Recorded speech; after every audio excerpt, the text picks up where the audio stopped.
battle where the wind whips up unexpectedly and blows sand in the face of only one side. Look at this poor side. Something really probably seen as the gods making a choice in a battle like that, right? The problem with the wind whipping up, though, is you think, well, how do you take advantage of that? How do you use that to time and know and make that decisive? It's raining men. Hallelujah, it's raining. I'm gonna not. Maybe. Still want to tell it. Come on, go back to them. No one gives a shit about these people. Forces you to do something. 10 seconds after on shot clock. 9 seconds after on shot clock. 8 seconds after on shot clock. Holy shit. No way. Look where it is. It's my girl. Hana. Destroying his own great empire. So you gotta be careful. In mid-April 1942, Admiral Chester was at Regis Command of the U.S. Central Pacific area, or the Central Pacific, and he gets information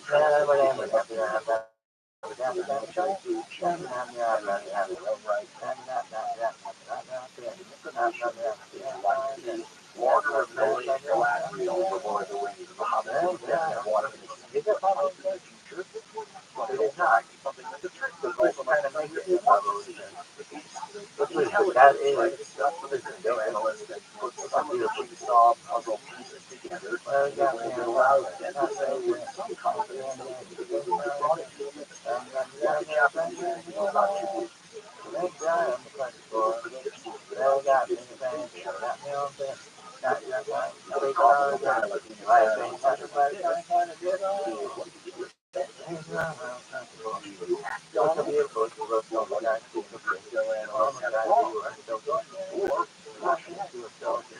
Figured out that some of their codes are broken and deliberately gave false information out there to trap you.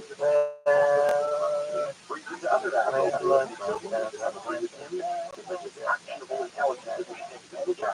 Others much less sure there's a lot of guesswork going on. Eventually, it's a critical blow. He seems to buy it. Take advantage of this actual intelligence by taking action. I want to have all that much to work with.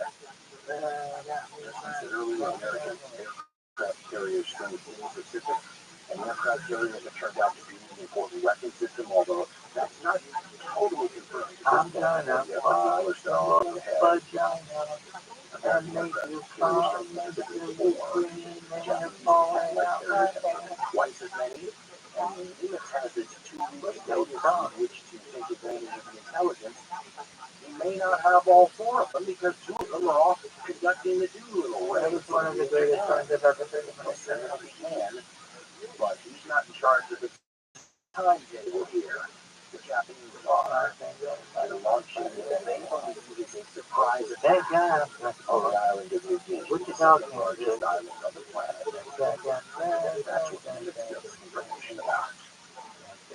What's more, the curriculum analyst didn't fit this Fort Mosby, and so it's extra scary for the Allies to put Mosby on the Australian side of New Guinea, allows the Japanese to avoid having to trace over the mountain range in the middle of New Guinea, which is the whole thing actually is just we talked about it earlier in the story.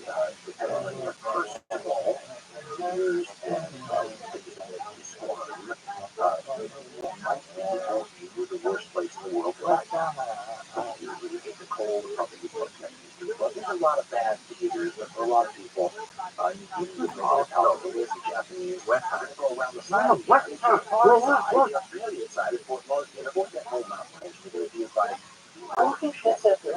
transport, the troops are going to have some escort ships, keep an eye on them, and in this case, we're going to have a couple of aircraft carriers, 2 big ones and a light aircraft. Does anyone know? I don't think anybody's ever heard of it. Not just the Solomon Islands, like TRUMAN.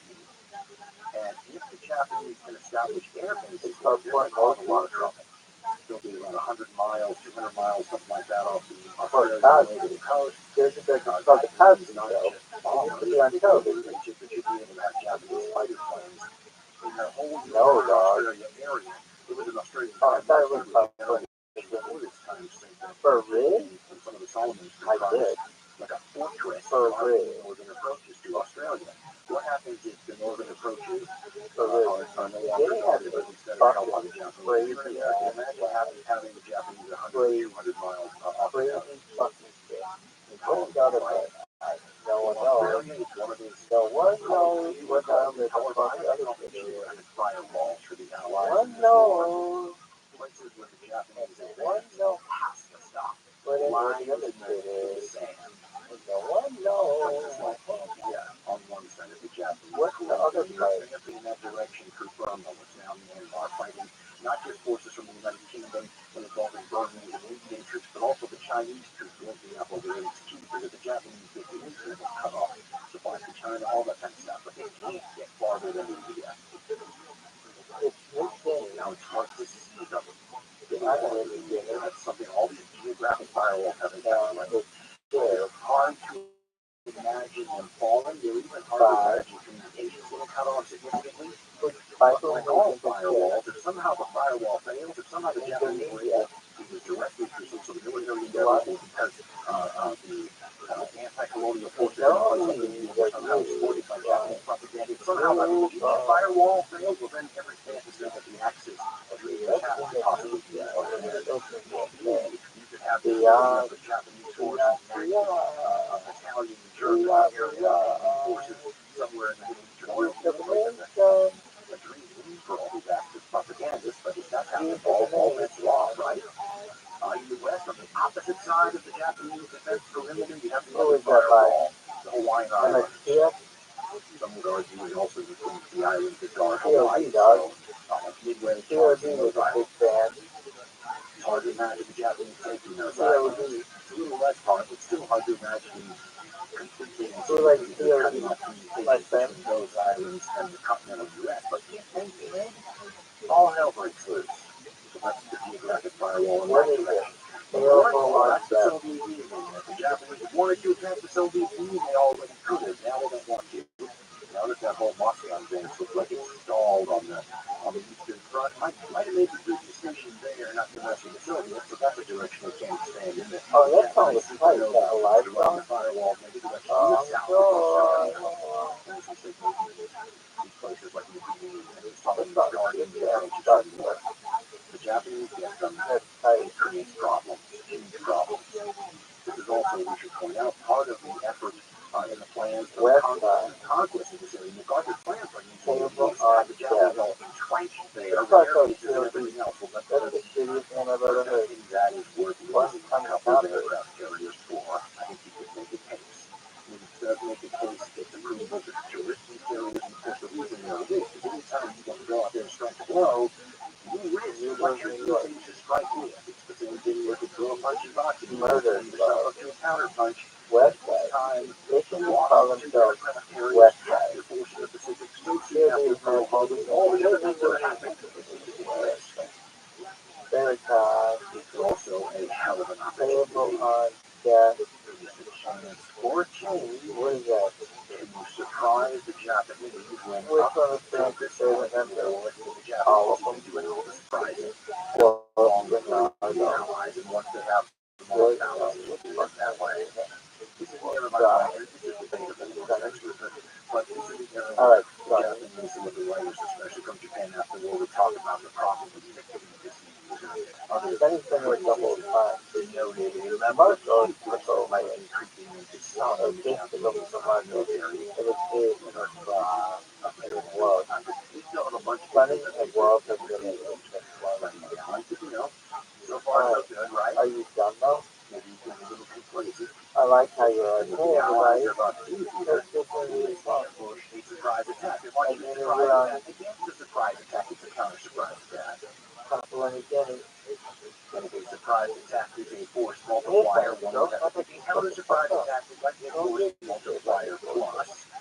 So if you're a guy like Cameron that's trying to figure out what do I ask for, what do I risk? Yo, what do you want for the no one? And the reason you care is because the intelligence shows that there's going to be a couple of Japanese aircraft. Maybe 2.5, let's call them.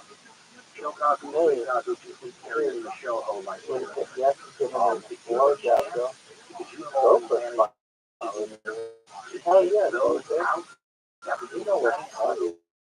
whittling down the Girlfriend knows what's up. Hell yeah, baby. Hell yeah. Hell yeah. Girlfriend knows what's up. Girlfriend knows what's up. which washes up against what Girlfriend. Australia has. It's hard, but that's tight, yo. 9, 3, 4, Yorktown aircraft 5. Lexington there, where Yeah, this is what's getting hot. we all tried This is to real approach the crazy. Japanese. This is, get it? But as we said, the U.S. may have this intelligence advantage, but the Japanese control the timeline. On or around May 1st, 1914, they strike in the Solomons, launching amphibious assault on places like the islands of TRUMAN. Yeah, what is that? This, next to that, 92 at A couple of days 91 after that, at Admiral right Fletcher on board the Yorktown, in response to the for real? invasion, launches an airstrike. For Really hoping to catch all those transports from all the beaches and everybody vulnerable, but it's really after things are done. So the airstrike roars in and sinks a transport and a couple of patrol boats and a destroyer. It's not really a real big haul for that amount of effort expended. Or what essentially would be lawful. ready It's announced as a I'm full ready. because there must be I'm an American carrier at all nearby because it's got American carrier aircraft, right?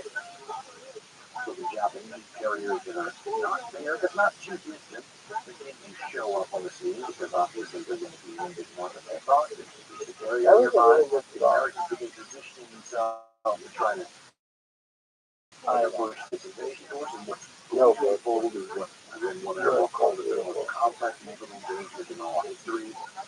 I'm not an expert, but I think if we're just in my own personal account, because there's about 100 of them that look as complicated to me, but that's just because I'm not smart. It's very complicated stuff. So in a simplistic sense, the best way to look at it, Phil, is basically one of the last battles you're going to see, especially once you get satellite. I love all but it's going to be one of the last battles. Drag my balls over a mile of broken glass just to hear the flight on a walkie-talkie. Land warfare is a factor too, but the ocean is west side, gang. West side, west side, west side, west side. Where are they? West side, west side. Where's go watch a film like Sympathy. Where's I'm just looking at the German battleship. If you watch it, it seems to me like 3/4 of that film is all like a spy versus spy thing. Where King's alone gets lost in the fog. She goes behind the bar. That's all. Is he ever present the whole dynamic in the round of time? No, I'm just bored. No, you don't want to. Nothing wrong with it. A little story. Damn, bro. Sometimes hard, sometimes impossible even for kids that want to find each other to fight each other. If one side actively wants to get away, it's very difficult. What's more, there's something where you finally have something like aircraft carriers that can stay in eyesight of the thing that's farthest that you can scout ahead with all those planes. Right? In the old days, right before this period, so back to the canoe era, you could see as far as the tallest crow's nest, the highest mast, the little slide lines, you could see that pretty much if the radar could get pretty darn good on the American side. It's always pretty good. But how later the war start changing the characteristics of naval warfare that have always been present. The Japanese are significantly forward with radar technology and the deployment of radar. Relatively rudimentary radar on the west side. Even with the submarines out there scouting, supposedly. Even with the air reconnaissance out there scouring the skies. Even with the guys in the crow's nest on the highest mast. For everyone, these like frightfully close to each other that don't even know it. Walk quickly 70 miles apart and not know it. How do you know those aircraft out there? We thought those are mine, but it's the ocean, baby. Is he your friend? Bye-bye. Supremacist friend? Everybody needs a white supremacist friend to always be like, yo, girl. Because everybody's like, oh, I have black friends. Oh, hell yeah, I got black friends. Duh. If you ever white supremacist friend, you're like, oh, shit. Fucking racist. It's hard to follow. I got friends in the Black Panthers, and I got white supremacist friends. I got this motherfucker on Twitter. He follows all my accounts very low. What? We're talking about right now. And it's not hard to see why. He's a geocrat. Very low. How are you so many Dangerous objects. How are you so many things at once? You're not following me like that. Very low. Very low. Nothing else is A little bit of a hole. He's admiral. He's definitely The town here.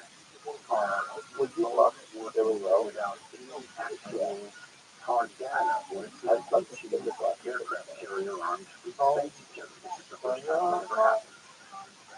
Oh my God, The country itself.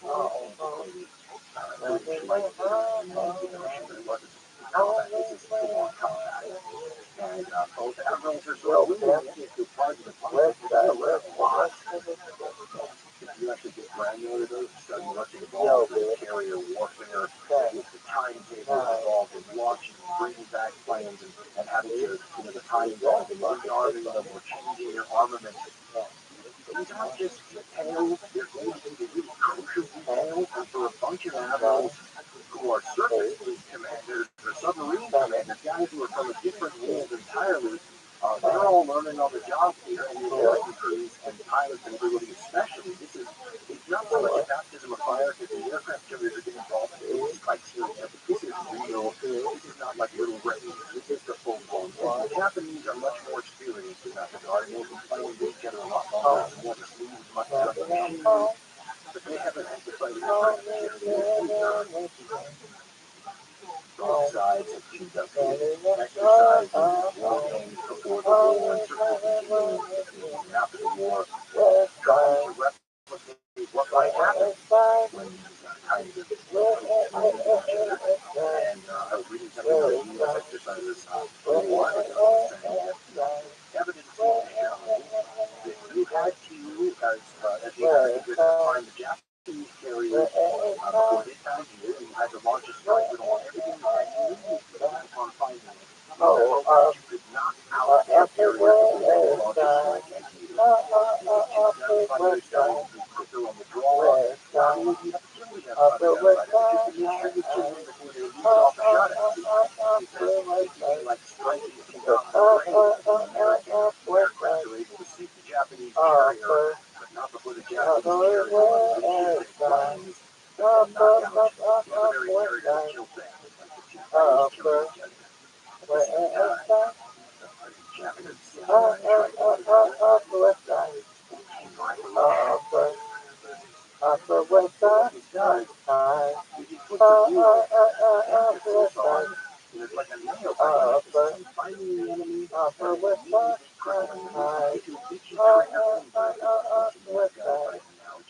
Upper West Side, both sides have Upper West Side, and how things play out. Because on both sides are looking for each other. I've read but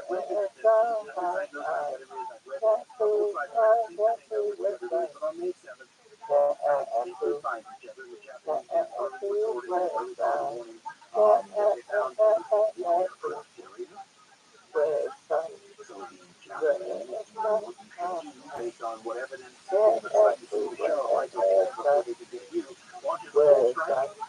And the full strike launches is defined not an aircraft carrier, but an oil or a ship and a destroyer. The problem with throwing a punch like that, all the right common sense reasons, right? Taking you out, but while you're taking them out, you're totally defenseless.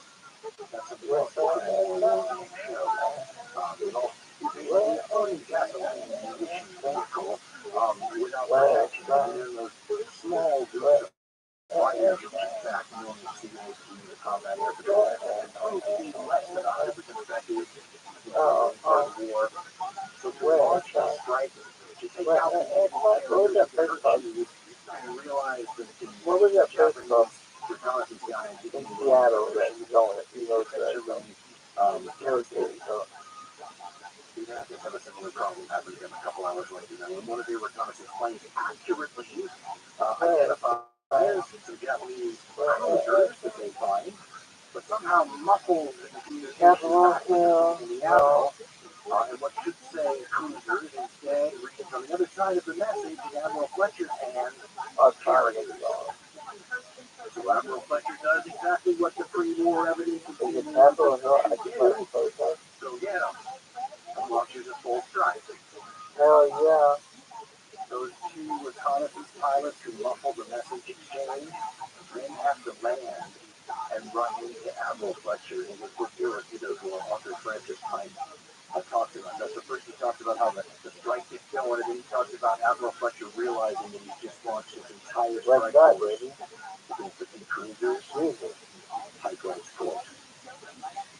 By 9:26 a.m., Yorktown's entire strike force of 93 planes has been spotted on deck, and Fletcher came onto the bridge wing with a bullhorn and ordered them to hit that goddamn carrier. 45 minutes later, the strike force was on its way. Nielsen and Straub, those are the two aircraft reconnaissance guys, now returned to the Yorktown, dropping a bean bag with an attack note that confirms the location of the Japanese force. Fletcher was horrified to see that the note mentioned two cruisers and 4 destroyers, not a word about carriers. As a result of the miscommunication, Fletcher had launched his entire strike force against a small cruiser force, leaving his own carriers there to attack from Japan's carriers. When Nielsen landed, Fletcher asked him, "What about the carriers?" The shocked admiral, according to one witness, told Nielsen, "Young man, do you know what you have done? You have just cost the United States 2 carriers." The Americans got lucky. Another reconnaissance plane spotted. Not one of the big carriers, but the light carrier Shoho, seen about 20 to 30 miles away. Radios that information back. Fletcher was able to break radio silence and vector the attack, which was, of course, going toward the significant cruisers, to change course and hit the Japanese light carrier. Shoho got to be a good example of exactly why the Admirals had every reason to be frightened to death of this aircraft. She's blown right out of the water. After action reports, other pilots and combat pilots and bomber pilots of all kinds are wildly notoriously historically in every culture in the world that has them optimistic. They're not listening to nothing. A form of whether we have the natural optimism of a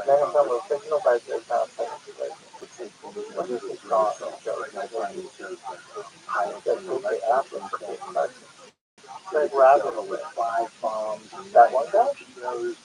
The Yorktown crew was claimed 14 bomb hits and 10 torpedo hits.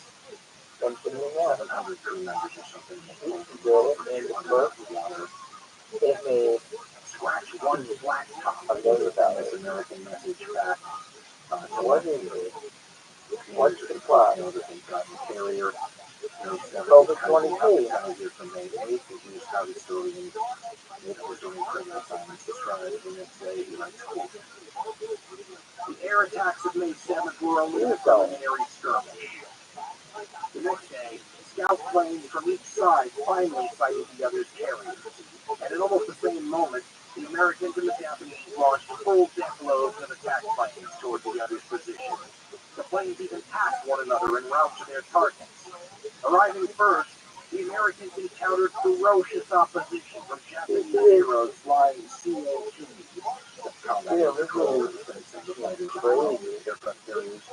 An American pilot recalled, incredible scramble, people yelling over the radio, looked up, and we never knew who was on top of who. Amidst the chaos, and harassed by the Zeros, the torpedo planes scored no hits. The dive bombers, however, plunging almost straight down from 14,000 feet, put 3 1,000-pound bombs onto the Shokaku, utterly wrecking her flight deck, so she managed to stay afloat. Shikaku, obscured by dense cloud cover, escaped entirely. And she did it? Oh, really? A tiny moment aside from this fucking tragedies of war. We talked earlier about things that will fail in the acid test of combat. Well, you don't know until it happens. One of those things is the American torpedo. Sounds like a small thing to bring up, doesn't it? But Esmeralda. again, in the early part of the war, it's probably the worst torpedo of all the major powers. It's dysfunctional and unreliable. Often didn't explode. Often ran too deep. All kinds of problems. Scandal amongst some in the right wing society of kids. Blaming all kinds of things, from the underperformance of the U.S. submarine service early in the war to T-boats to the torpedo planes, blaming this weapon system that did not pass the acid test of combat. Now, the Japanese, on the other side of the coin, have by far, it's not even close, the best torpedoes in the war. So that's an area where, I mean, the United States has the radar, the Japanese have the torpedoes. I take the radar over the torpedoes, but the torpedoes are not insignificant, especially now, when they are supposed to be the main ship-killing weapons in these naval arsenals. There's a sort of heroism to the torpedo planes on the American side here, because they don't know it, but even if they manage to make this horrifically scary run, like torpedo planes have to go at almost wave height, they have to line up, with the ship and go straight and level for a long time, which makes you a wonderful sitting duck for both the ship's anti-aircraft and the combat air patrol that's out to get you like a bunch of dragonflies amongst gnats. You got this heavy torpedo underneath which makes you rumbling and slow. Alright, but it's worth it, right? Because you get a ship. The problem is that these torpedoes so often fail to explode or run deep. Well, it's amazing how often early in the war, these planes will, despite saying that they scored hits, it's going to be the dive bombers that take the toll on the Japanese. But the dive bombers have their way opened up by the torpedo planes. The torpedo planes are kind of like the lead blockers. If the lead blockers had to sometimes take a bullet for the running back, because the torpedo planes, as I said, operating at low level, well, that's where the fighters who are defending the fleet don't get them, low level. When these dive bombers come in from like 14,000 feet, you can't just as a fighter climb from ground level to 14,000 feet quickly. It takes some time, and by then the bombs are dropped. So, in a sense, these torpedo planes, which get massacred in the early battles here, are taking up the attention of the dragonflies, so the bombers have a clear, running lane to drop their bombs on the Shikaku and send her careening away on fire. The Americans do not escape unscathed from either the Japanese find them. They launch an anvil attack, Simon says, which means they're coming in from opposite angles. This shows you their professionalism, how often they've worked together. They may not have attacked carriers like this before, but they've got a lot of experience sinking these ships, and they do it so that no matter which way you turn, somebody's going to get you. The Yorktown and the Lexington, the aircraft carriers, are enormous. The Lexington is one of the largest non-nuclear warships ever built. I remember how long it took to build it. 100 meters long. Try legally turning that monster. That having been said, Yorktown is not much shorter, in which she was able to nimbly escape, I guess, like 8 torpedoes. And the Japanese torpedoes, as I said, those are not dysfunctional anyway. They are deadly. And a couple of them hit the Lexington. So there were a couple of bombs. The problem on all these carriers, it will never get solved in the whole war, although they'll get better with the newer carriers come online, incorporating what these early battleships and these things are their bombs and fuel, right? Torpedo bombs and fuel. That's what they carry in planes. Lots of flammable, explosive types of things. And so any fire starts on them, it's extremely dangerous. And that's what the bombs really do. Will hold the flight deck and they start fires. This is where another non-sexy side of war is going to come into play. When I was a kid, it was still they remembered these folks, and they still remembered the combat engineers, build stuff. They were also always credited with a lot of sort of under the radar importance of the war effort. The combat crews and the damage control crews on U.S. ships are going to turn out to be one of their real strong points.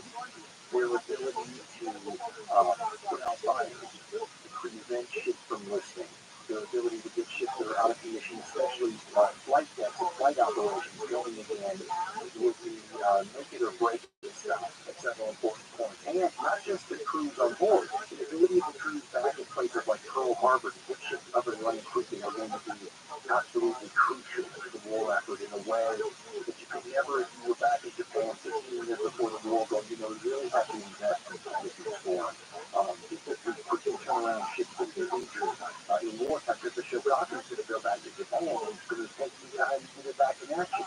And the other ships that are also going to go back to Japan because they've lost so many pilots in this encounter, which is going to turn out to be another one of those problems. So both of those things are going to be out of commission for a while. The Lexington's going to be out of commission forever because these damage control crews do heroic efforts to basically get the fires under control, get the waste under control, but Lexington almost makes it out of there. And then internal explosions start.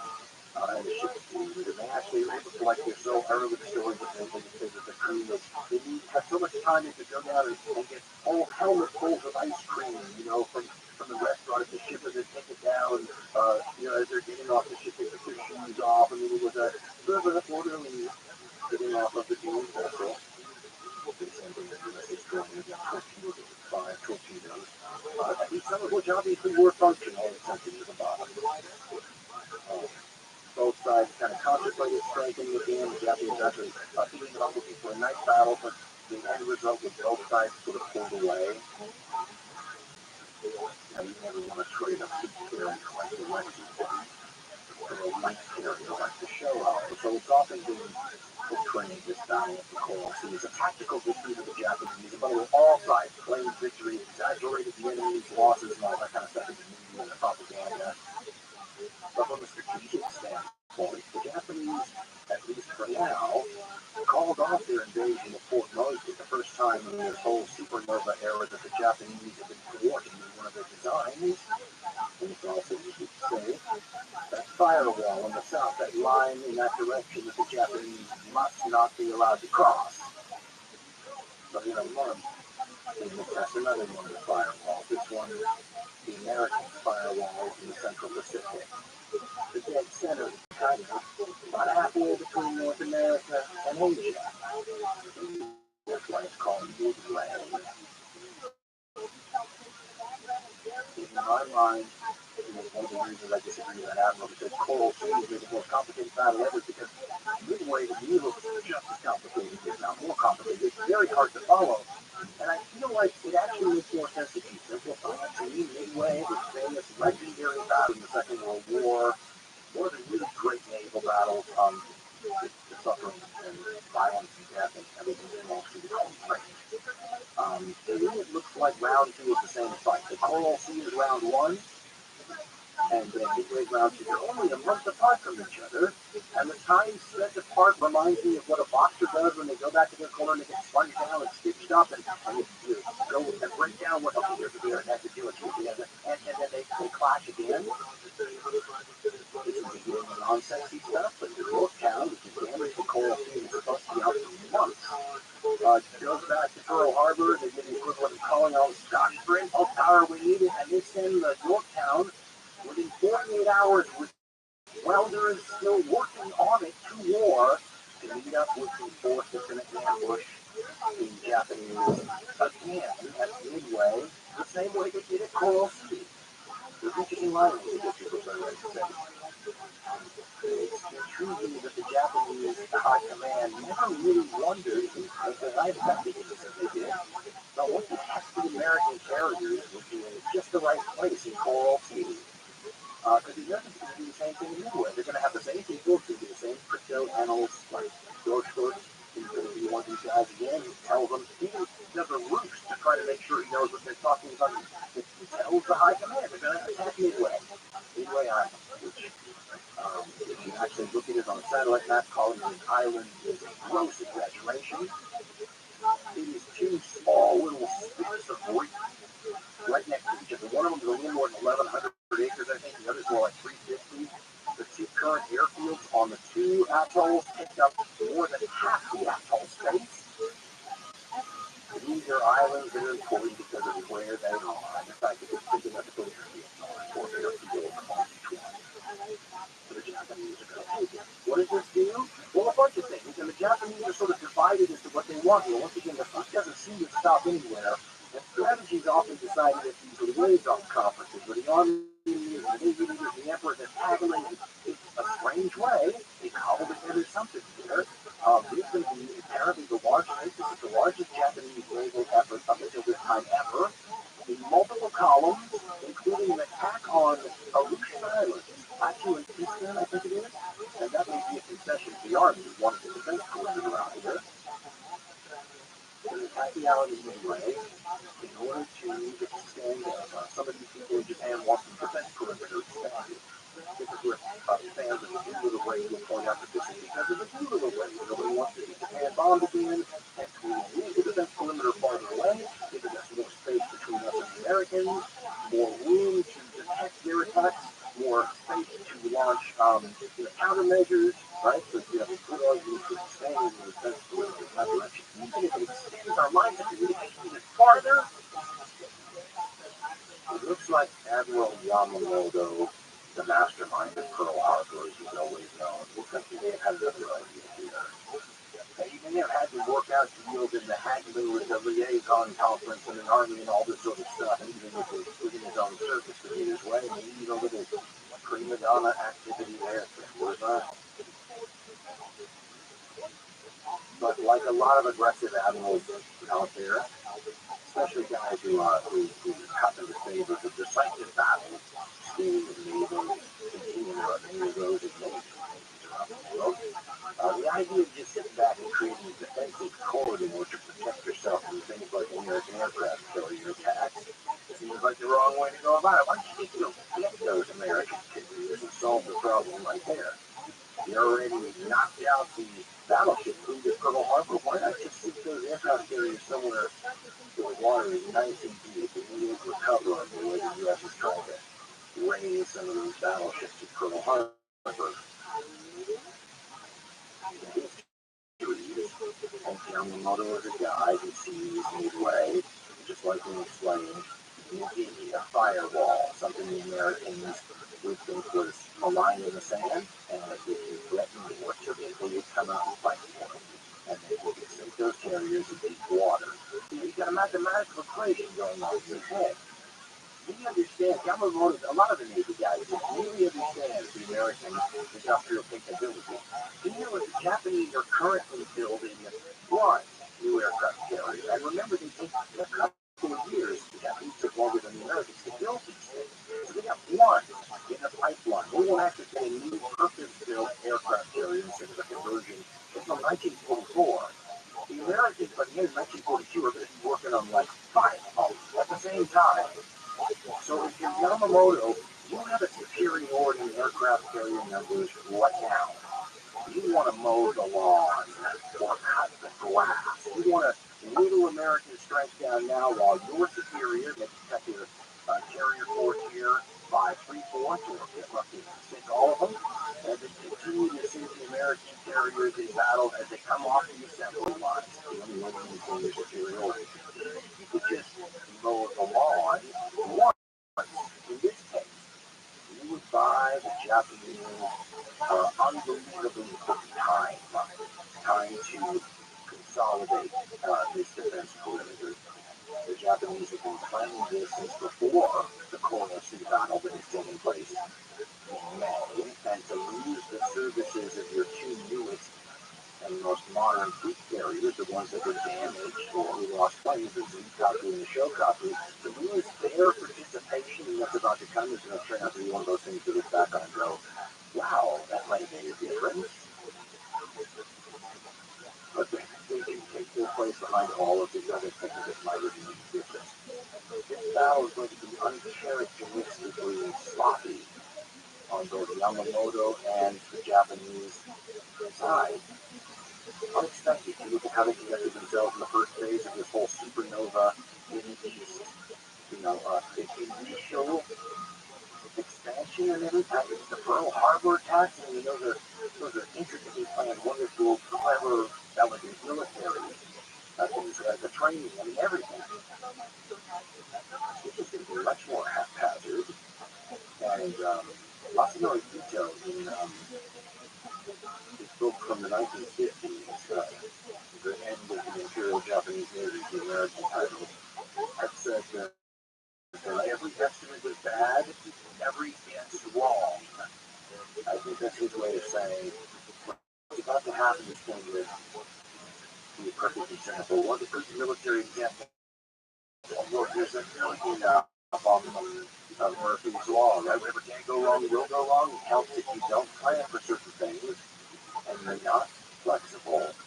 With Japanese assault, an assault it is, it's going to be an invasion of Midway Island, right? A small little atoll. It's going to involve a fleet that is a huge, four aircraft carriers, four main fleet aircraft carriers, and battleships, and another one is going to be divided into columns, so they're separated. So think about different fleets. There's really 5 or 6 of them. And then to be stretched out over a huge length. The ones in the far north are going to be landing on Alaskan islands. Actually, just things like that. That's the weird part of the whole thing too. When I was growing up in Mississippi, we were talking to people with diversion. Nowadays, it's thought that this is maybe a concession to the Army, and this is going to be the northern wing of the defense perimeter. Whatever it is, it's been criticized by military historians ever since as a needless diversion force. And, again, weirdly enough, the Japanese columns here, the different fleets, are too far away from one another to be of much help. The basics of the plan are that there's going to be an invasion of these assholes of the Great Island by land troops. There are going to be American defenders on the island. There's an airfield, so you got to take those things out. So the aircraft carriers, the 4 aircraft carriers that are part of the main strike force of the carrier, they go in there and bomb the heck out of it.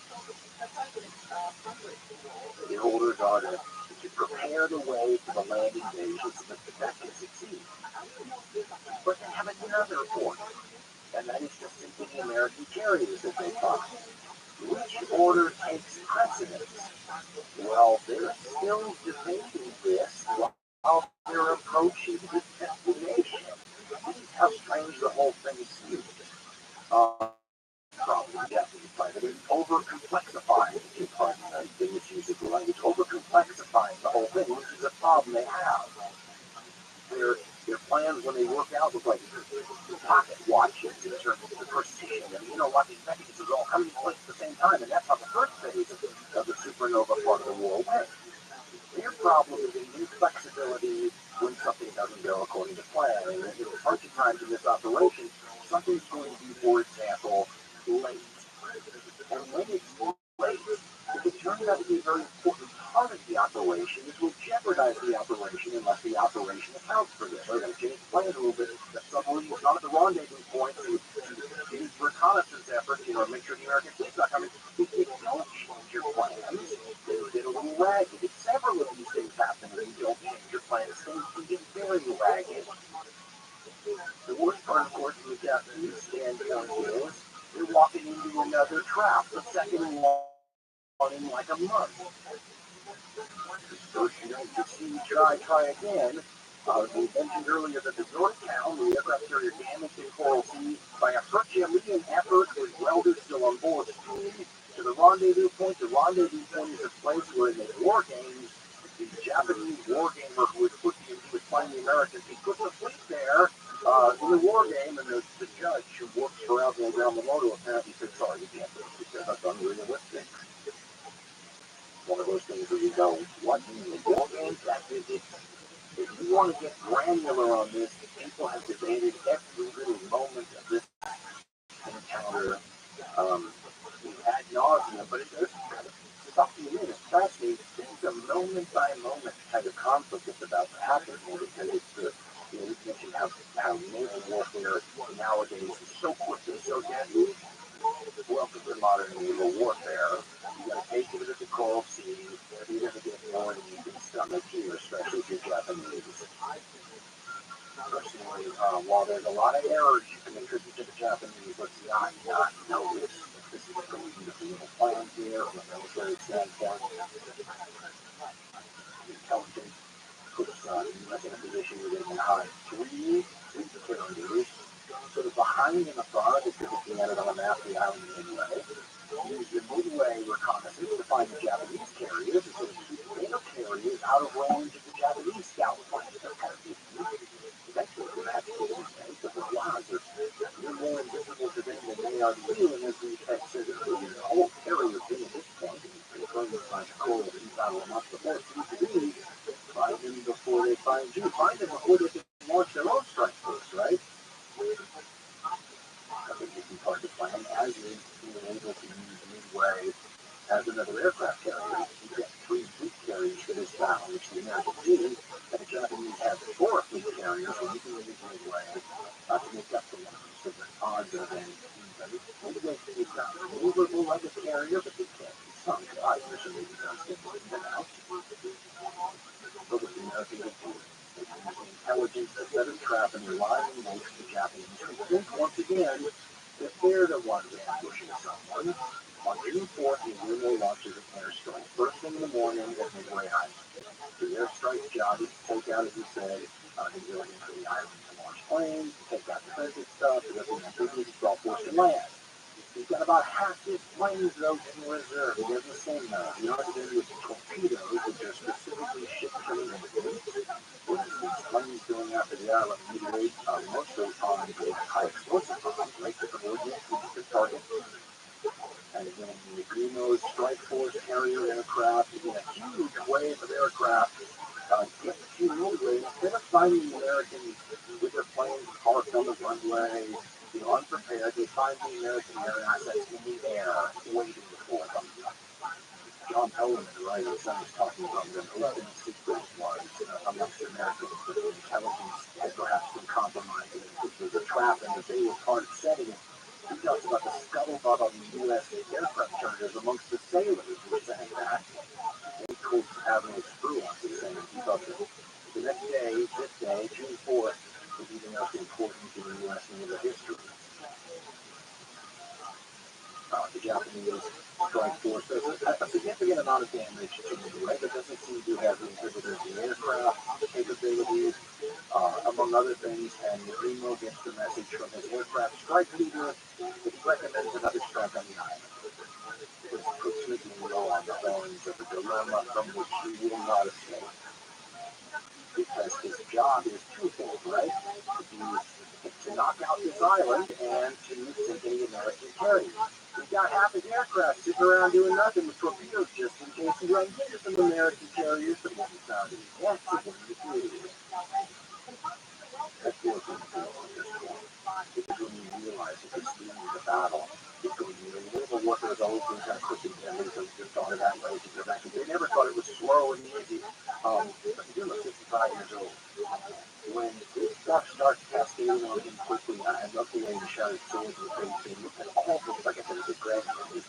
But they point out that the bridge on the ship that he commands, they get the dimensions, the size dimensions of it. They talk about how many people would have been in the room with it. In other words, the whole point of the movie is this guy's got no physical space in which to think. So not only does he not have time, he's got no sense where he can get everything from him. Everything's going to happen so amazingly quickly. I just think about how disoriented he would have been. This problem starts, though, with arming the planes. If I'm not about Midway, this is a big deal, right? What are the planes armed with, and what are we changing to, right? So here's the way that the naval historian Craig Simons describes part of this dilemma. And the real problem starts not when you have to decide, do I go after the violent, do I not go after the violent, because that's all predicated on, well, there's no American fleet, so what's the problem? When they find the American fleet. I love this wonderful. The moments, the battle of Midway. The American fleet is spotted by a reconnaissance plane from the Japanese cruiser TRUMAN. This plane took off 30 minutes late. Now, you think to yourself, hey, no big deal, probably wasn't going to be the plane that sighted the American carriers on its search route. That was the odds, right? It was. It sighted the American carriers. Sighted them about 30 minutes later than it otherwise would have. That's kind of a big deal. But more, instead of the pilot radioing back, we saw the American carriers, quick launch of these things, and we found a bunch of American ships. To which we do more than had to go, ships, what kind of ships? We were talking talking about here. So ask him what kind of ship. Ask him what kind of ship the message coming back and he finds out. And more aircraft. They were doing Coyote signs to get the story from there. And the bombshell that must have been quote. That changed everything. And the Gumo now had to decide what to do with this startling information. He could order the anti-ship ordnance put back on the plane and prepare an immediate attack on this American carrier. That, after all, was his primary mission. The problem was that by now, Tomanonga's planes, that's the man who just struck Midway with the strike force, Tomanonga's planes were returning from the strike on Midway, and they needed to land. So too did the Zeros that had been flying combat air patrol all morning and were running low on fuel. Nagumo could not recover and launch planes at the same time. He had to choose. Because he did not like doing things by halves, he decided to recover Tomanonga's planes, as well as the circling Zeros, then refuel and rearm all of them for a coordinated strike on the American carrier, or perhaps carrier. All that would take time, of course, but Nagumo believed he had time enough. He did. When I grew up, there was a blockbuster Hollywood film about Midway with big stars, which was another one since it was a Japanese have a film on it. It's one of these sorts of events that, as a kid growing up, you get a sort of a sense of a witness for. And looking at it now with a good history book and a good sense of what I had a different feel for it. It wasn't fear anymore, like it felt when the movies were telling the story to me. I had a sense of maybe that being something the screenwriter needed, as a filmmaker needed, that pacing and provide breaks when there could be dialogue and drama between characters. I get it. But it turned up my sense of the time of it. You go look at a timeline from, say, a Japanese sailor's perspective. I went and looked at a bunch of them, and they can be a little different from each other, but the general tone is the same. It doesn't look like there really was a lot of break once the attacks had started. Maybe a little time here and there, but when you consider the chaos any of these attacks would have created, and the adrenaline, the cleaning up of the casualties, or whatever it might be, out the casualties, we don't know that those survived. I don't think he would have felt like there was much of a break. I think everything, the prevailing attitude of the Japanese sailor part would have been something more akin to, oh no, get it, I'm again. Like if you because I can have a cigarette, oh no, more planes, even resistance. So check out this timeline. Tell me if you really like that too. The Japanese, by the way, will be found. The strike force will be found by American reconnaissance pilots who will break through the clouds. See the strike force of like 4 fleet carriers, 2 battleships, 2 heavy cruisers, 1 light cruiser, 12 destroyers, 250 combat planes, and it's just one of the many different fleets that are part of this overall Japanese offensive stretching all the way to those Alaskan islands. This is like the curtain rising on the biggest show on Earth. We go to the radio background of Japanese state, basically within an hour and a half, or hour and 45 minutes, the Japanese are facing the first American aircraft. Right? So as soon as they could get up and out there, they were on them.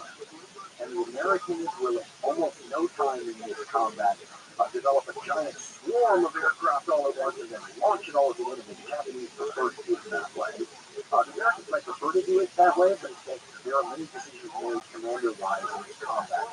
Admiral Frost with a couple of them. One would be launching from too far away and just taking his chances, right? Not waiting for an optimal time, trying to get the jump time-wise on the engine. The other will be sending his planes in small groups as they get going. Right? Don't wait around to concentrate. The Americans took a lot longer to launch than the very efficient and experienced Japanese carriers did. But don't wait 45 minutes till we're all up in the air in one swarm. You know, as you launch, you should concentrate in a small group and go. And they did. It means that the Americans were arriving all morning long. And they just lost some of these planes. The problem with this story is if you want to tell it best and most accurately, this is a war between beehives, and you need to follow small groups of people. You need to be in Luke Skywalker's plan. Red Leader 1, Red Leader 4, because that's what's going on here. But it makes the story unbelievably complex and turns it into a bunch of vignettes when really, if you're the Japanese sailor, at 7:10 a.m., the first American planes from the outer Midway show up, and you're under almost constant attack. The rhythm I feel now is not like the movie. The rhythm I feel now is like the Americans are trying to strike a match, and the Japanese are trying to blow the match out. And you get strike, strike, strike, strike, strike, and eventually you find it. 7:10 a.m., the Japanese are struck by an American aircraft from Midway. The Japanese basically take no damage from these planes, but the Zeros get up there, they're fighting, they're using fuel, they're taking damage. So these attacks all count, the ships are all getting invaded, maneuvers, everything's adrenaline's up, everybody's wide-eyed and aware. So 7:10 is your first attack. 7:55, 45 minutes later, another one from the island of Midway. These are all 15, 16, 12, numbers of planes. A lot of them are high-level bombers too, all different kinds. So 7:10 your first, 7:55 your second, 8:10, 15 minutes later, another one. 8:20, 10 minutes after that, another one. 9:25, so an hour, middle of break, a chance to have a cigarette, talk about what just happened. Hour and 5 minutes later, boom, first character plane show up. Torpedo bombers. Right? The ones that are real ship killers. Now, neither the Americans nor the Japanese realize that the torpedo bombers are really not going to do anything. You can't play it that way. You might be able to argue that the reason the American torpedo plane didn't do anything was because of all the Japanese countermeasures, right? But the first torpedo plane showed up at 9:25 a.m. 5 minutes later, torpedo planes from another American carrier show up. 10 o'clock, half hour after that, more torpedo planes from yet another American carrier show up. 10:25, 25 minutes after that, the dive bombers show up almost serendipitously at the same time from multiple directions as the war changes. The moments before the U.S. dive bombers, which were unquestionably the best American carrier planes that they had built at this time, better than the fighters, much, much, much better than the torpedo planes. Before the American dive bombers showed up, this was looking just like a Japanese missile. I had difficulty finding consequential 15-minute in military history anywhere in what happened. But it's 10:25 a.m. for the next 5, 10, 15 minutes time. It's going incredible time. We talked about the Japanese before the dive bombers show up and how they've been ripping apart all the American aircraft and the torpedo planes most of all in like a quarter. Only minutes later, the torpedo bombers from Enterprise in Yorktown arrived, and they too were overwhelmed by the Zeros. Of 41 torpedo bombers launched by the American carriers that morning, only 4 made it back to their ships. And despite that horrific sacrifice, none of them managed to hit an enemy ship with a torpedo. Counting the bombers from Midway, the Americans had now sent 94 airplanes to attack the Japanese. All but a handful had been shot down, and none of them had managed to land either a bomb or a torpedo on any Japanese ship. At 10:20 in the morning on June 4th, 1942, Nagumo had reason to believe he was winning the battle. To complete the victory, he needed to finish the transfer of ordnance down on the hangar deck, bring his planes up to the flight deck, and send them off to destroy the American carriers. None of Nagumo's vessels had radar, he writes, so it was one of the many lookouts on board the flagship Akagi who pointed skyward at 10:22 a.m. and screamed out, I believe it is Kuyakopa, which means dive bombers.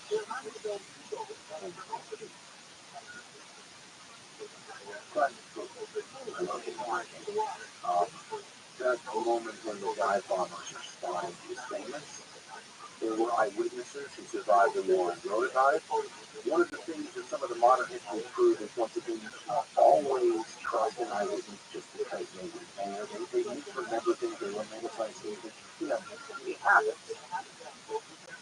There's nothing new about any of this, right? This is what historians spend a lot of time doing, isn't it? Taking the most precious things they have to work with, primary sources of your super lucky eyewitness accounts, and then trying to figure out how much of it you can trust and how much it isn't, how you filter out the biases, how even the biases might teach you something. But you gotta have something to plug in for that to get the whole calculation going. You have a bunch of primary sources. There's a bunch of interesting survivors from this event. The Japanese side wanted to meet the guy who actually led the first raid of planes into Pearl Harbor about 7 months before this time, the flight leader. Mr. Ootd.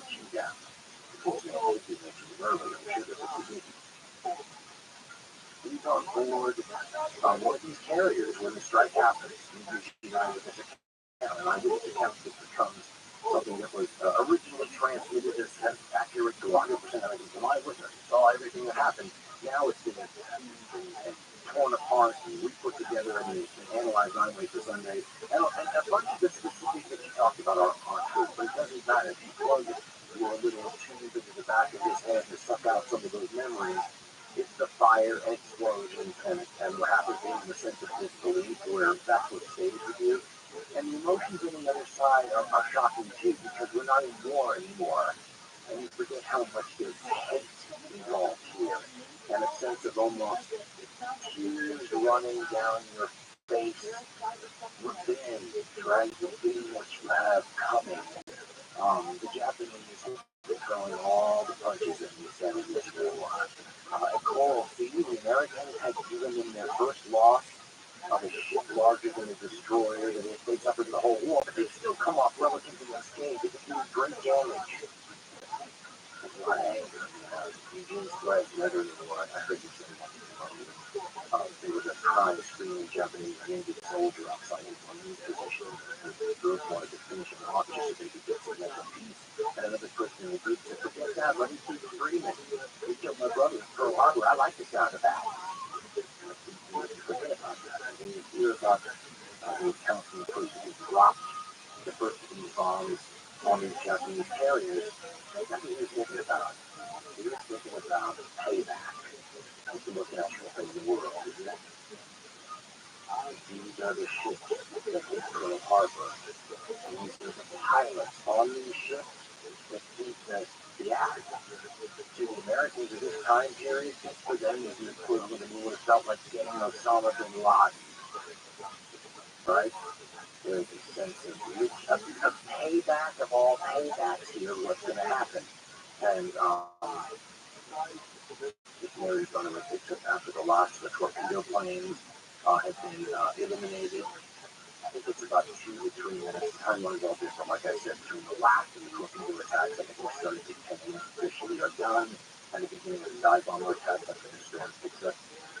And the guy who led the first wave into Pearl Harbor watched it from an absolutely target's eye view. That's what she remembered. Visibility was good. Clouds were gathering at about 3,000 meters, however, and though there were occasional breaks, they afforded good concealment for approaching enemy planes. At 10:24, the order to start launching came from the bridge by voice 2.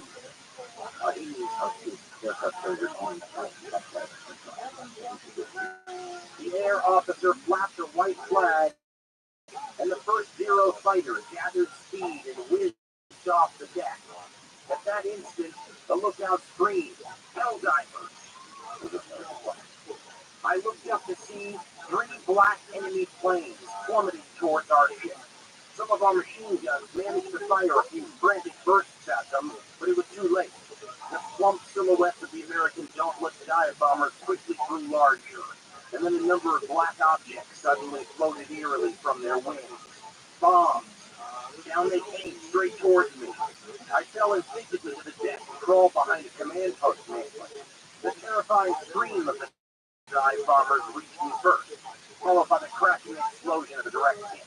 It was a blinding flash and then a second explosion, much louder than the first. I was shaken by a weird blast of warm air. There was still another shock, but less severe, apparently a near miss. Then followed a startling quiet, as the barking of the gun suddenly ceased. I got up and looked at the sky. The enemy planes were already out of sight. End quote. Think how quickly something like that just happened. It continues, by the way, to give you a sense of the situation on board, and this has been roundly broken down by experts, right? How much of these things happen the way that the eyewitnesses said they did. But let's understand what's going to happen on all these ships. It's going to all seem a little bit like this. The cheetah was cool. I was horrified at the destruction that had been wrought in a matter of seconds. There was a huge hole in the flight deck just behind the midship elevator. The elevator itself, twisted like molten glass, was drooping into the hangar. Deck plates reeled upward in grotesque configuration. Planes stood tail up, belching livid flame and jet black smoke. Reluctant tears streamed down my cheeks as I watched the fire spread, and I was terrified at the prospect of induced explosions, which would surely doom the ship. End quote. Again, to the Americans, this would have been an exultant moment, and John Toland in The Rising Sun described the feelings of one of these dive bombers who went in there and delivered this damage. By the way, in remembrance of Lieutenant Wilmer Earl Gallagher, as recounted in Toland's The Rising Sun, and Gallagher is one of the first guys comes in there, sees carriers, goes for it from almost a straight down dive, according to eyewitnesses, a perfect pro maneuver type dive bomb. It didn't look like the Coral Sea or things. These were professionals, the people on board the Japanese ship. And Toland writes, quote, Gallagher aimed at a huge rising sun, about 50 feet across, painted in blood red on the flight deck. Ever since the day he saw Arizona lie smashed and smoldering in Pearl Harbor, he had vowed to go after an enemy carrier. At about 1,800 feet, he released his bomb, then pulled up into a steep climb and kicked the gauntlets around. He kept watching his bomb, something he had warned his pilots never to do, tumble closer and closer to the target. It exploded on the after part of the flight deck, and he thought exultantly, Arizona, I remember you.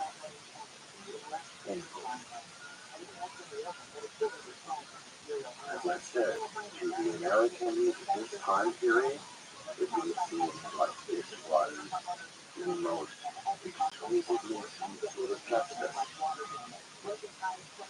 You surprised the Pat-Cats, you did all these nasty things in the Far East, you typed your way the whole time. This is our wrestler analogy, our professional wrestler analogy, where the little guy at Pearl Harbor went after the big guy, the popular hero, with his back was turned before the bell was rung, and there's always the turning point in that storyline, as you probably know, when all of a sudden the big guy shakes the cobwebs out, turns around, and issues a big match-turning blow or two on the little guy, and now everything's going to be different. The American dive bombers come in here. Within a few minutes, I'll have 20 of these Japanese carriers on fire and burning, 2 of them out of control inferno. It is stunning. I guess they said this being Osama bin Laden 9/11. Only if you live through that, you need to remember the sense of disbelief that something happening this quickly that was this substantial. You're able to get your mind around it. And of these 4 Japanese aircraft carriers, the one that avoids getting hit in Shattered Sword, the remembrance of that captain I recounted at this moment was just couldn't believe what his eyes were seeing. You have to imagine that these carriers were a couple miles apart from each other, but you can see them like torches on the naval horizon. I like the way it's a great book, but you really have to want to know a lot about it. It's called Shattered Sword, the reference to early by Jonathan Parshall and Anthony Kelly, break the whole thing down like a Kennedy assassination investigation. The Shattered Sword, quote. To the north, on Hiryu Bridge, there were collective moans as Kaga burst into flames and began smoking heavily. Hiryu had tried to warn her, but it had all been for nothing. Her navigator, Commander Cho, later remarked, quote, now quoting Commander Cho, it was like a horrible dream in slow motion. To see such a great carrier done in this easily. End quote. Jonathan Parshall and Anthony Kelly continued. Almost immediately, though, the lookout started screaming in a loud voice that Soryu and Akagi were under attack as well. Afraid that the man's near hysterical demeanor would be bad for morale, Cho snapped at him to quiet down and use a lower voice. He could see, though, that the man was right. Cho tried to stay focused on driving Hiryu out of danger, as the torpedo plane attack was still coming on the bridge was stunned into insensibility by the magnitude of the attack. End quote. One of the things I like about the granular approach, like Shattered Sword, earlier they described the size of the thinking space that the Japanese admiral would have in the situation. The 55-year-old guy was watching all this unfold this quickly. Then they talk about things like how flammable these ships are. The quote that stood out with this: in World War II era warships were marvelously flammable. And then went down the list of why. And they were talking about all warships in general initially, and then they specifically started talking about aircraft carriers. In the Pacific, the British have armored flight decks, but the Americans and the Japanese have wood ones, beautiful wood ones that burn wonderfully. They also have, of course, lots of aircraft fuel. They have bombs, they have torpedoes. These Japanese warships are carrying, on average, about 80,000 pounds of torpedoes, bombs, and stuff like that. So any fires on any of these ships is a huge, huge issue. It sounds like the situation on two of the Japanese carriers was bad instantly. I mean, Kaga has its side blown out because of the everything that's exploding. There's talk of cascading, like rivers of burning aircraft fuel tumbling off one level of the ship down into a hole. These are incredible. Again, the number of people that are dying on these warships and burning is disaster. And as we said with his Commander Carol on British Huge, there's a sense of shock. How do you respond to this? The speed at which this occurred will change. I mean, this is what you're watching here is one of the great revolutions in military affairs demonstrated in real time in front of everyone. Everyone started to have an inkling. You mentioned earlier when the first two battleships were sunk, the repulse in the Prince of Wales by Japanese aircraft in December, and then you get Coral Sea, then you get this. This is the exclamation point that says nobody needs to build battleships. Nobody needs to worry about guns and ships maybe ever again. That's not how wars would have ever be done today. This is going to be done with swarms of beings from a distance where these things can't see each other, and you better have radar or you are going to be at a huge disadvantage. It's hard to imagine anything short of an atomic weapons use or a war that was undecided, where things could be so radically altered in such a short period. I mean, people argue this could be the mid to be within 5 minutes. The whole thing, the whole war was changed. And this is in large part because of what eyewitnesses said. Again, the other historians that worked certain things down and figured out that certain myths existed. But what kills poor Nagumo here, we talked about it earlier, is it gets caught with his planes in transition. Instead of having attack planes up and ready to go with these carriers, we talked about these divided trains, things like that. Because, I mean,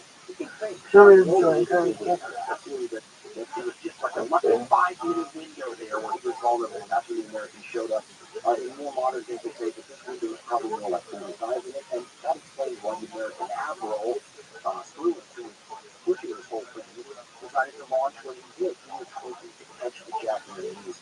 So this is the point is like having fun and you get put on a target before they can do kind of like COVID it. But now you do have fucking and put on that kind of fucking again. But you know, they're not allowed to on the fair type of stuff when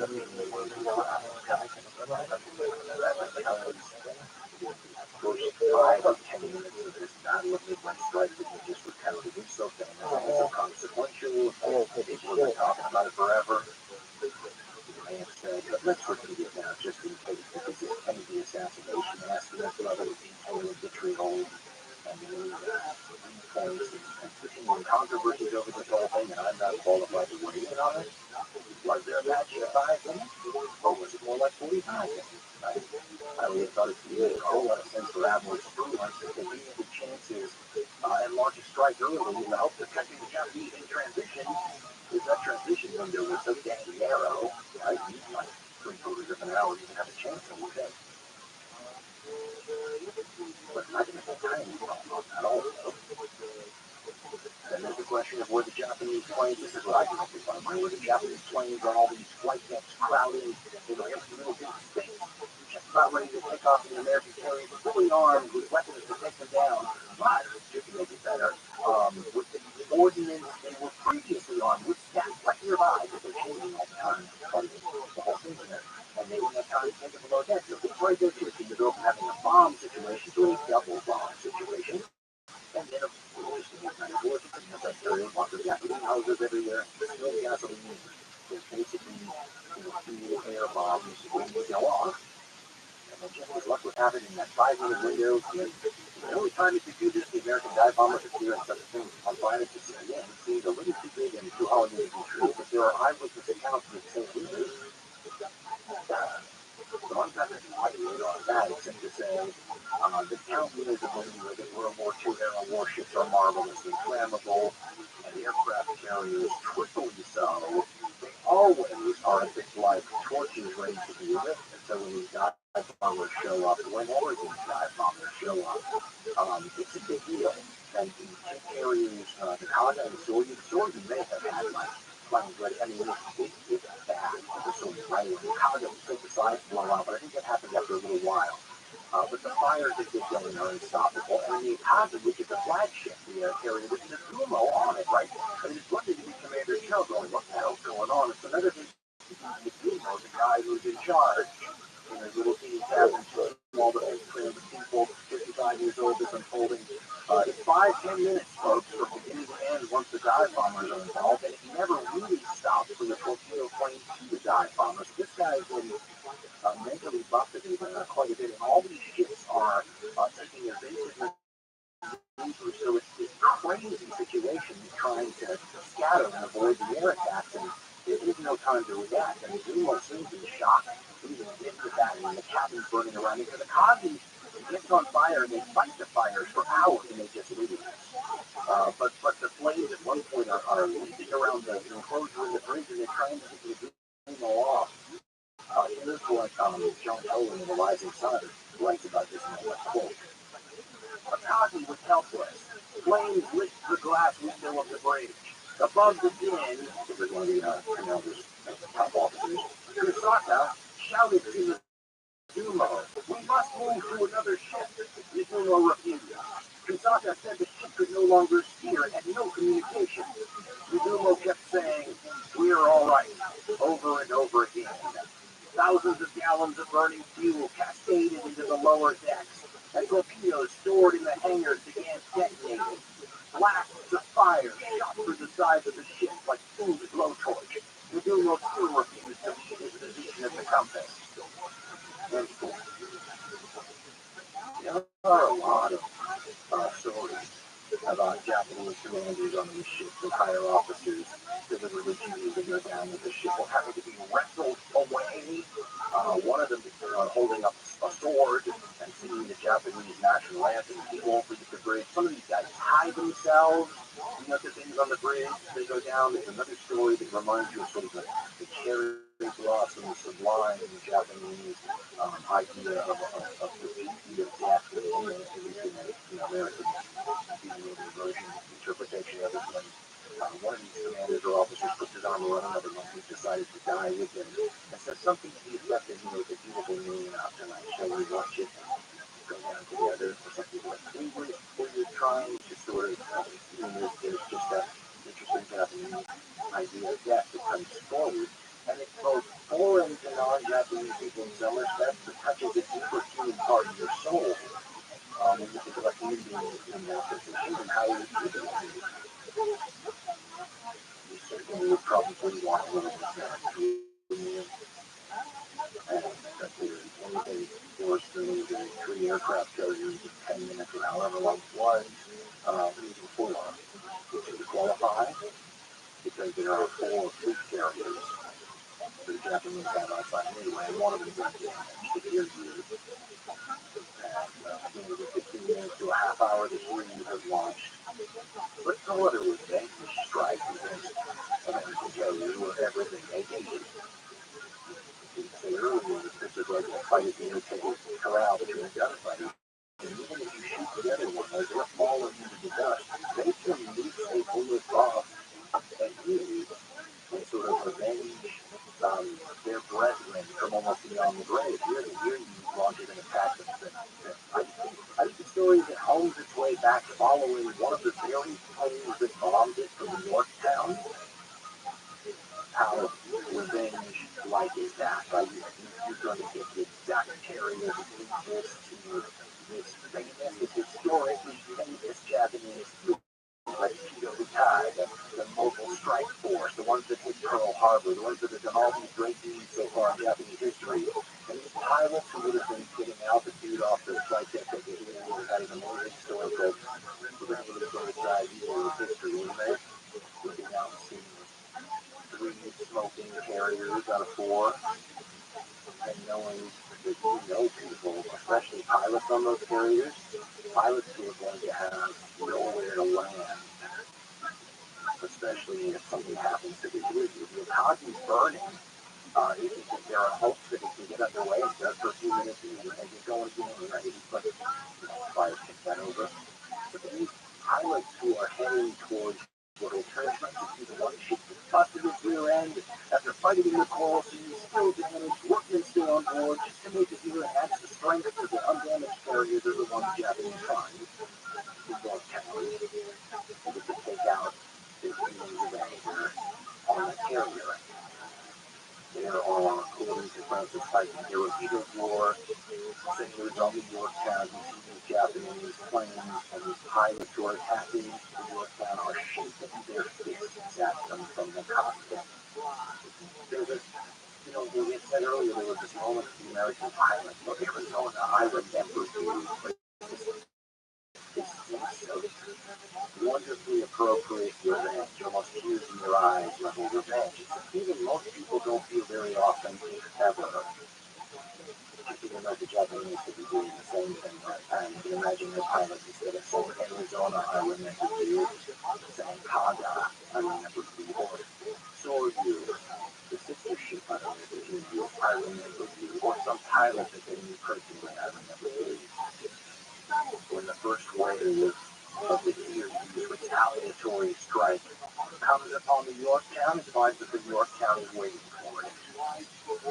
Its onboard radar is giving it advance notice, and it's had time to get its own screen of fighting, the defensive screen in the sky. It's had time to get everyone manning the aircraft guns.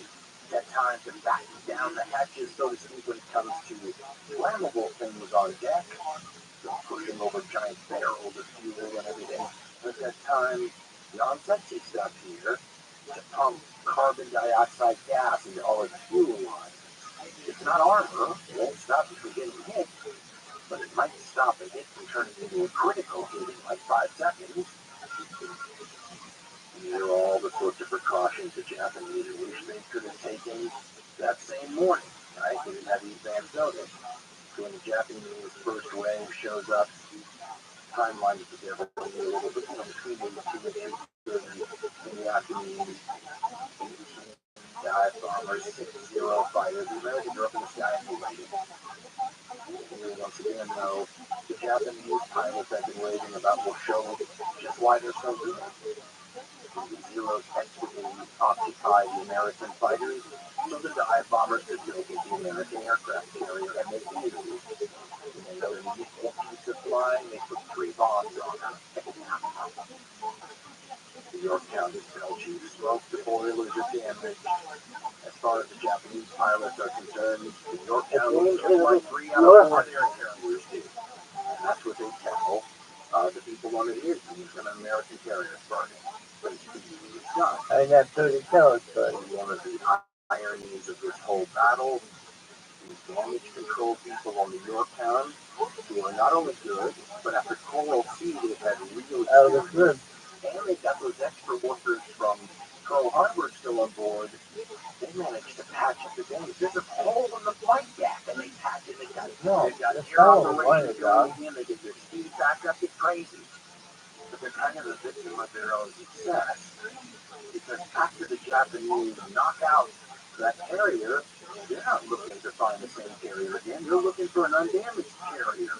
So when the second wave arrives from the rear view, that's a couple hours later, they find what they think is an undamaged carrier and go after it. It's not an undamaged carrier. It's a carrier that's been so well repaired by its damage control crew that the Japanese torpedo planes can't tell it's damaged. I mean, how great is it? I mean, remember, that's the carrier that was damaged already when it showed up in this battle. Because these troops, their history, had they not been as good at their job, and a little smoke is just pouring out of the top of the Yorktown, she might have been spared. Instead, she takes 2 torpedoes. One blows a huge hole in her side. The ship starts to list, something like 26 degrees or something, and just as this, these things have a big old heavy flight deck on top, capsize, imminent, to take everybody off, and she still doesn't sink. But I think it's the next day, June 5th. They tow her, they start taking her back to Pearl Harbor. She's like the ship that can't kill. They have this interesting recognition of pick her up, send her back out to sea, sell a lot of war bonds, right? The Indians have to come back because the Japanese submarine weaves its way through the destroyer screen and puts several torpedoes into the Yorktown. And that's the end of that. The ship couldn't kill almost anywhere to be destined. One way or another, not to survive this battle because it kept fighting itself in the way of the enemy. Think of everybody. The battle's not done, though, because of the danger of the day. Somewhere around like the 5 o'clock hour, when afternoon, late afternoon transitions into evening, the Americans find the last Japanese carrier, the Hiryu. And they essentially do the Hiryu what has been done to all the other Japanese carriers in terms of the torture, a burning wreck. And it is somewhat interesting that the aircraft carriers prove to be a little difficult to sink sometimes, but not difficult at all to light on fire. And I think that the Japanese actually are the ones ultimately responsible for sinking all 4 of these carriers and the torpedo eventually. And here you at one point was just sort of like smoking and drifting. There are some post-script activities to do in the U.S. battle of Japanese cruisers. I don't know what kind of force and I don't know. As far as history is concerned, the damage has been done. Once they hear you, it is, for all intents and purposes, taken out of war, and 4 Japanese carriers are lost in the day. There is no recovery from that. And there's so many elements that you don't think about. I had to, of course, for this delve into. And they're all things that when they're pointed out to you, you go, oh, yeah, sure, that would be a big deal. But they don't occur to you. I mean, people just talk to the news about all the islands. But this is the cutting edge of the 20th century naval technology. And the engineers, the technicians, and all the specialists on these ships are, well, these are special people in their own right. And I think about this, if you think about an aircraft carrier as a weapon, you forget that it's all of them working together to create a weapon system. And this PWI, this mobile strike force, the Japanese was a weapon system, and all these ships had people on board who knew the proper ways to work together. They acted as components. And once you took those people out, you just cannot. First of all, it's hard enough to replace individuals in real ways. You can't replace the institutional memory and everything involved. You can't recreate that without years of work. It took 14 years to build this thing. They lost it in a day. This mobile strike force. Britain's Prime Minister Winston Churchill, whose forces are stretched all over the globe, way too thin, way too fighting major battles and dealing with problems in North Africa, supplying the Soviet Union. For them, trying to contend with these problems in the Far East has been a nightmare, and it's been at the very low end of their priority list, simply because things are so great in so many places, and Churchill's response, he being the naval guy himself, by the way, to this American history in Israel, as witnessed in his history of the Second World War. This memorable American victory was of cardinal importance, not only to the United States, but to the whole Allied cause. The moral effect was tremendous and instantaneous. At one stroke, the dominant position of Japan in the Pacific was reversed. The glaring ascendancy of the enemy which has frustrated our combined endeavors throughout the Far East for 6 months, was gone forever. From this moment, all our thoughts turned with sober confidence to the offensive. No longer did we think in terms of where the enemy might strike the next blow, but where we could best strike at him, to win back-to-back territories that he had overrun in his 10-long rush. The road would be long and hard, and massive preparations were still needed to win victory. But he was not in doubt, nor need the demands from the Pacific bear too heavily on the great effort the United States was preparing to exert in Europe. From a war perspective, an overall war perspective, the reason to prepare about changes from the Japanese. The Second World War has a different feel, but in times of the First World War, different rhythm. Both of them involve grinding the other stage. The First World War, either side could have taken out the other until a very late time. It was an undecided fight. The Second World War is much more one side has its way, and then there's a huge shift of momentum, and the other side has its way. It's not so much grinding until about midway. And once the grinding part starts, that's when the fragility of things like the axis, economy, and resource base, and population size, and industrial capability, that's when they're just exposed, because that's what they don't have, the strong foundation. They've got a wonderful cutting edge, and once you dull that edge, and it becomes something where it is how much industrial power you have and all that stuff, then it becomes a rear guard action, the question how long the axis side holds out. But holding out is not the same as losing. It depends on what your victory conditions are, doesn't it? It has always been part of the Japanese plan. They were going to conquer the resources that they needed, spend a bunch of territory to surround them with a defense perimeter, fortify it, regulate aircraft, and hold out for the inevitable Allied counterattack, right? And then the combination of things like artillery, alliance of supplies, the weakened terrain, the Japanese Yamato spirit in the desert, the American Westerners, would create a situation where they were sending such large numbers of lives. That whirly bird, after fucking up, that whirly bird after all the fucking mountain guy. Which, after all, is the way every one of Japan's conflicts since she so-called opened up in the middle 19th century have gone. They never believed that's how this will end, after all.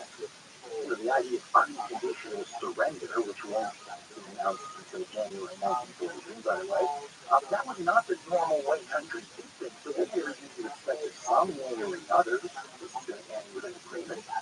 And here's the thing, even if you start losing, if you're in a strong position, you have a lot of bargains. I mean, look at the way it is in Europe.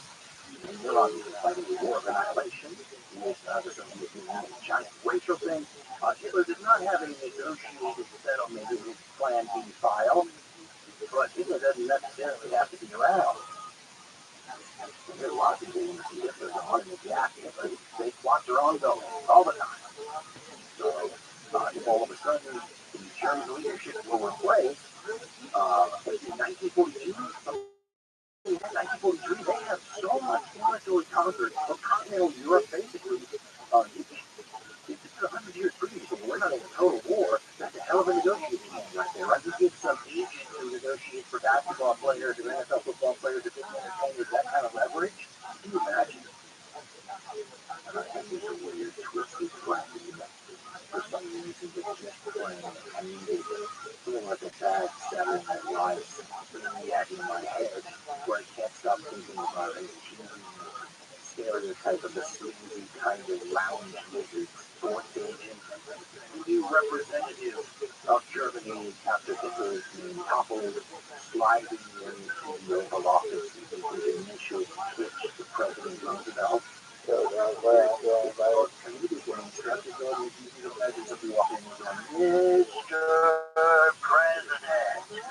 Please, Frank, can I call you Frank? Listen, Frank, I just want you to know, I have come from lunch with German officials, and all I have to say is, wow, where have those guys been all my life? I mean, they are big fans of yours, by the way, Frank, and they want you to know that they wouldn't have done this whole coup thing with Sweeter if they could have.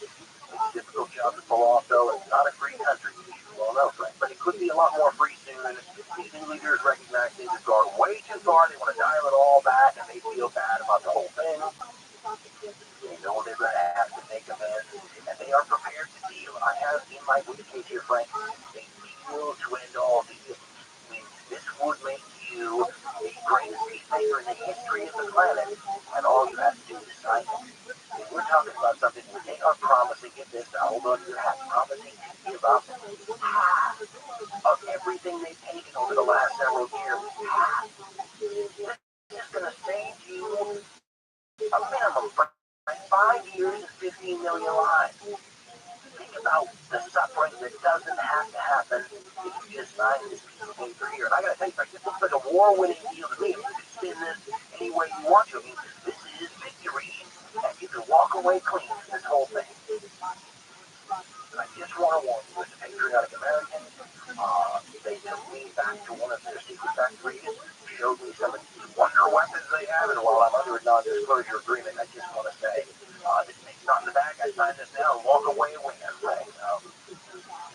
As funny as that sounds, ladies and gentlemen, can you imagine if the President of the United States or the leader of Great Britain would offer a deal out of the war that would save them years of fighting and tens of millions of lives? No matter what you think about unconditional surrender or the nastiness of the enemy of the state of things, it might be tough to sleep at night, don't you think, to turn a deal down like that?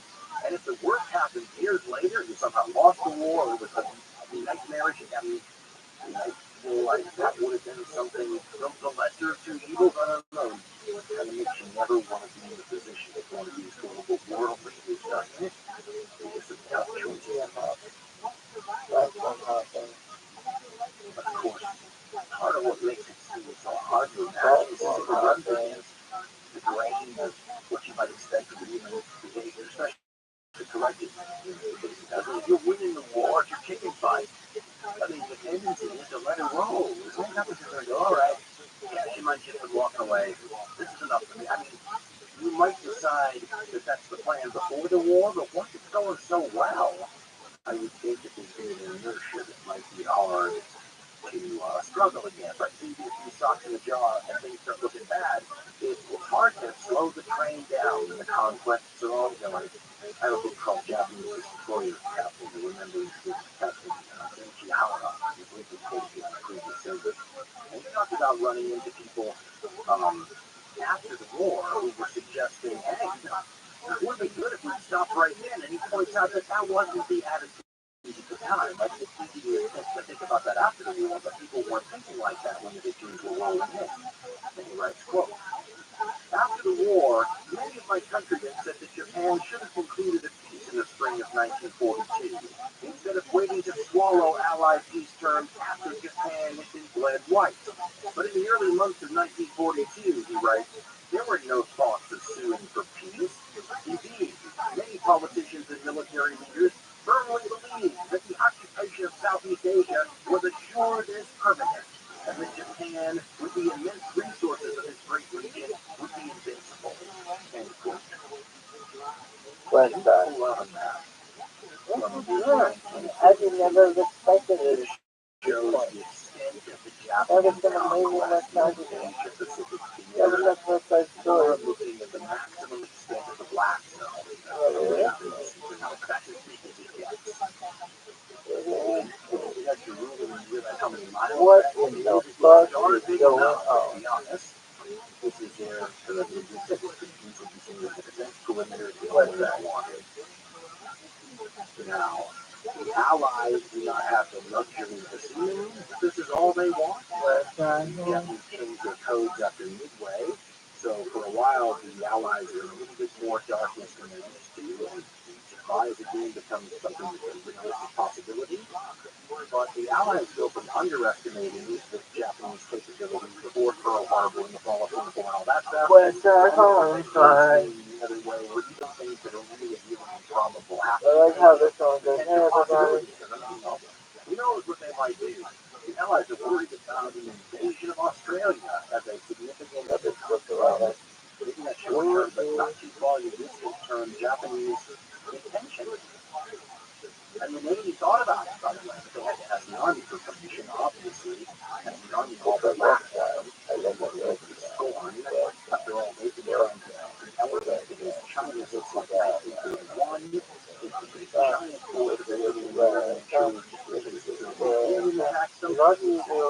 stuck on that press button. Good? Yeah. And that was and pee and poop and pick my toenails and chew on my fingernails and pick my boogers. Yeah, everything and eat my boogers. And those handsome people at the door. For Riz?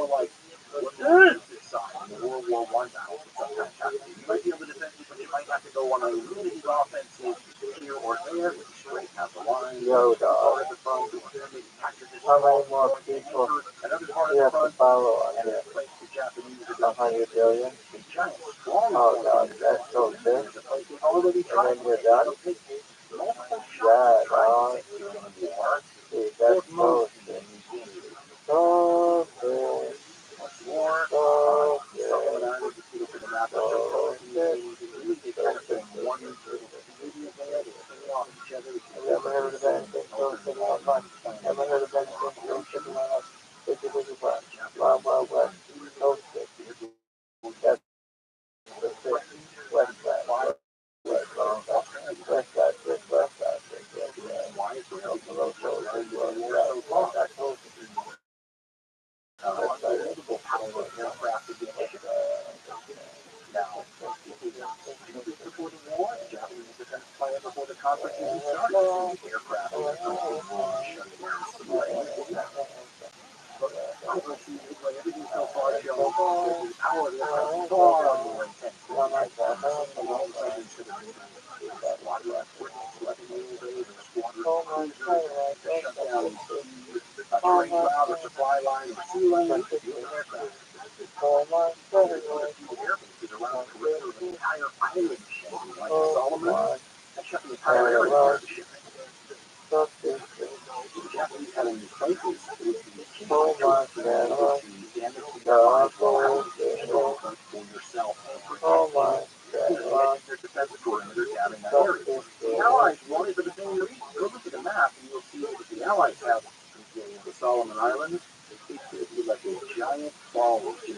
And you should recall that he was in the Philippines were going to fall, and MacArthur said he was prepared to die there, but his wife and his little boy were both prepared to die there, and the president and the American military ordered him out. You know why?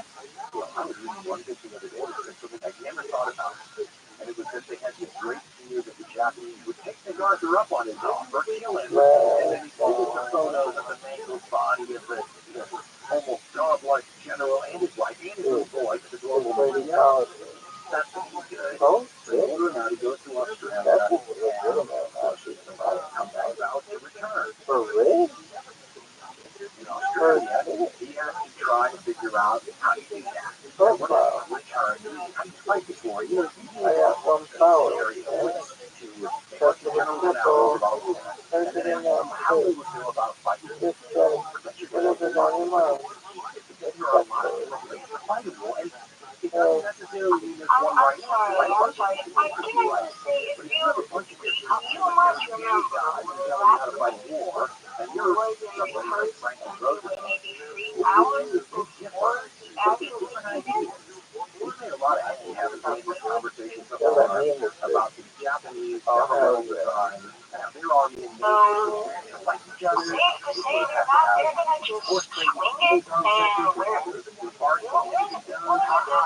about the hammock and I'm gonna co-op is a phrase that I use for many different places. yeah, I know Angela said that she read the script, it was funny, and boss told her, well, he trusts her to like improvise basically, so I think it's just improvise with like an outline. Yeah, because that's what they did in the last decade. Because remember, nobody knew Charlotte's name because they didn't read it. Why is he always right for your stuff? Like, what's free, and he's a cheap man. You're right.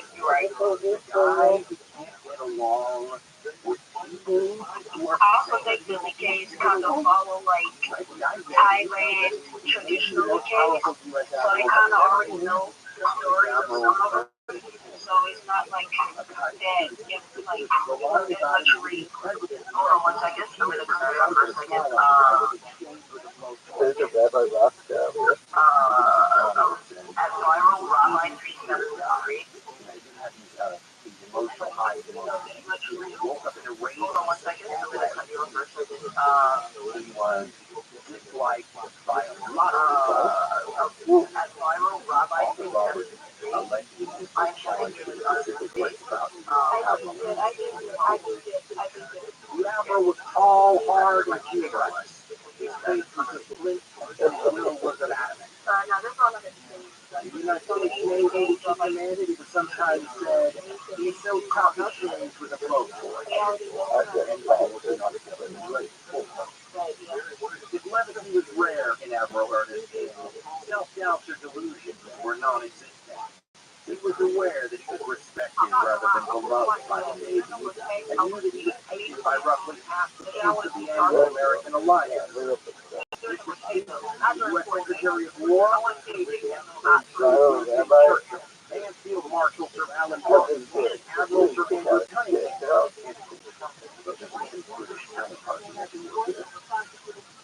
Why not? As an admiral of the century, Army 85, and then British 85, and then it is fabulous to learn Jonathan W. Jones and my son. General Marshall Marshall Stafford rose to action. In his diary, Lieutenant General Joseph Stilwell called him a quote, high-powered gesture. Let me back in here. Cooperate or listen for help. Eisenhower routed his diary. One thing that might help win this war is someone to shoot the cooperation. Those hours is a rude person.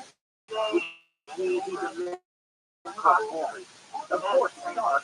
Of course, Stark was just a nice old lady. Where is it? Was going to cause a blow up sooner or later. I'll bet.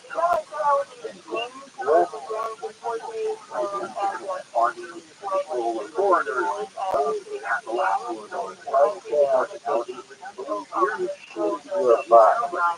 $2 a doesn't have any kind of like by Alex. interior, and it's Well, I know $2. You're not like you're going to look at the market. You look at well, eat that and you put these on the zero. and instead of Yeah, George Martin, never done on a very agreeable man when he wanted to be, bitches. You going down. Oh, I'm going to pick them up somewhere. George Marshall. Sometimes I think he's stupid, and other Yo, times very good. yo, His quote, his basic trouble is that like all army officers, he knows nothing about sea power, and very little about air power, end quote. George was right. He considers Marshall the second smartest man among the joint chiefs, after himself. But that did not I got a little bit of west side, kissing your mom, fucking your finger fucking your girl, finger fucking your girl, finger fucking your girl, Part of the army, your girl, your girl,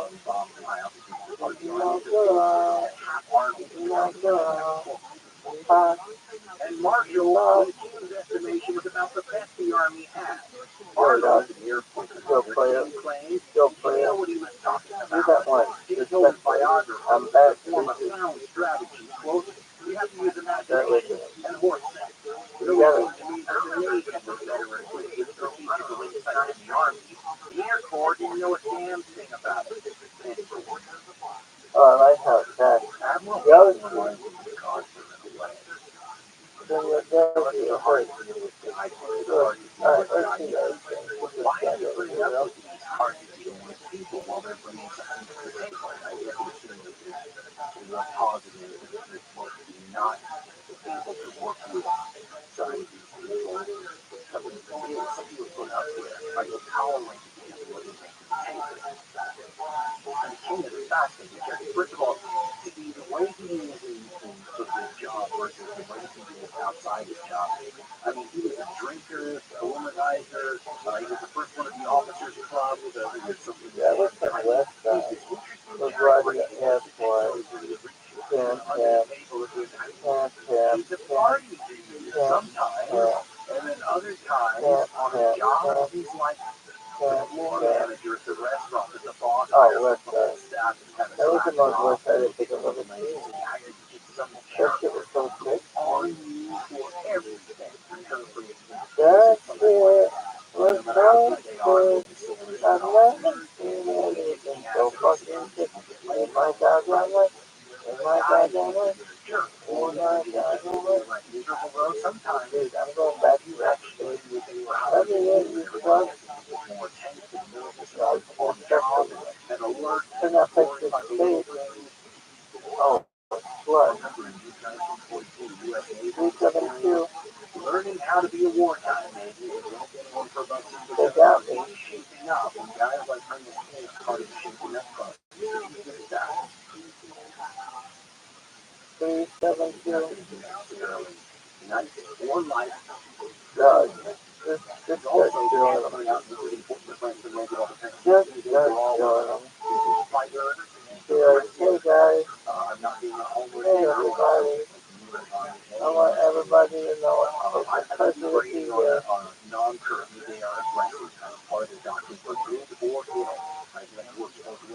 It's the one thing that just be respectful.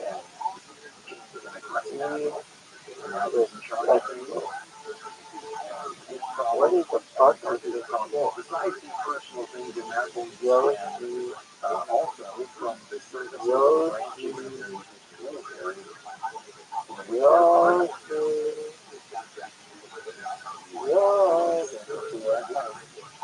Japanese army and navy, they don't much like each other and find it difficult sometimes to work together. The same is true of the American military. These days, like this particular service rivalry and the wicked gets a little bit too mean after a very one-sided army football game. Wait, you guys hear it? It's gone up and down like a forest fire. Sometimes getting really hot, sometimes getting Unless it's fucking black though. this guy didn't like It's it a at all.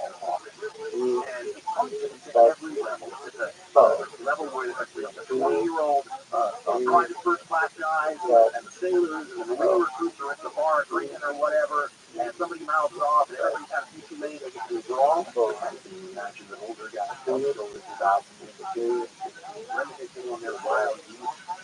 The problem is that they don't seem to outgrow that, and they feel the same way. And it counters their ability to work with their counterparts in the other services. I swear to fucking God, dude, that he is about the job. The entire way to do the strategy, especially for the war, is the data service rivalry and brain and all of it. So this is fought by both of you with how because it wasn't you, and the more topics that because of it. So, talking guys, even like stuff, which is this rivalry. The acrimony was found in every way. Brawls, between sailors, marines, and soldiers on the streets of San Francisco and Honolulu. Sailors and soldiers taunted one another as swabbies and dog faces and settled the issue with their men begrudged sailors their hot meals and clean bums. Community became criminally lavish when compared to the squalor and privations of war on land. I just wanted to point out the rivalry and animosity between the U.S. Marine Corps and the U.S. worked well together, dates back to the Revolutionary War, and was notorious. There are naval bases across the world. Guardhouses and gates were manned by scowling Marines whose customary hail to all sailors was, "Where the hell do you think you're going?" So the Army and the Navy don't like each other. The Navy and the Marines have their issues. And of course, don't fuck with them. The Marines have their issues. Don't fuck with them. Senior Army officers regard the entire Marine Corps as a front acted by the Navy to usurp their rightful function and did their best to assist the or at least limited the point of thinking larger than a regiment. Now, basically better. For real? Air Force at this time. There is, however, an Army Air Corps and Navy flyers. The Army Air Force has handed out medals like after dinner meals. Pilots of different services took satisfaction in buzzing and rivals airfields and aircraft, or when on the ground, holding down their brakes while gunning their engines in order to blow clouds of surface on their asses. Every major action early in the Pacific War involved immense interservice rights. You have an admiral burning his United States Navy. I've heard it said that he's the most powerful admiral who's ever run the United States Navy. And the world is like so over. The questions of things like strategy.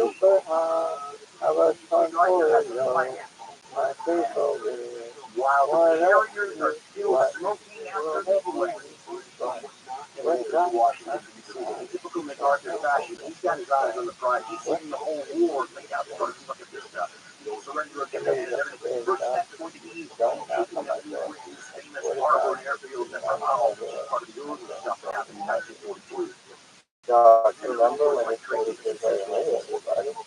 So that's the place. And the way he got the plan set up, he should surprise nobody.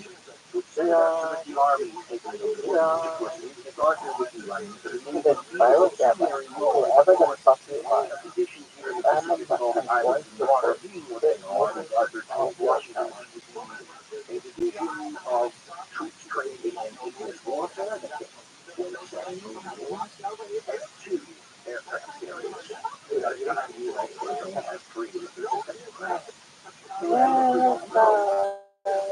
Within hours of the Battle of Midway, about a month after the Battle of the Coral Sea, when the admirals of the United States Navy are probably still in shock by how quickly you can go from having a nice set of carriers to having no carriers, right? United States is like 15 minutes. The idea of handing over those carriers to a guy like Douglas MacArthur, to whom they will be just one of the steam plates or jelly balls that he's managing to keep in mind as he lays his eyes on the prize of the eventual and return to the Philippines or call it a comeback. Well, what up, boy?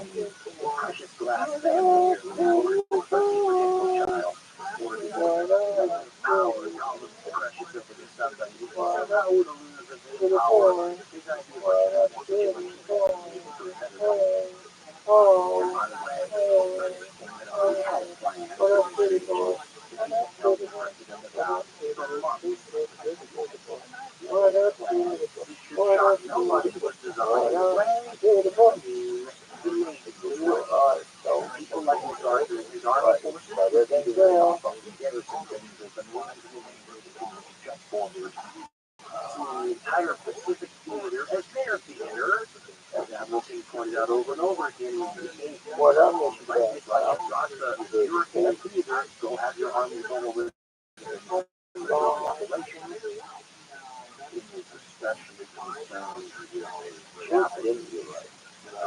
You know, seaplanes from the island of Rothschild, take that back right away. Take that. Yes. Right. The army letter and other than the whether or not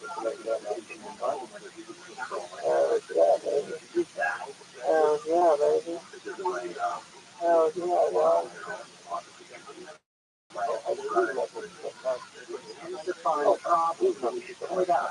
With a chief of staff with all the heads of the military who are supposed to work together for the president, like there is now in the U.S. military chamber. Okay, go. Last month? No, you want the last month? No, you want the last month? No, I would like to shut it down.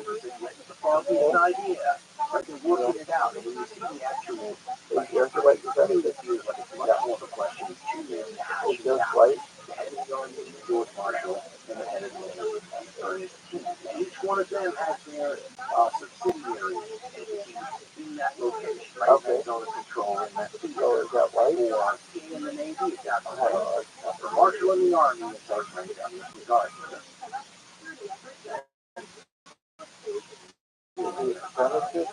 Guadalcanal, soccer, Red Bull, energy drink in general. Marshall presents the case for endowing command of the offensive in MacArthur. Acknowledging the simple lines drawn on the map earlier that year, we're not absolutely controlling. Marshall argues that MacArthur's position and knowledge would enable him best to coordinate Allied efforts. He replied in writing the same day. He began by pointing out that in Europe, where the major forces engaged with ground troops, he had acceded to Army command. He praises Frank Wright that became progressively less tactful. He stated that naval and amphibious forces predominated in the Pacific, and command should therefore be naval. In fact, he asserted the operation, quote, could not have been conducted any other way. End quote, Frank continued. In a further slap at the Army and MacArthur, he promised to proceed, quote, even if no support of the Army forces in the Southwest Pacific is made available. End quote. Underlining his threat, Frank writes, he directed units on June 27th to prepare for operations on the premise that only Navy and Marines would be available. Marshall restrained himself from a reply in time to this provocative missive. Not so MacArthur, who threw one of his more remarkable tantrums of the war.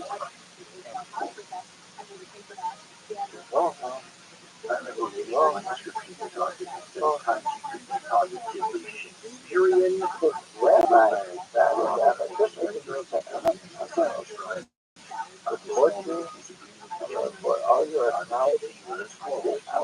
The argument over command rocked the Joint Chiefs of Staff for almost a week. At one point, he warned Marshall that he would direct units to go ahead with the operation, even if no support of Army forces in the Southwest. While MacArthur, declared that the Navy ought to be part of a long-time plot to bring about the reconstruction of the national defense function by the Navy. The Army being relegated to merely basic training, garrison, and supply purposes. Because no dog information secret info on the fact that there was this plan to usurp the Army. intolerable wall. Where sometimes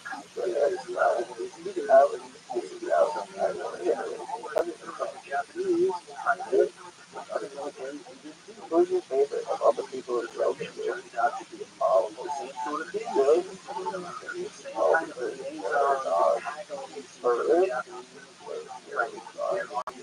West side. On the American side now. Are you done? George Marshall, everybody comes up with a plan. Why die? To give us both his little starlets their song ready to go an equal number of lives. Everybody gets a piece of the action. Moment in the sun in a multi-phase plan that puts each side in charge. First, we're going to have first phase.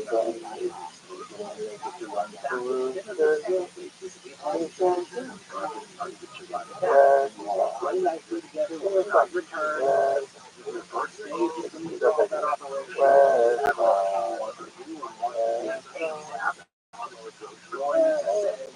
Land forces and naval assets to take over islands in the solid west. Rodney had always been on the list, but in July, early July, the Japanese land on the island of Guadalcanal, led by Japan, started doing their things. Had already been patient admiral and worried about a golden opportunity here after midway closing. Like a fire under the rain of a person who believes in no fire. Pushing everyone now. He wants to invade Solomon Island like 3 weeks.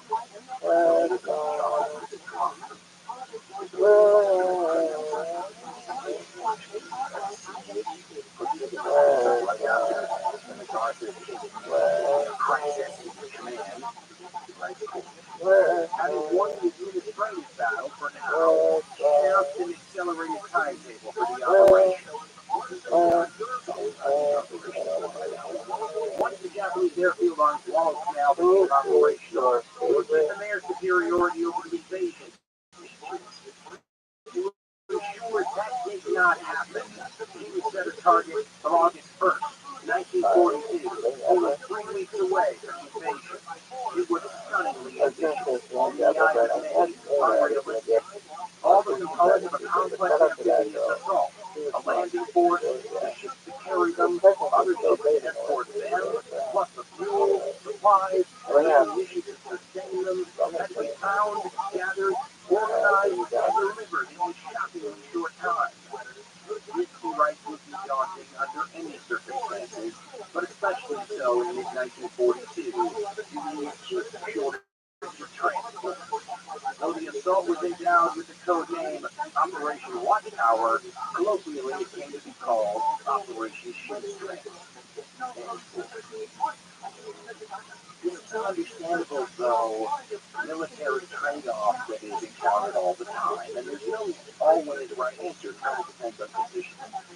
And reasonable and even unreasonable military minds can differ. This is a question of who we attack now before we're ready, basically in a halfway, but catching the enemy off guard. The Japanese were not expecting any counterattack in January 1943. That's 6 months from now. It would catch the enemy off guard. Wait and delay this several months, get your ducks in a row, rehearse this thing, stockpile supplies with all the different commanders on the same page, with the same plan, at 0 hour coordinated at just the right time, and you go, like it's June 6, 1944, and you're landing on the beaches of Normandy.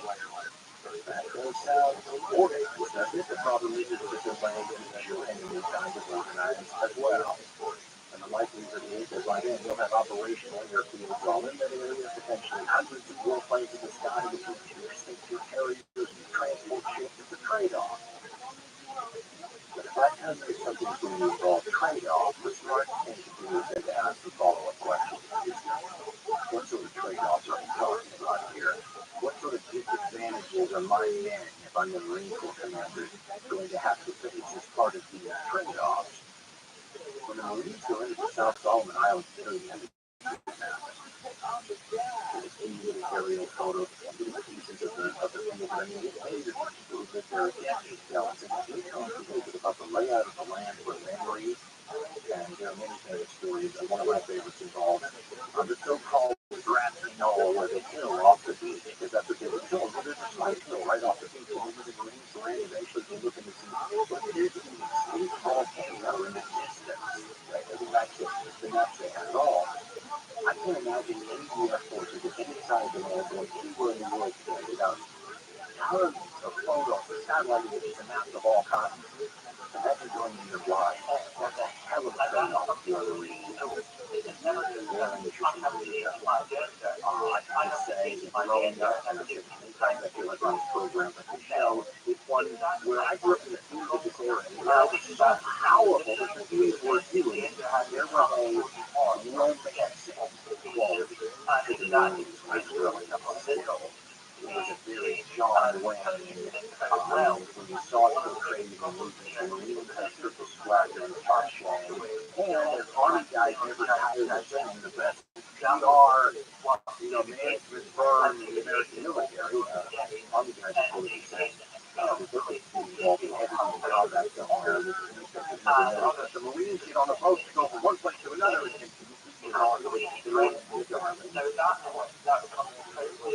we should say that in the future, the Army will actually carry the lion's share of the weight of fighting in this war eventually. But generally, the Marines usually land on the beach. Not always, but generally. Like Guadalcanal, the first time you look at the subsidiary islands, places like TRILLIONAIRE, another one called another one called Hanambogo, I believe, and they're all part of the 15 island chains. Guadalcanal being the one that is Guadalcanal, about 85 miles long, 30 miles wide. My stepfather and my father both served in the Navy. My stepfather was there at the end of the Second World War in combat, but I'm sure he was like, so we were basically a Navy family. My stepfather was in the Navy in the Second World War. My uncle came from the Marine Corps igers. He was a Marine Corps pilot. So he didn't have to go doing any of those horrible things that my stepfather and father continually warned me about. They used different terms. My dad was a lot more cool about it, just vague about it. My stepfather said, don't ever, I just don't think it's because it's crazy. The suicide squad. And remember, the Navy guys are the ones who had to take the Marines to like the dumping off point on the island and let them off, and then hightail it back to the ship while the Marines have to keep going into the teeth of the defenses, right? And my stepfather said, don't ever punch yourself in the Marines. So you'll be dropped off a half mile from the shore, hit deep in water, on a coral reef, and have to wade in under machine gun fire. You're not going to get in a situation where you put yourself in. You're too smart for that.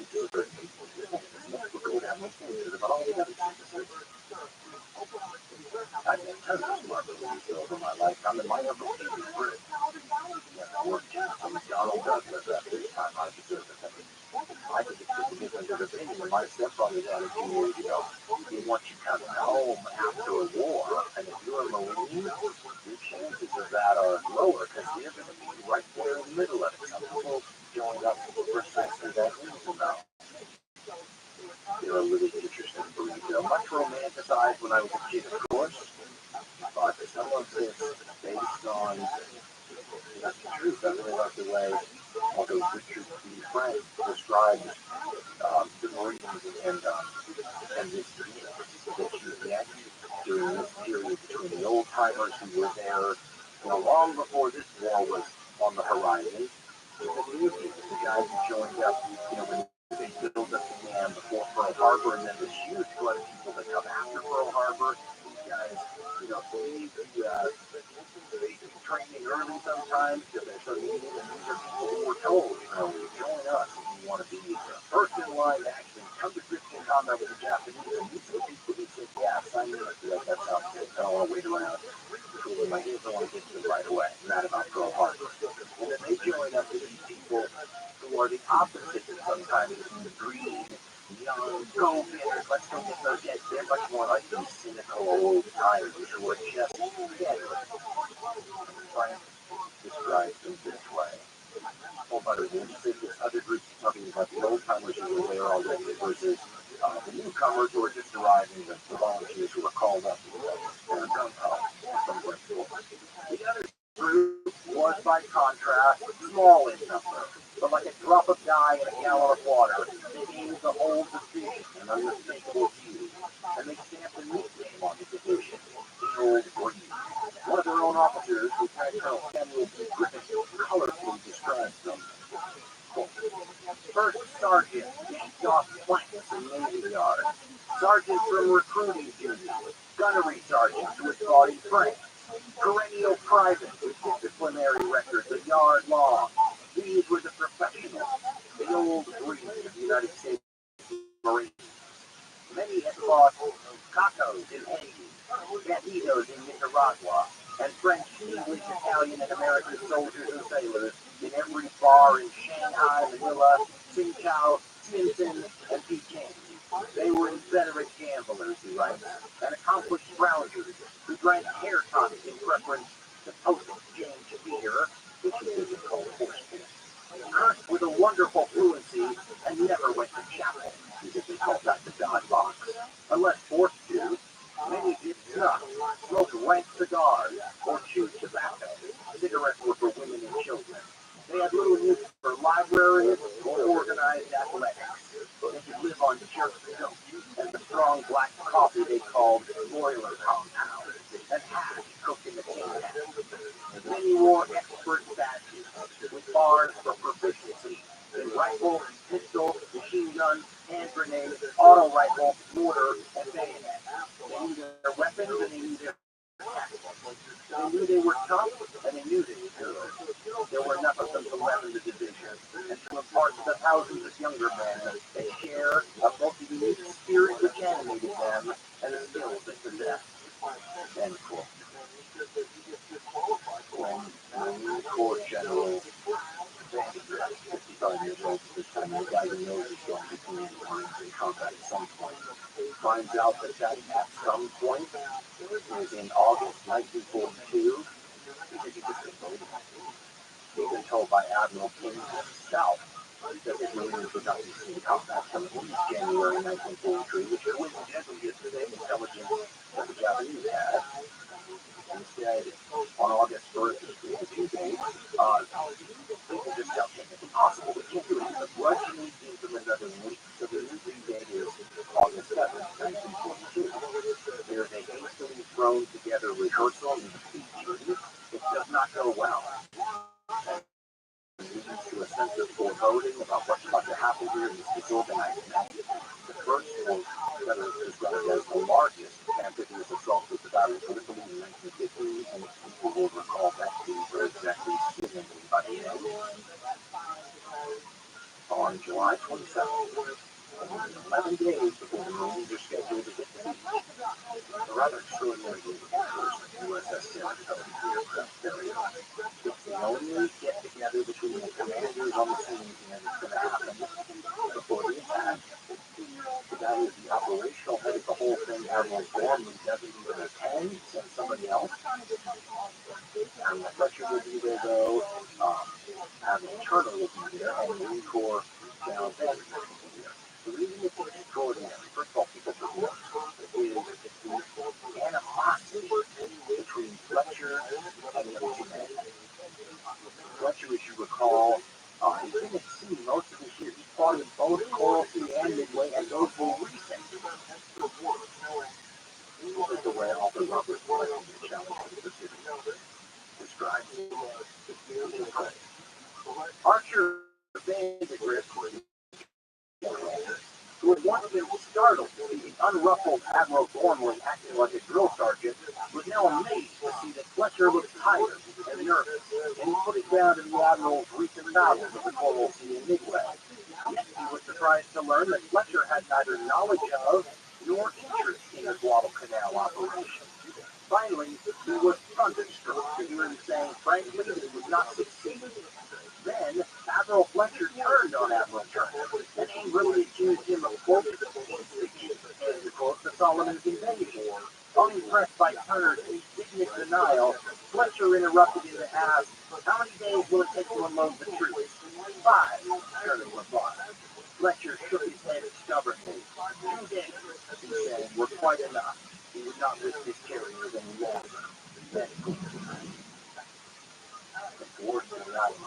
level, though, Fletcher basically says to Turner that he doesn't have any combat experience and he came from all these clients from Washington, D.C. The main idea about the Revolution military affairs. Admiral Fletcher has seen up close and personal and recently, not going to let this other death-bound admiral, a planner, not going to let him use the precious aircraft carriers as part of his learning curve. And Vandegrift is stunned because Gillis is being described as furious, trying to explain to Admiral Fletcher that the 17,000 Marines he's going to land within 24 hours of the initial assault need air cover. And his plan is to capture the airfield that's on the island, unfinish the course, and finish it, and then have his own aircraft, and then the carriers can leave. Turner doesn't even have that kind of optimism. Admiral Turner just wants the aircraft carriers to stick around long enough for him to unload his transports. But if his transports are going to take 4 days, and Fletcher only promises 2, but what if it's 2 days? So Fletcher will eventually compromise and give him 3.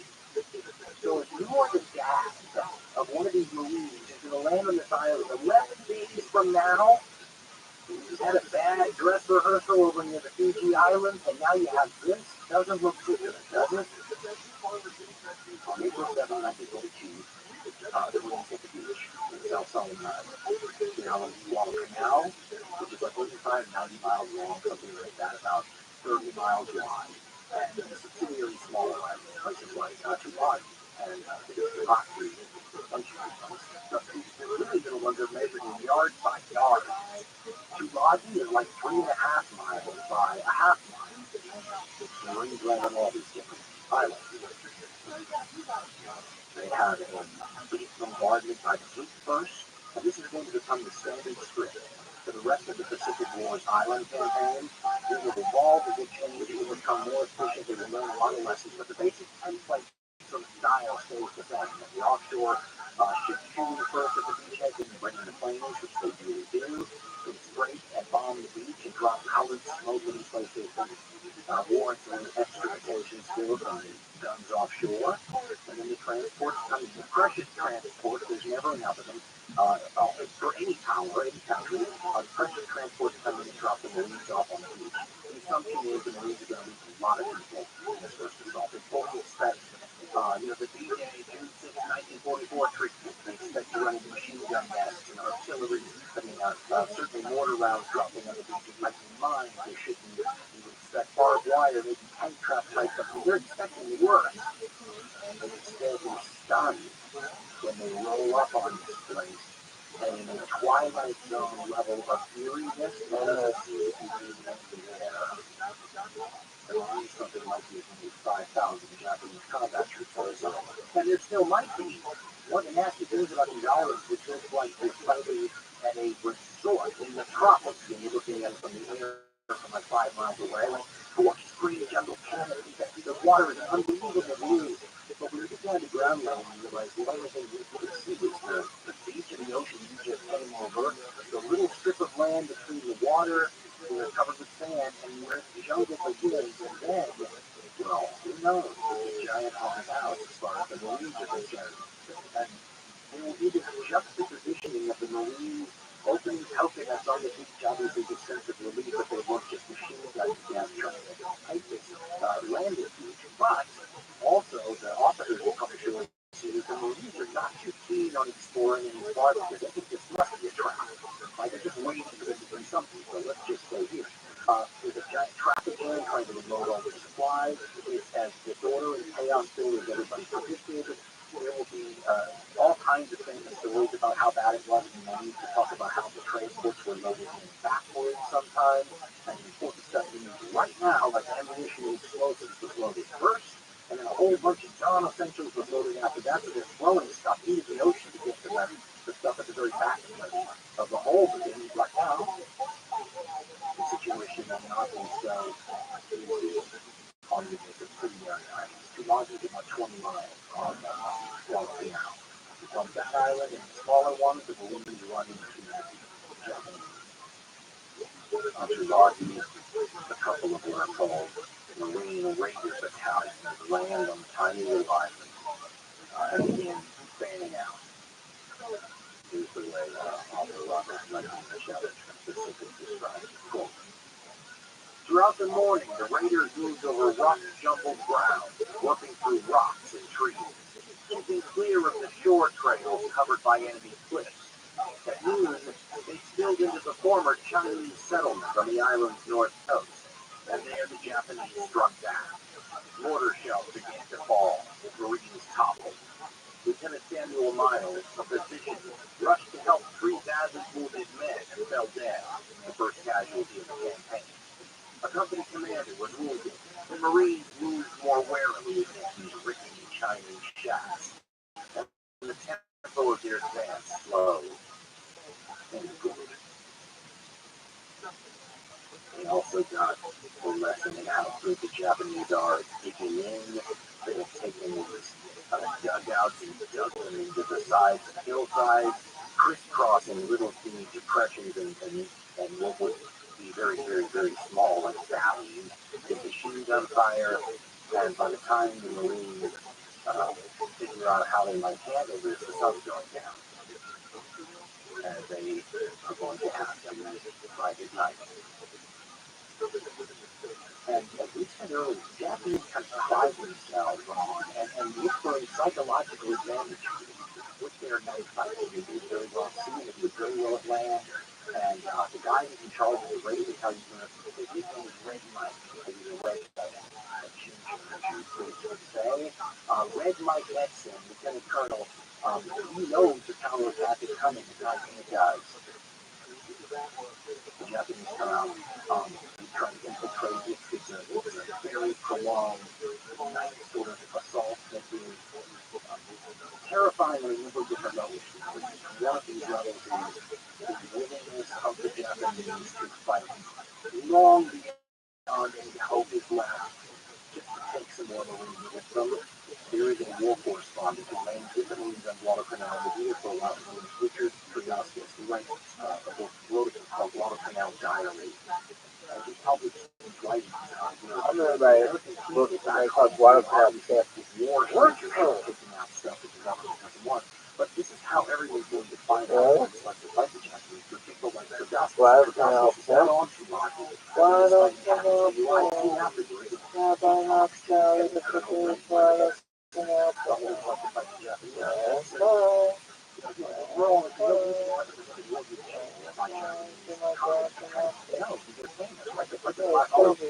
But this was not something at the time that they were working with. Like Exit, something else for the kid. And Trudowskis quotes Lieutenant Colonel, and these numbers are numbers from the scene at the time. So they can check and got records. The point was the Lieutenant Colonel on Trudowskis' time and causing the language and at the time during the giant race war here on all sides. They take this out and somehow Colonel Edson summarized the campaign.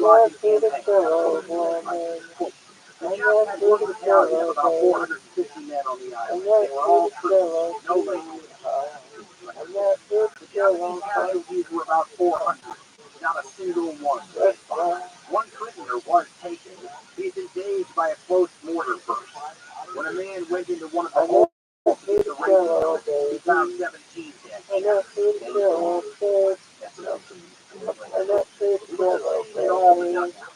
found an officer with a line in one of them. He sent an interpreter out. The interpreter came to the mouth of the cave and asked if the officer wanted to surrender. The answer was a grenade.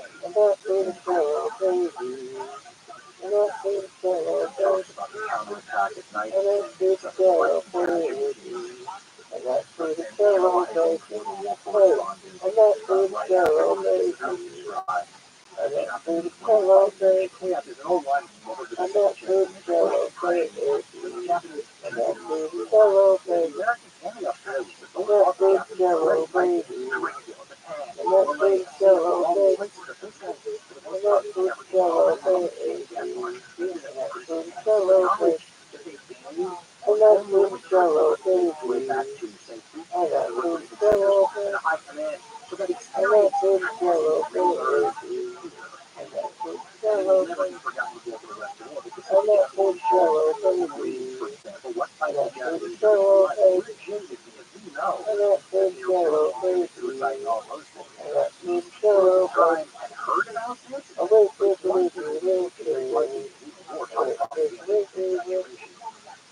was no hope of escape.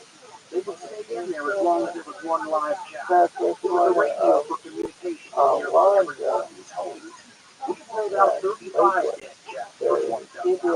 In another, we took out 30. Some of these people have been dead for 3 days. But others were still in there shooting.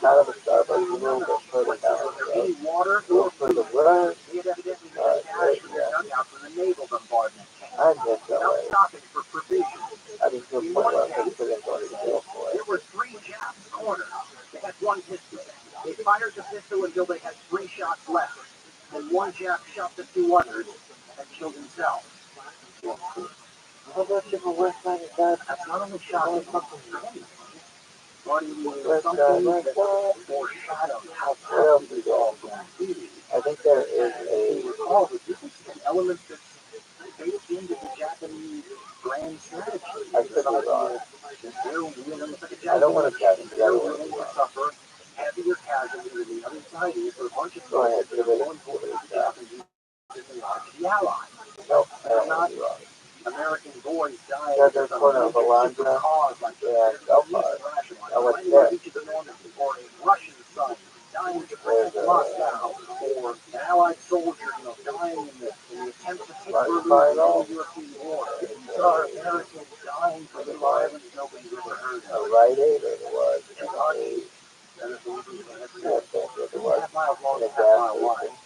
The American combat casualties were taken at that tiny little place, and a couple of other little islands that are measured yards by yards. Is there anything else there?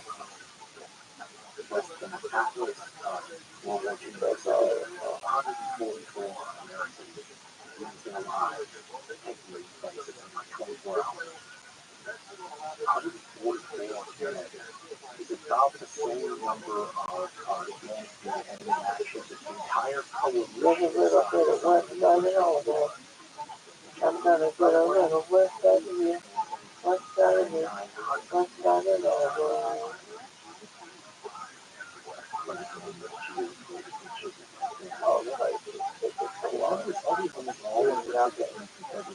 No,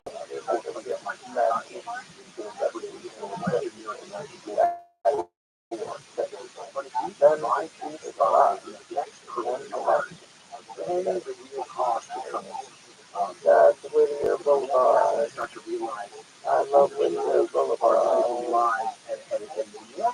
love Whittier Boulevard. Whittier Boulevard. Whittier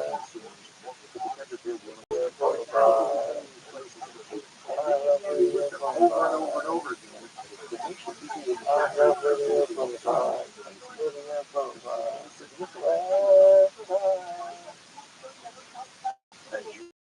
What's the Japanese here about this landing on Zion and stuff? Well, they were taught that if they controlled about 650 miles to the north, revolve air naval assets, they send them both down to the area. The ships take a little bit longer. The planes arrive in 4 hours, and they go after the transport. And there are battles between anti-aircraft on the transport ships and the Japanese aircraft. There are battles between American fighters off those carriers that have fighters and the Japanese planes. Yeah. Speaking to world, Victor. Hell yeah. I got an affiliate.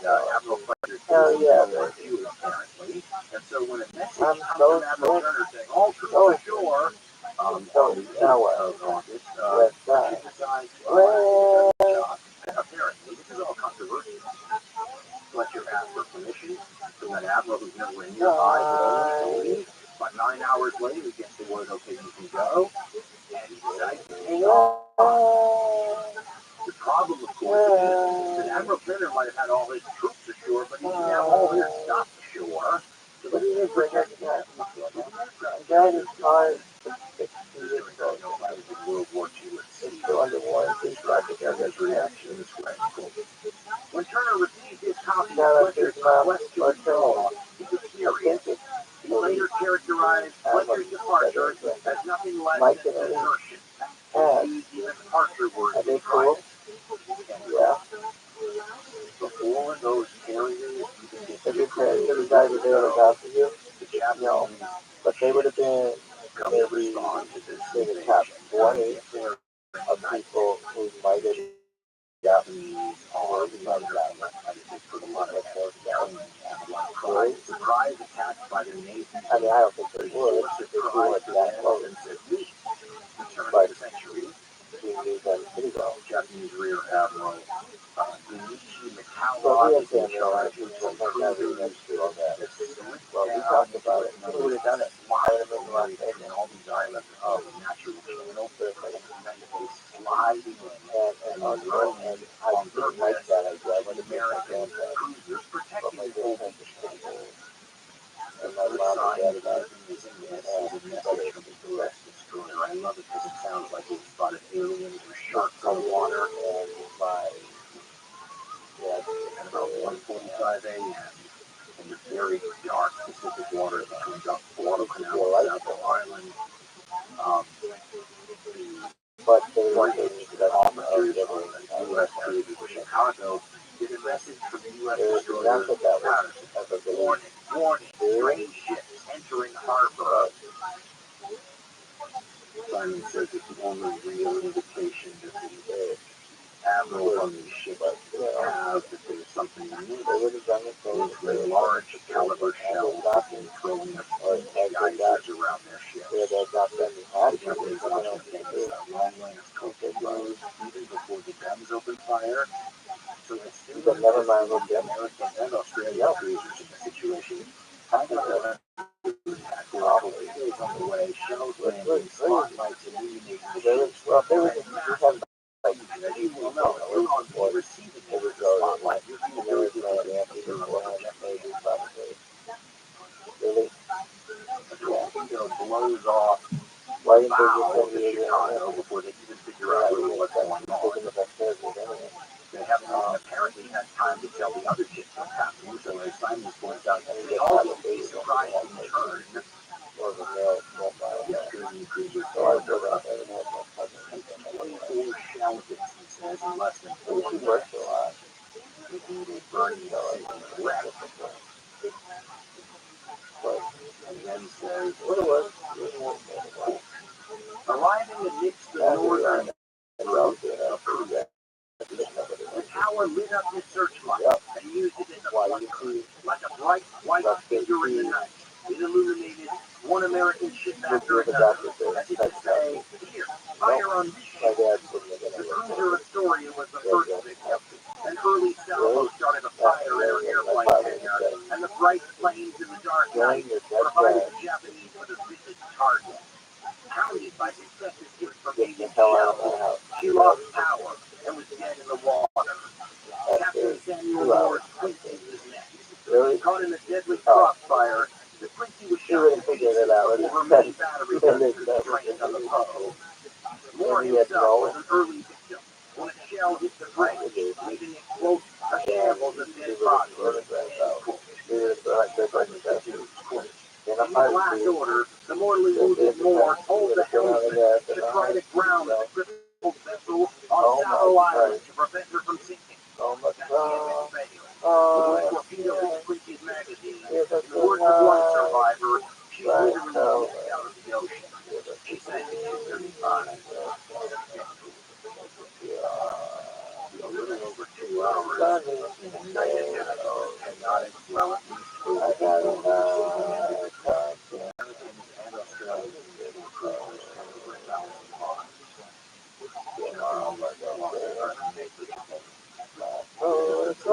By many of the worst statistics in the history of the United States Navy in a fair and it makes it very clear to Admiral Turner with his transports and cargo ships still unloaded at Guadalcanal and all that he's directly turned. He just lost the aircraft covering force, and now he just lost his heavy cruiser covering force. So he needs to those ships that still have cargo on them that the Marines need, and 11,000 or so Marines on Guadalcanal itself. But all in all, in this area, which is about 17,000 guys who are now marooned here in the South Solomon Islands together with a counterattack on the way. Elements of the counterattack arrived and the Marines prepare a little bit, create was extensive perimeter around this airfield. It's called Henderson Field, and that they were finished just in time to get the aircraft on just in time for the counterattack. They will create this zone around the airfield that will become the closest thing that Guadalcanal has to anything you might call a front line. And it's behind the war. This will be the area that's everything. Look, they will have just enough time apparently to screen. They see this strand. These silly little things sometimes that are important as barbed wire in front of some of their positions. White yards in front of some of their positions. Protocol. So that when on August 21st, after midnight, the first of these Japanese counterattacks arrive, so it is slaughter. Nice. The Japanese arrive the first church for a counterattack after midnight on August 19th.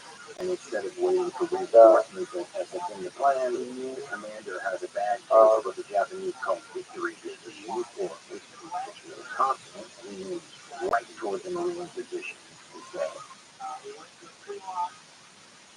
They meet the chief detachment, 900 men originally, 100 were left behind. It's hard to read, but the begins to show up to attack, thinking that they were in a smaller force, probably. The very fact that these were Marines, many have misled the Japanese intelligence people who were looking at the reconnaissance and thinking, well, this was part of it, and surely they would have these transport ships and people resupply them, but they might refuse them. Now you get to see a lot more of the hallmarks of the Japanese opponents, so. Because when you fight in half the time or more, in the Vietnam War, you can hardly see anything but this war with everything visible in the other. In that war, they had a war against the Japanese. Sometimes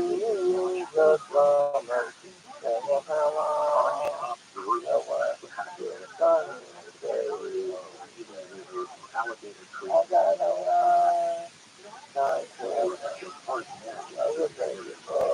Alligators, which would be benign compared to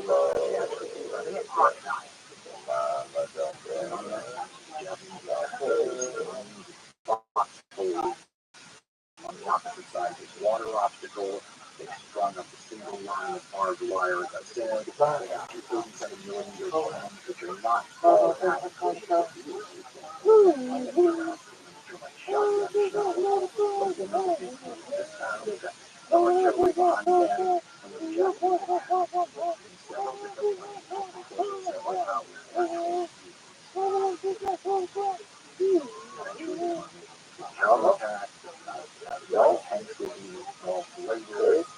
The likes of which people who saw this and after this movie just over so many Japanese trends of the tank the status of war.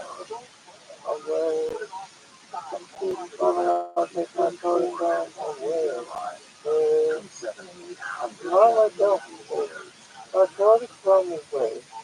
Mama don't think my quarter film away. Tom Jones. Mama don't think I thought it's from the way. Mama don't think I thought it's from the way. Mama don't think I thought it's from the way. Mama don't think I thought it's from the way. Mama don't think I thought it's from the way.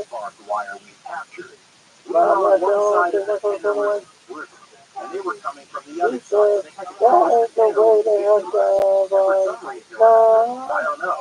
That is the way they had a narrow cut. Consequently, their casualties were more or less bunched. They would throw up a flare. They would see targets. Boy, we laid down a sheet of steel. 4 people died. I think I fired off 100 rounds or better. And the rifle was an 03. That's a real person on the 1903 Springfield rifle. And then you got 6 motherfuckers. With the rifle with an 03. It's like a mining mule. It's a very accurate rifle. The next morning, I had a jar on me like I had the mumps, that damn rifle. Well, the next morning, we counted something like 600 dead Japs. And we found out that it was the battalion. It was supposed to be the premier fighting group of the Japanese. And it had considerable success in the Philippines and the Orient. And they were instantly sent on to Guadalcanal. And that was just the first battle. It's a itinerary, though, that everybody gets the same lesson that Mike Edson and his Marine Raiders had gotten on TRILLIONAIRE. The Japanese found after a Marine counterattack battle. No one will let you speak in any of the Marine. No one lets you speak in anything. Touched with fire, the land war in the Why? South Pacific was going Eric Road to Because I'm such a kid, baby. crushed by Marine defenses and a counterattack, 800 Japanese infantry perished. The death throes of the Ichiki detachment took place in daylight, as hundreds of Marines watched events unfold. Many wounded Japanese with hand grenades, armed them, and then held them to their heads. This type of behavior was incomprehensible to the Marines. But far worse, he writes, several of the wounded tried to kill Marines who were attempting to take prisoners. Infantryman Andy Colini was involved in the closing stage of the battle. Now, here's the written quote of this Guadalcanal record. As we approached a pile of Jap bodies, up jumped 3 Japs. 2 of them were in good shape, but the third was wounded. They were carrying him as though they wanted to surrender. But just as they got near us, our sergeant jumped out in front of them and yelled, "Cut him down! Cut him down!" He saw something we didn't. As soon as he yelled, the 2 unwounded Japs reached in their shirts for grenades, but they never got to use them. It was also a battle that really soured the Marines' negative misunderstanding, but the way it was everybody else was Japanese had said something to tell the Marines no one was to surrender and the Marines were to surrender that day. They ambushed the detachment coming up with swords. Marine Corps General saying that we're creating a hard man already.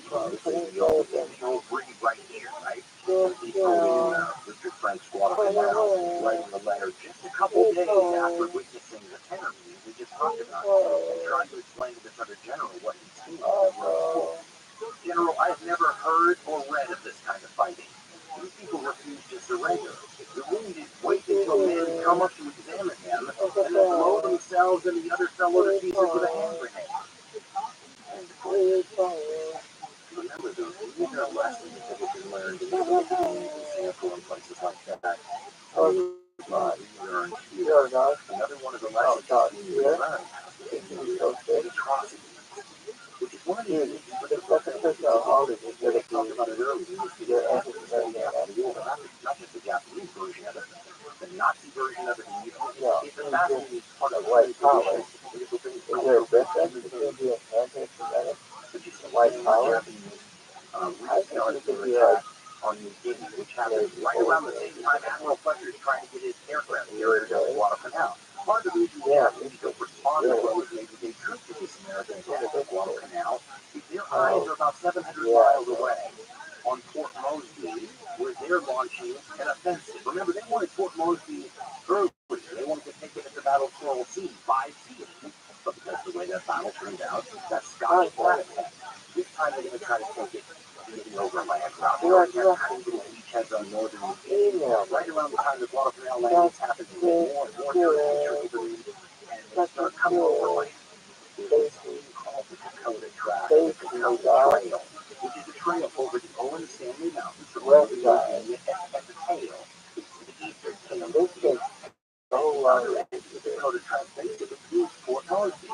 Port Moresby is this trail and make Port Moresby via land. Port Moresby, right away, they start creating the same kind of atrocities that becomes a trademark of theirs in the war. And they are the sorts of things that poison their enemies against them. And if you believe some of the evidence that's in the case of this may have been by design.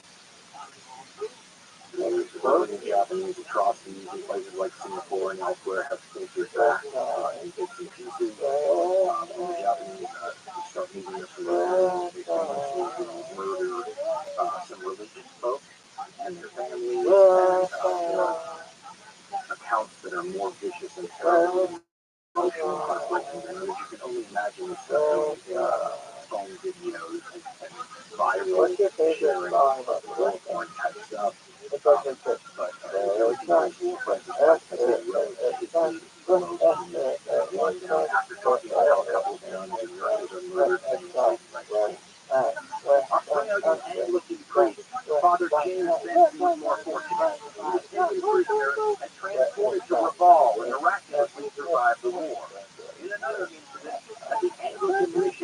Shara, the Reverend Henry Holland, and Reverend Vivian Hedlund were beheaded, along with co-workers, showing a peculiar mercy. A captured 6-year-old boy who became distraught was shot in the head. Sasebo 5th SNLF, that's his troops, according to the captured Japanese diarist Yoshino Saito, beheaded 7 Australian men and women, including a 16-year-old girl. Now, according to the diarist, they held her down, screaming and crying while they cut off her head. End quote. Yoshino Saito, types of murders and massacres by Japanese troops were professionally recorded. First Class Seaman Chuji Shin noted in his diary, quote, 14th August, about 8 a.m., decapitated or shot the 3 prisoners. End quote. In the book, Japan at War and Oral History, I wrote the Chinese cook with a lot of different Japanese folk from a lot of different perspectives. But some of these perspectives are the kind of people that sound like allied propagandists and caricatures. One chapter, they have a guy, and they don't these are real books, but the guy says, I went more than 2 weeks without eating, and I didn't feel right. Decapitating people. He talks about getting requests all the time from other officers, living prisoners, and normally these were Chinese prisoners. One of the reasons he was furiously living going out, all the Chinese troops that fell into Japanese hands, they should have giant like full of Chinese prisoners. Shouldn't they? Talks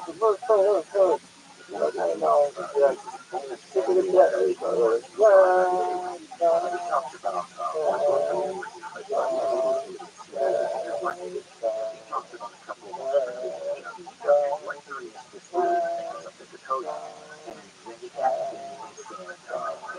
tied to a tree, and then some Japanese soldiers looked right into the shot and put above his head on a placard hung by the dead Australian.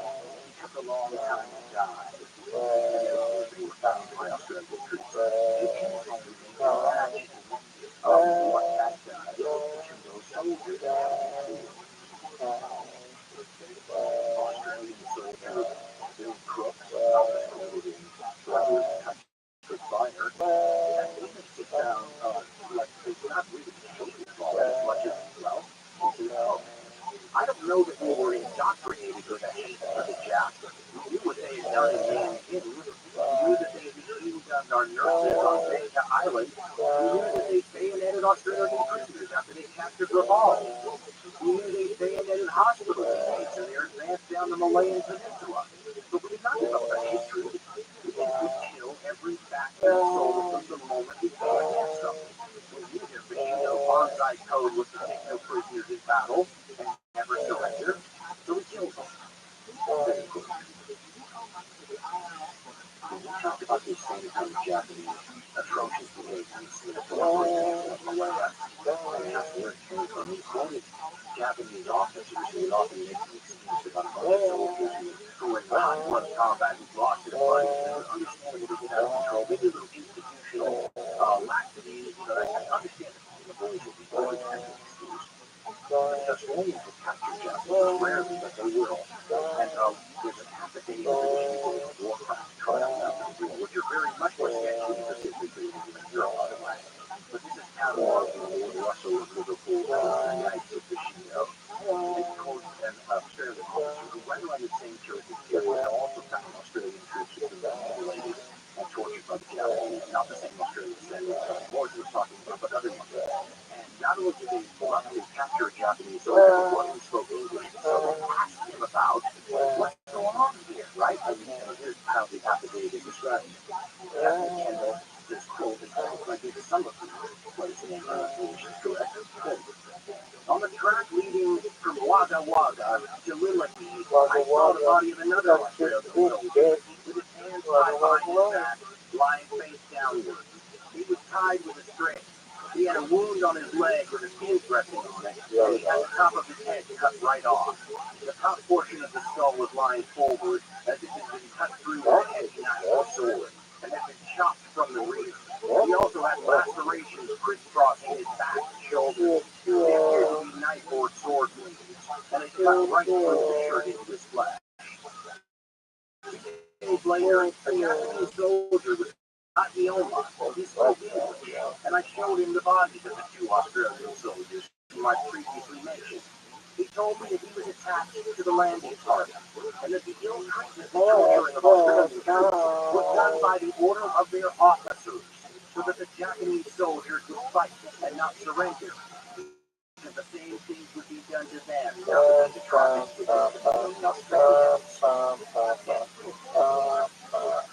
That's the very opposite of what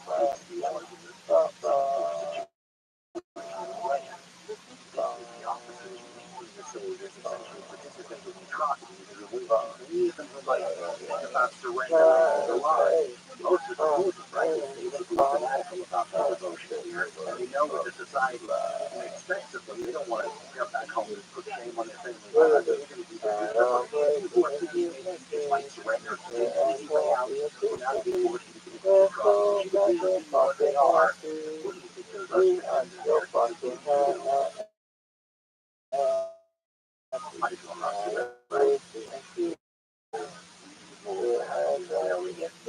But at the same time,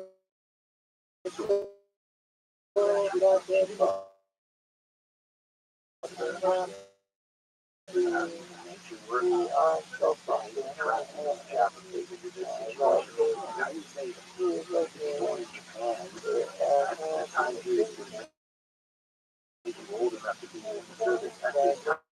I thought I had his tragedy. We are so fucking like that. I love you. Something like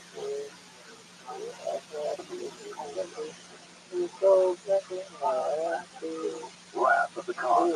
Just like there, attaching here. And of course, goes to the opera. Just off. Every true fan has heard his favorites. Hey, they make great gifts too. What up, what?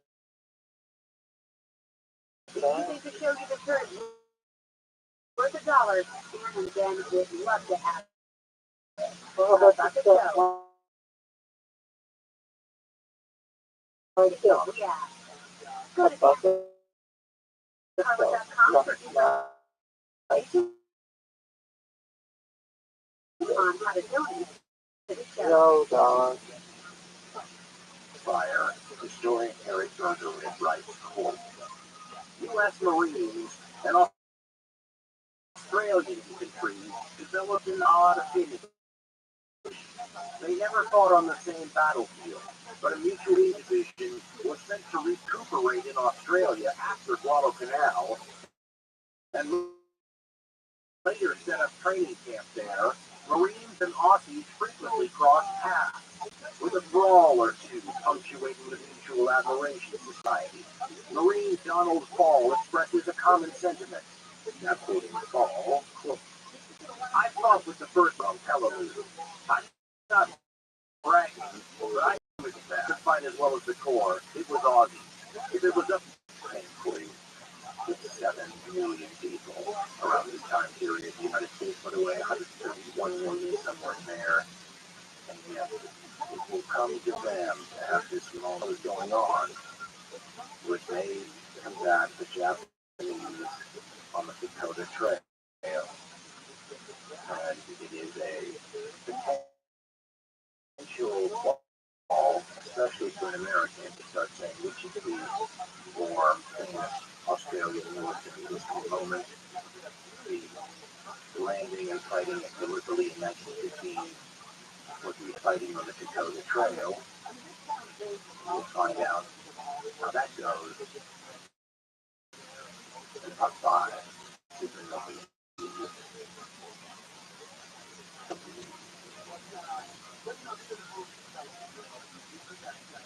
How far can you go in trying to recreate a negative human historical experience so that people can get a tiny little taste of it? That was one of the fascinating questions we dealt with when trying to put together our component immersive memory project War Remains. For those of you who don't know, we put together what we think is a virtual reality. Got the headset on, walk around, but it also was a destination event. So there was a real trench kind of thing with barbed wire and rats and stuff you can touch, and that's what you saw in your headset. I don't think that was kind of cool, but the number one thing we had about it was, how come it's not near to me, or how come I think it's how come I can't go? Or when's it coming around here? I couldn't answer them. But now I can. Maybe they said, why don't you just make a home edition? Even if it's done to make sure you really understood it. But we did. And it's available now. If you're one of those people that said, I want a home edition, well, here's that. Bad news is you don't get trends included or people to set it up. That part of the experience from the live event is sacrificed. There are compensating elements added instead. The sound is still unbelievable. That was done, if you don't know about a guy with Skywalker glasses, and was in California with this guy. And they took to this with enthusiasm. It's kind of a fun project for them, and I like watching them have a great time because the sound is awesome. The graphics and the commitment to historical realism was fun to watch. The guys over at Flight School in Texas took that on, and they were fantastic. And then Madison Wilson they put this whole thing together. I mean, they asked me over and over and over to the bottom, and I was always saying, what do you want, Dan? Is this what you Dan? Is this what you have in mind, Dan? Do you want to see it? I mean, if you're looking at a $250 million, 2.5 hour movie like experience with the VR, but with it there, nonetheless, the questions were fantastic, including things like, how badly do we hurt the people who don't experience the process? And of course, people are like, what do you mean you don't hurt them at all? I said, well, what would hurt them? How about you make the shell? Well, if this is too loud, it'll hurt their hearing. Well, it hurt the veterans' hearing. Half of them came back half-assed. So those are kind of some fun, interesting trade-offs. I wanted to make it so that there was a knob or a button, so you could like a hot sauce heat level of spice. If you're Thai wrestler, you can go, oh, I'm mild, or I'm medium, or I like it really hot. You can tell how much fun it was creating something that is not the First World War that any of us want to be or claim it was. Nobody's losing the leg in this thing or worse. But I think, just speaking from an American history, the American offerings out there are ways in which it fits in and things that it used with that the written accounts don't, from non-historians, multi-part podcast doesn't, television portrayals don't, and community portrayals don't. They all have their strengths, and they can touch different elements of you, your psyche, your emotions, your mentality, your humanity. But this is a new realm of media that allows us to do this in a different way. I don't think we've ever seen anything like it. If you want to give it a try, I should let you know. $4.99. The cheapest thing is saying $5. Let's just call it what it is. You can buy it on the Steam Oculus and HTC Vive storefront. And it's an experience from the Oculus Rift, the Oculus Rift S, HTC Vive, HTC Vive Pro, and if I have my way, more eventually. Thank you so much for all the support, kind words, including most those of you who've already been through and have provided. And for those of you who said, why don't you get your act together and come out with a home version? Well, there you go. Go to ViralRabbi.com if you need it.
Okay,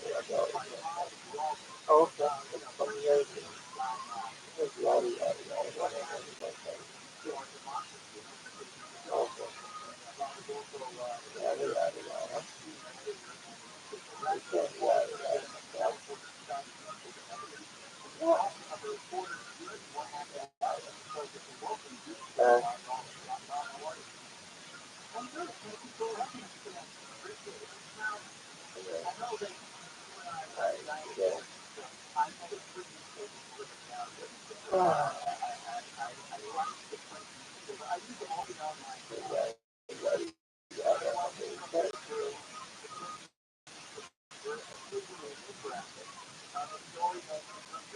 Yo, yo,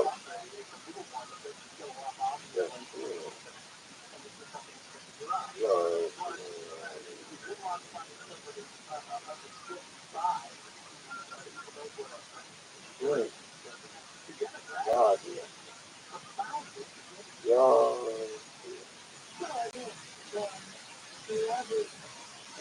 ow,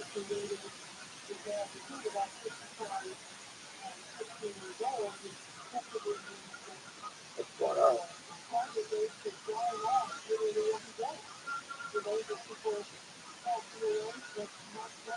Listen to this shit. Get next to your speaker, girl.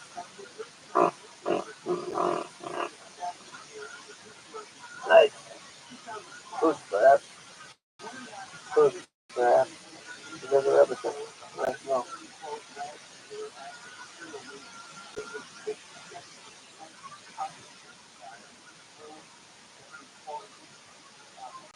Yo, dog.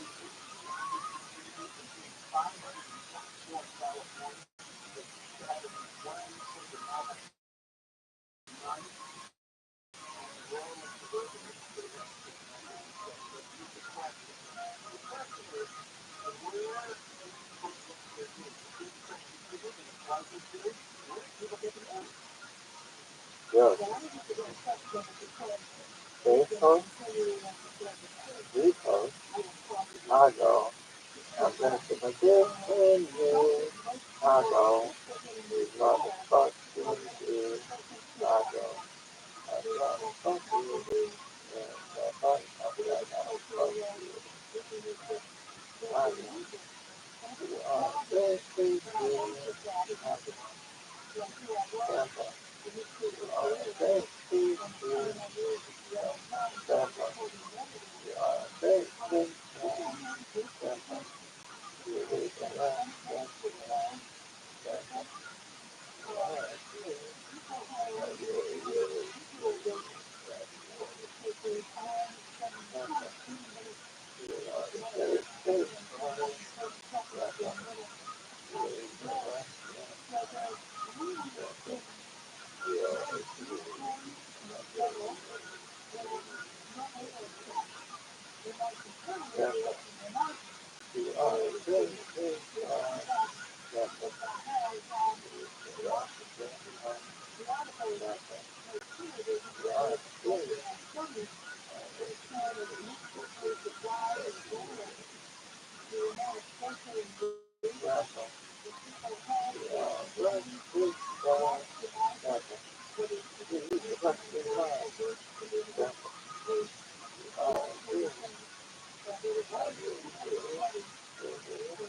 What's your name? Willie Tomlin at 2 times that. Correct. Okay. Yo, sing a song. Everybody needs to hear that song. Let's go take it. Everybody needs to hear that song. Let's go take it. Let's go take it. Let's go take it. Let's go take it. My song. Let's go take it. My song. Let's go take it. My song. Let's go take it. My song. Let's go take it. Let's go. Let's go. Let's go.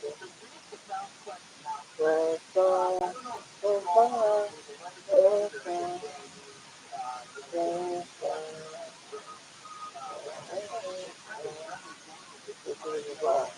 Wild, wild, west. Desperado. Rough Riders. No, you don't want that. Benefits, fucking benefits. Buffalo soldier. Just like a soldier. Everything I just assume you will. The other that's anyway. That's fine. I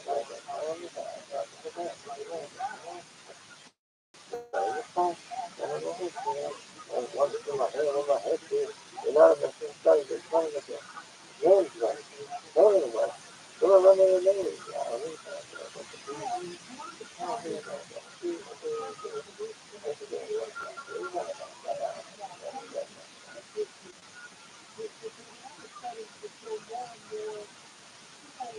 That's a lot, right? Oh, what a beautiful representation. That's a lot, right? When I found you to the ground, right? When I go over to the ground, I'm still down there. Revelation is so hard. I want to talk to your mom. I think she's a beautiful woman. And I want to have sex with her. I'm going to sing a song. It won't take long. It's going to call in the kids and it goes like this. Come on, let's twist again. Like we did last summer. Yeah, let's twist again. Like we did last year. Do you remember when? When we did it happen? Oh, let's twist again. This is how we do it. Oh, go round and up and down we go again. Oh, baby, let me know and let me go again. Come on, let's just begin like we did last summer. Oh, let's just begin like we did last year. Do you remember when we were here? Oh, let's just begin like we did. Oh, round and round and round we go again. Oh, baby, let me go. Come on, let's do together. Like we did last summer. Oh, let's do again. Like we did last year. We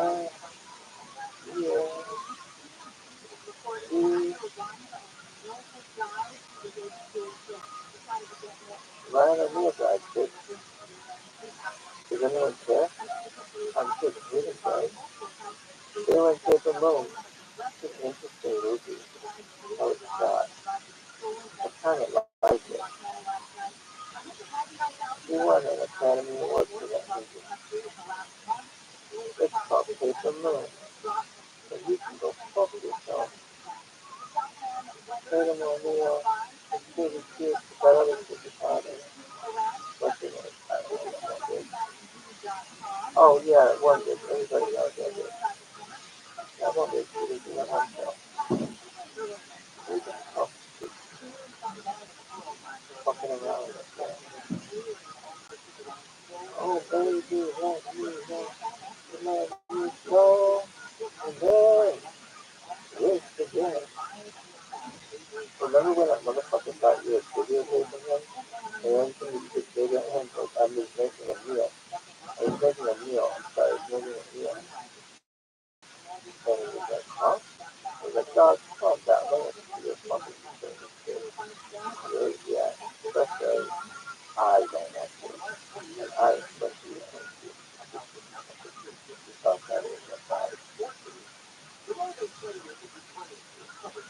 It's not funny what I have to say. It's not funny. I understand. I'm not funny. I understand. I'm not. Dad, I'm just your man. Oh my God. I want to talk to you. I want to talk to you. I want to talk to you. Talking.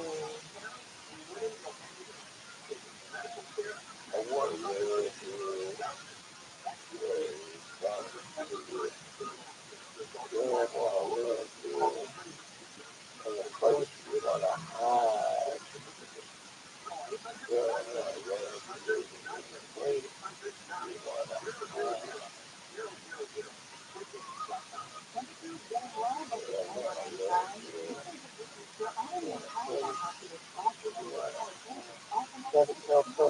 That's the Olympic Boulevard.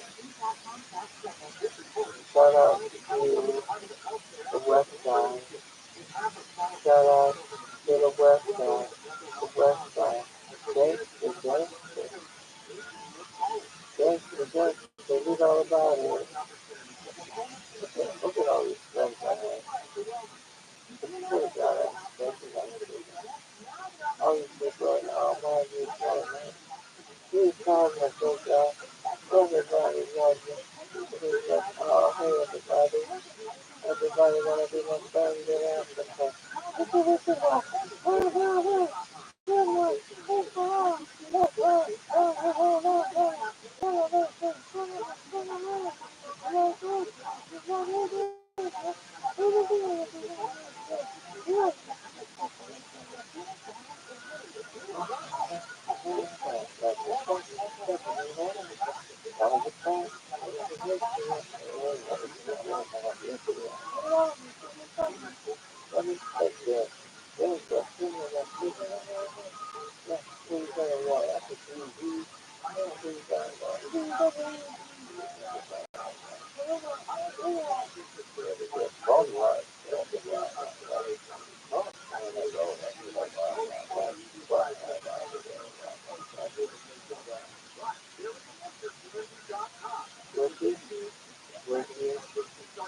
Wow. Wow. What? Desperado. I don't believe that because that was the last one. Right. Fucking hell.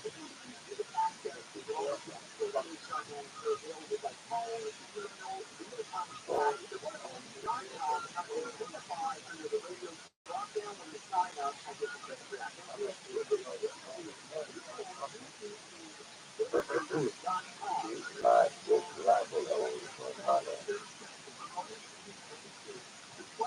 I'm running. My good Rabbi always was on it.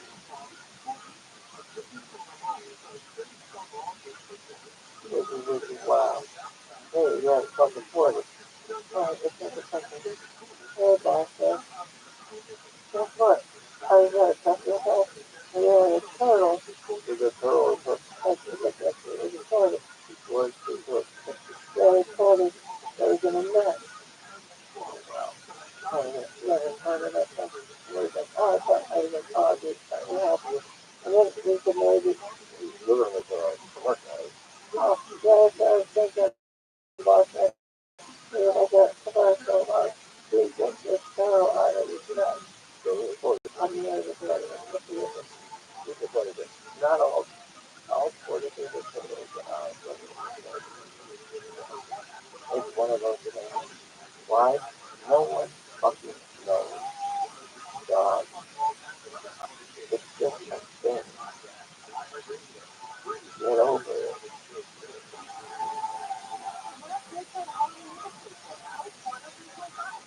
West side, west side, west side, west side, west side, west side, west side.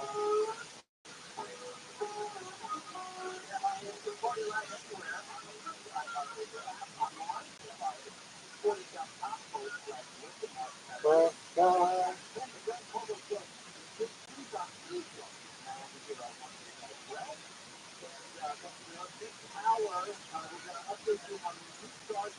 What was your favorite song of the West Side?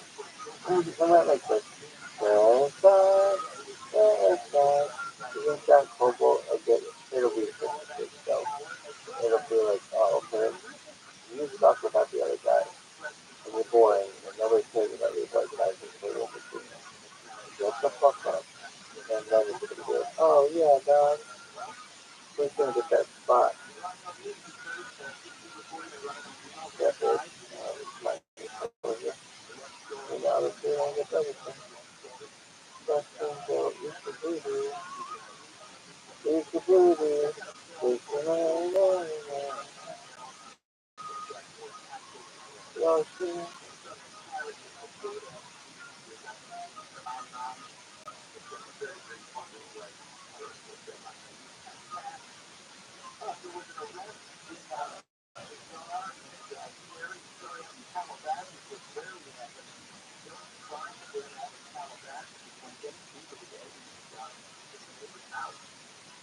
Ha ha ha ha.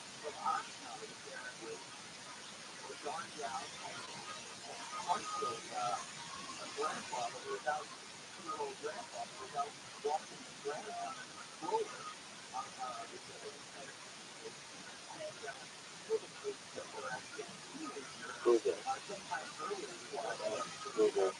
How are they how that is Google? Google's all over that place. Well, fucking trees full of them. How many tunnels?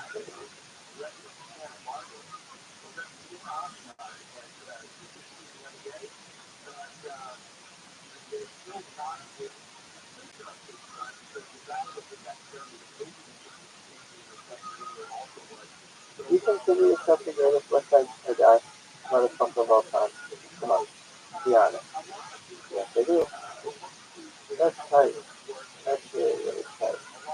I like how nobody will invite you to be in that fucking thing anymore. So like, uh, this time, this time, this time,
I'm gonna look. I'm gonna update this.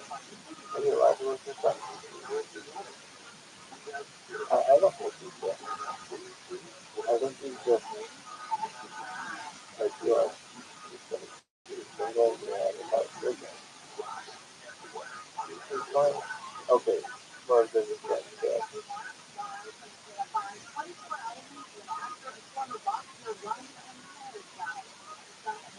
What's his name? Ken? Ken.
Yeah, too.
If you want to do your everyday shopping, you just do it on the TikTok.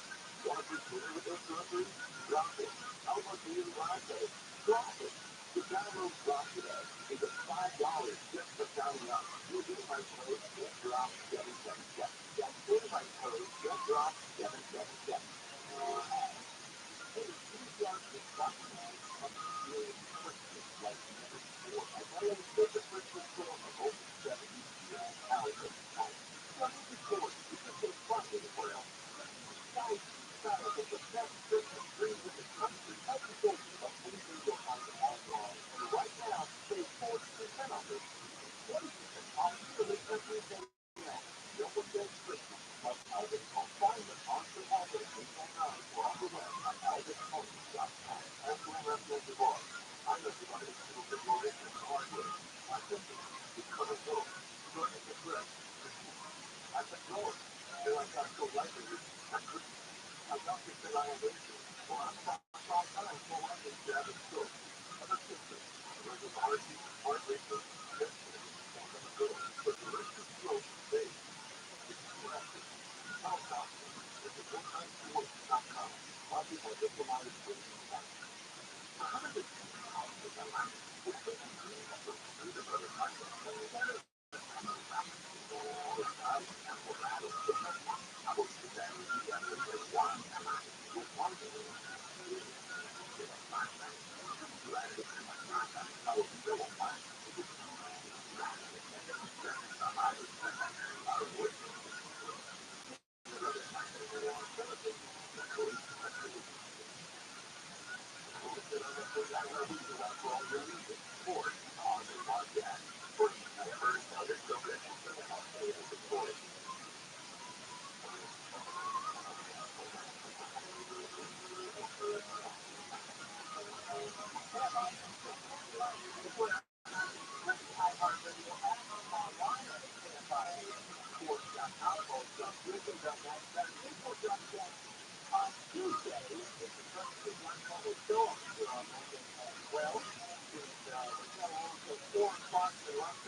Yes, there's a piss. Or the shit. Does it take a piss kid?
What you're about to hear is part 5 of what we can now confidently say is going to be a 6-part series on Japan and the war in Asia and the Pacific theater in the Second World War.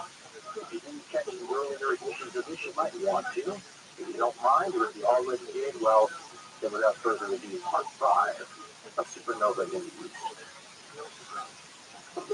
It's 1941, a date which will live in infamy events. As one small step for man, one giant leap for mankind.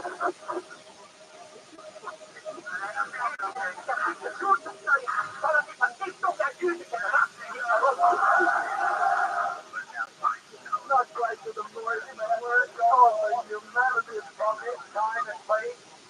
I take pride in the word. History and time and everything. Tear down this land.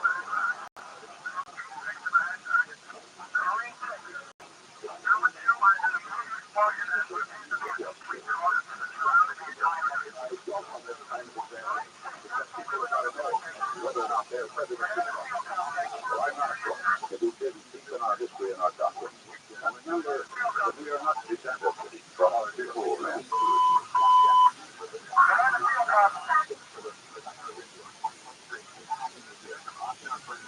We left off the story talking about the Japanese advance on the second largest island in the world, which is part of the theater of conflict in 1942 in the Pacific, New Guinea, and the Solomon Islands, specifically at this time Guadalcanal, where the Marines had just landed two strikes. For quite a while in 1942, really the rest of 1942, this is the focus in this part of the world. Now, we should not forget certain other things. The Japanese are fighting in China, had been since before this war started, will be fighting there till the end. That's never going away, and the Chinese get little credit in most countries for tying down the great bulk of Japanese forces and resources. The Japanese are also fighting in Burma, what's now Myanmar, against Indian forces, British forces, for some Burmese forces, and other friends. Chinese forces too, by the way, in Burma. Fighting Australia. know, he was an American in the Solomon Islands area. When last we spoke, the Japanese have just started their advance over the mountains, overland from their bases in northern New Guinea to try to take this important city on the south side of the city known as Fort Mosby. I said it was Fort Mosby, which is spelled exactly as it sounds.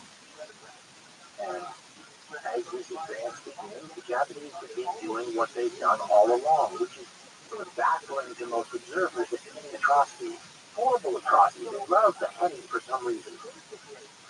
And they've done the killing prisoners in Rabbi before this, the beheading, the civilian killings.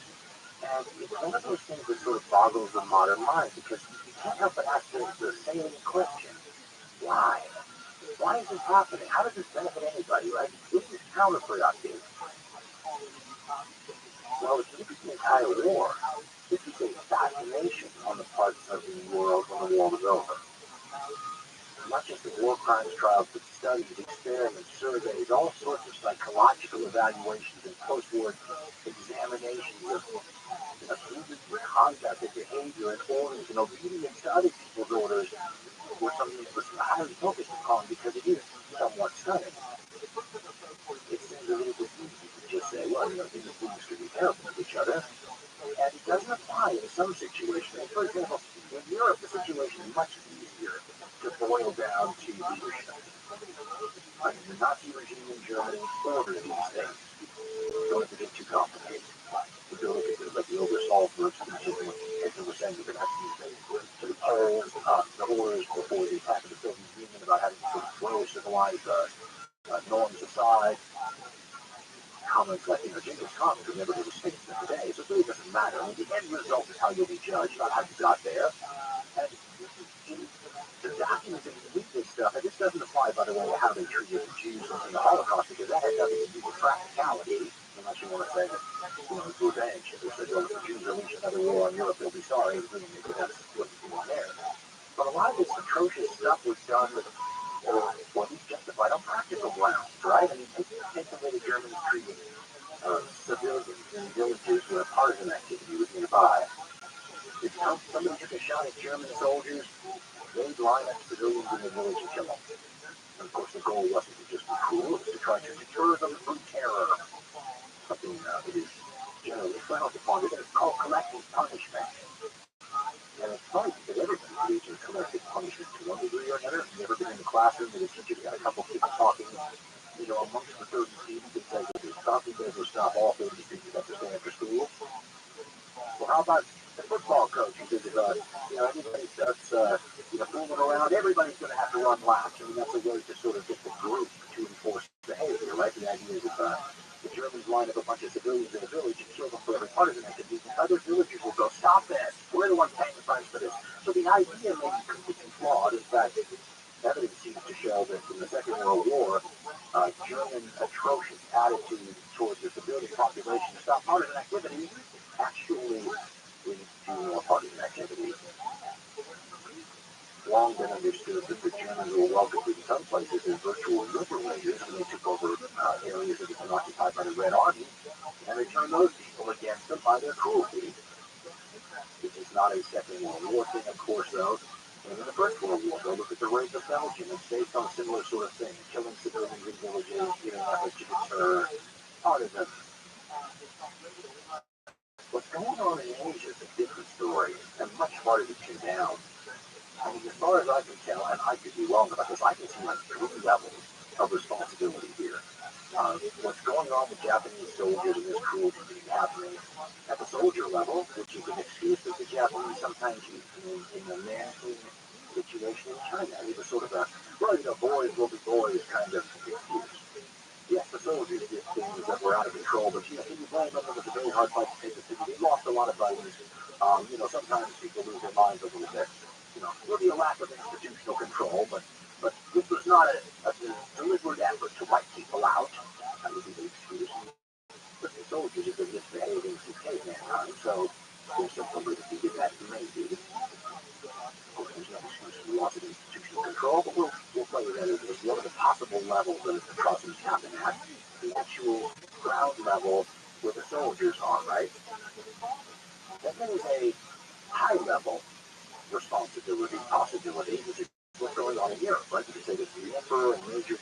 decided they wanted to have a iron fist, as if the civilians in keeping the sort of fascist intellectual doctrine, like an iron fist sort of strength, and we will crush dissent, and we will keep, that sort of thing, and that would be true too. But where we left the story was in discussing an affidavit from an Australian officer that was introduced in the post-war war crimes trial in the Asia Pacific theater. It's recounted in Lord Russell Liverpool's book, The Knights of Bushido, where Australian troops were being atrociously killed. I think he used as an example of Samuel Eliot Morrison, I think it was. He said some Australians had been tied to a tree, tortured and killed, and some Japanese soldier who spoke English had put a placard above the head of one of them that said it took a long time to die. Well, how do you think that's going to make the Australian soldiers react when they capture a Japanese soldier? Well, according to this affidavit, that's exactly what the Australian officer had done. The Japanese soldier had fallen into their hands, which is unusual, and the guy spoke English, which is a double rarity. And the Australian soldier who gave the affidavit said they took the Japanese soldier to the Australian court. So not only tied to the tree, but some other ways. And his excuse, why did you do that?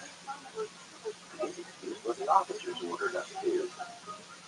And his rationale was, he said that these are my words, but this is what he essentially points out, that they were trying to create an intentional tit-for-tat retribution cycle of atrocities as a way to discourage their own troops from surrendering. That didn't happen very often anyway, right? That, the thinking might be, it never hurts to have an insurance policy. Some Japanese soldier was thinking about dishonoring himself, dishonoring his family, dishonoring his unit, dishonoring his branch of the service, dishonoring his country. Well, we'll just add this little caveat. You're not going to spend a couple of years in some POW camp and be repatriated to your country. You're not even going to be put up against a wall and shot. You're going to be treated the same way we treated their captives. So you might as well take the honorable way out and kill yourself. We should also point out that the Japanese cultural viewpoints on suicide are complex and nuanced. They'd always had more of an embracing of that than many other cultures, but an attempt to sort of meld fascism with traditional Japanese cultural beliefs made it even more of an imperative, and the emperor's orders to his troops basically said you're not to fall into the enemy's hands. And maybe making sure that the conditions were such, as I call it diabolical, on the part of the officers to the country, making sure that the conditions were such that the Japanese soldiers would face torture and atrocities and then be killed at the hands of the enemy. That is a lot easier to discern than say that split my stomach, shoot myself, or hold a grenade up to the side of my head and take the honorable way out. So in trying to figure out why the Japanese were committing all these atrocities, it's still a question. It's counterproductive, doesn't it? There's one other aspect that might be worth introducing as part of the fascination. In the fight to anything, there will be a Japanese soldier named Ogawa Matsuda who will write a book after the war called Beings and Extremes, The Island of Death. I tried to get that book in English, it doesn't exist. Excerpts from that book we've already talked about in the show, called Japan at War, an oral history by Haruki Tayakoki and Theodore F. Cook. And in it, Matsuda talks about Japanese training methods, and I wonder how much these training methods contributed to how Japanese troops behaved. He said earlier, using a line that was originally used for Jewish folks, I think, but it works wonderful for all sorts of very distinct people on the planet. But using a line and converting it to the Japanese, because the Japanese are like everyone else, only more so. Well, every major military in the world has a process for turning their civilians into soldiers, basic trainers, right? And the Japanese versions of basic training, in many respects, parallel those of other nations. Except what Matsuda says is when you actually got on the ground, in your own country, they say, instead of Vietnam, some of these officers and units took it upon themselves to go farther than most other armies. He talks about what would be referred to in other places in times as blooding the troops. He says that when he got to China, in the country in that war, well, here's what he writes about what the officers made him do kind of sort of finishing their training. And you can try to imagine any other Allied army doing this, and there are photographs, by the way, in case you have doubts, and try to imagine how that might have some impact on how things actually turned out in the field. He writes, quote, I never really killed anyone directly. I shot my rifle, so I might have hit somebody, but I never ran anyone through with my bayonet. In China, soldiers were forced to practice on prisoners, slashing and stabbing as soon as they arrived for training. Stab him, they'd order, indicating an unresisting prisoner. I just moved. I just stood there. The platoon leader became enraged, but I just looked away, ignoring the order. I just beat him. I was the only one who didn't beat him. The platoon leader showed them how, with vigor. This is how you stab a person, he said. He hit the man's skull and knocked him into a pit. Now, stab him. They all rushed over and did it. I'm not saying I determined if it's good or bad for reason. I just couldn't take the thought of how it would feel, running a man through with my bayonet. End quote. Considering the rarity of cameras in these scenes, it's interesting that there are a decent number of photographs of this actually occurring. Time Life actually published them during the war, and they are astounding to look at. No other military business, no other major military business has that created different kinds of soldier. This is how you train them.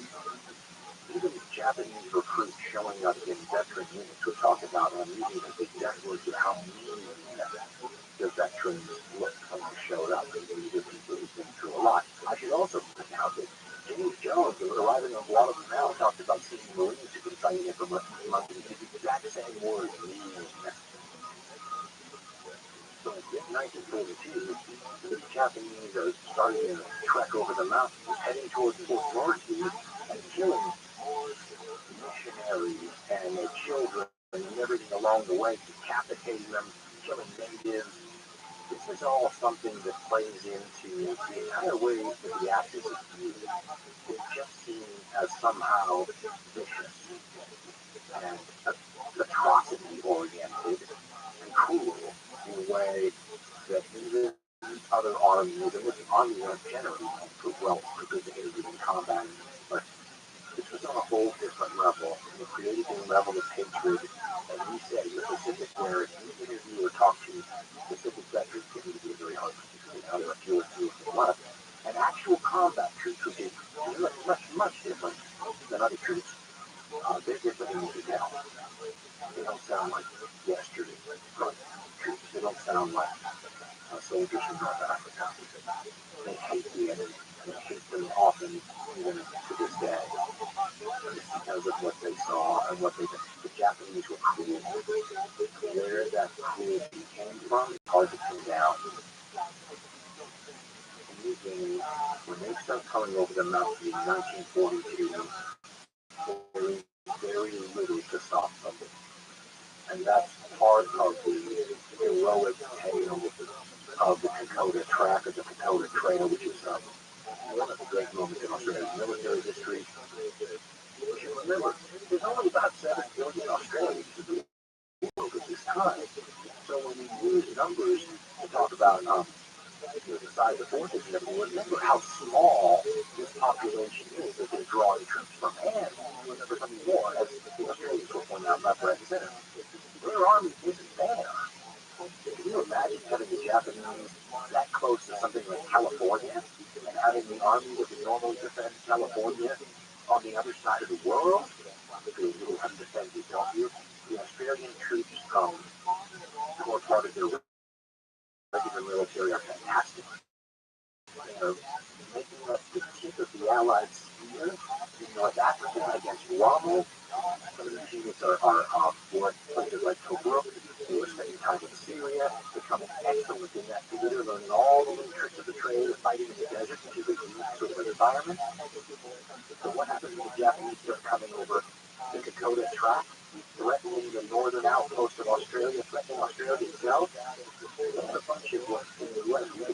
one, National Guard troops with service. This is where the lore of the defense of the Dakota Trail sort of begins. We can also point out something else. It has all the literary makings of a great tale. The stage is set for drama, isn't it?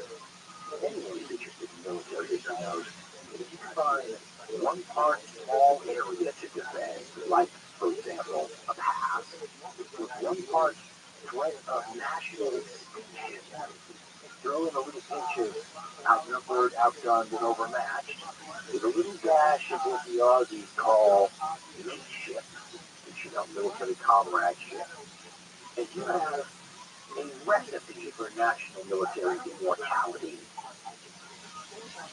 And in the Australian military annals, the Dakota Track is right up there with Gallipoli for those moments that just move the Australian soul.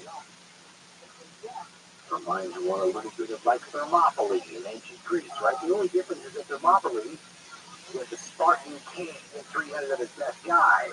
And so that's pretty cool too, but you got the cream of the crop keeping the enormous hordes of the enemy at bay. It's people the regular military refers to contemptuously usually with the term chacos, which is short for chocolate soldiers. That's what the Belgians were called in the First World War, by the Germans, because they just melt when exposed to heat. The Australian regulars generally look down upon these people who are going to be the first line of defense against you, because after all, if they were any good, wouldn't they be with the tip of the spear in North Africa or Syria, or even places like Singapore that just fell, or Burma?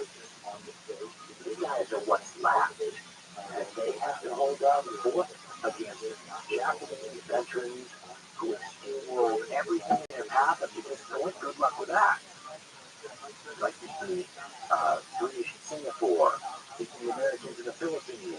Who's going to stop them in late July 1942? Reservists, National Guardsmen, these Chaco soldiers? I mean, at least in another incident that's similar to this year, Thermopylae in ancient Greece, at least the Spartans had a king there with 300 of their best guys. Part of the lore in this case that makes it so immortal is that it's not Australia's best guys, and they're the ones sort of by fate tasked with this endeavor. Now, what makes it so terrible, though, is where this endeavor has to take place. For those of us not in combat, it just seems like it would be awful to be facing bullets and shells and aircraft and all that stuff. But everyone in the war on the front line anyway is facing that. What makes one experience of a combat soldier different than another are the other variables, like how terrible a place you happen to be in while you're facing the bullets and shells and aircraft. The enemy is on par with fighting in the Arctic or the Sahara Desert or the Amazon rainforest. And that makes all the difference in the world. There was a phrase that I ran across in the materials that purports to be a saying that Japanese soldiers had, and it's basically a comparison of the various places that Japanese soldiers might find themselves fighting in or stationed in, based on their good or bad fortune. And the saying is that heaven is Java, hell is Burma, but no one returns alive from the beginning. That's why the title of Ogawa Matsutsumi's book was Human Beings in Extremis, the Island of Death is made. And Matsutsumi says that people would come simply to look at him after the war because they couldn't believe somebody got out. That's how people be. Remember, the Japanese are going to have a name for all these people that get lost in the war and then come back years later, right? To do their own gravestones, to go back to their families only to find out that their wives have remarried and their children have grown up with other fathers. They call them the living war dead, which is a fabulous, interesting phrase. How many people do you have to have falling into that category? You have to come up with a special phrase for it. And they had this all over the war, we should say. I mean, there were Germans returning from Soviet KW camps years later. The difference is that people didn't get lost in any other theater anywhere near as often as they got lost in the Asia Pacific theater. And a lot of people got lost in New Guinea because when you look at the terrain and the circumstances of people's appetite there, it is wild.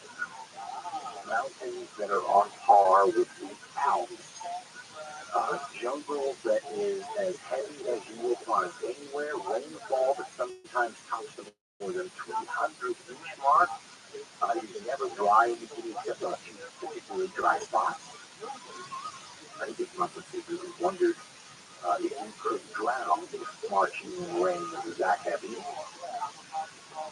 Saying the military under James Gunn again said about the mission fight to combine the worst aspects of jungle and mountain combat. And that's what makes the situation so memorable for the people who fought there. Yes, they were never to fight as combat troops on every front, remember? But they added to that the equivalent of one author said of fighting in an obstacle course, and the number of veterans that talk about things like the phenomenon of the false crest, for example, is a little bit shocking and pretty universal.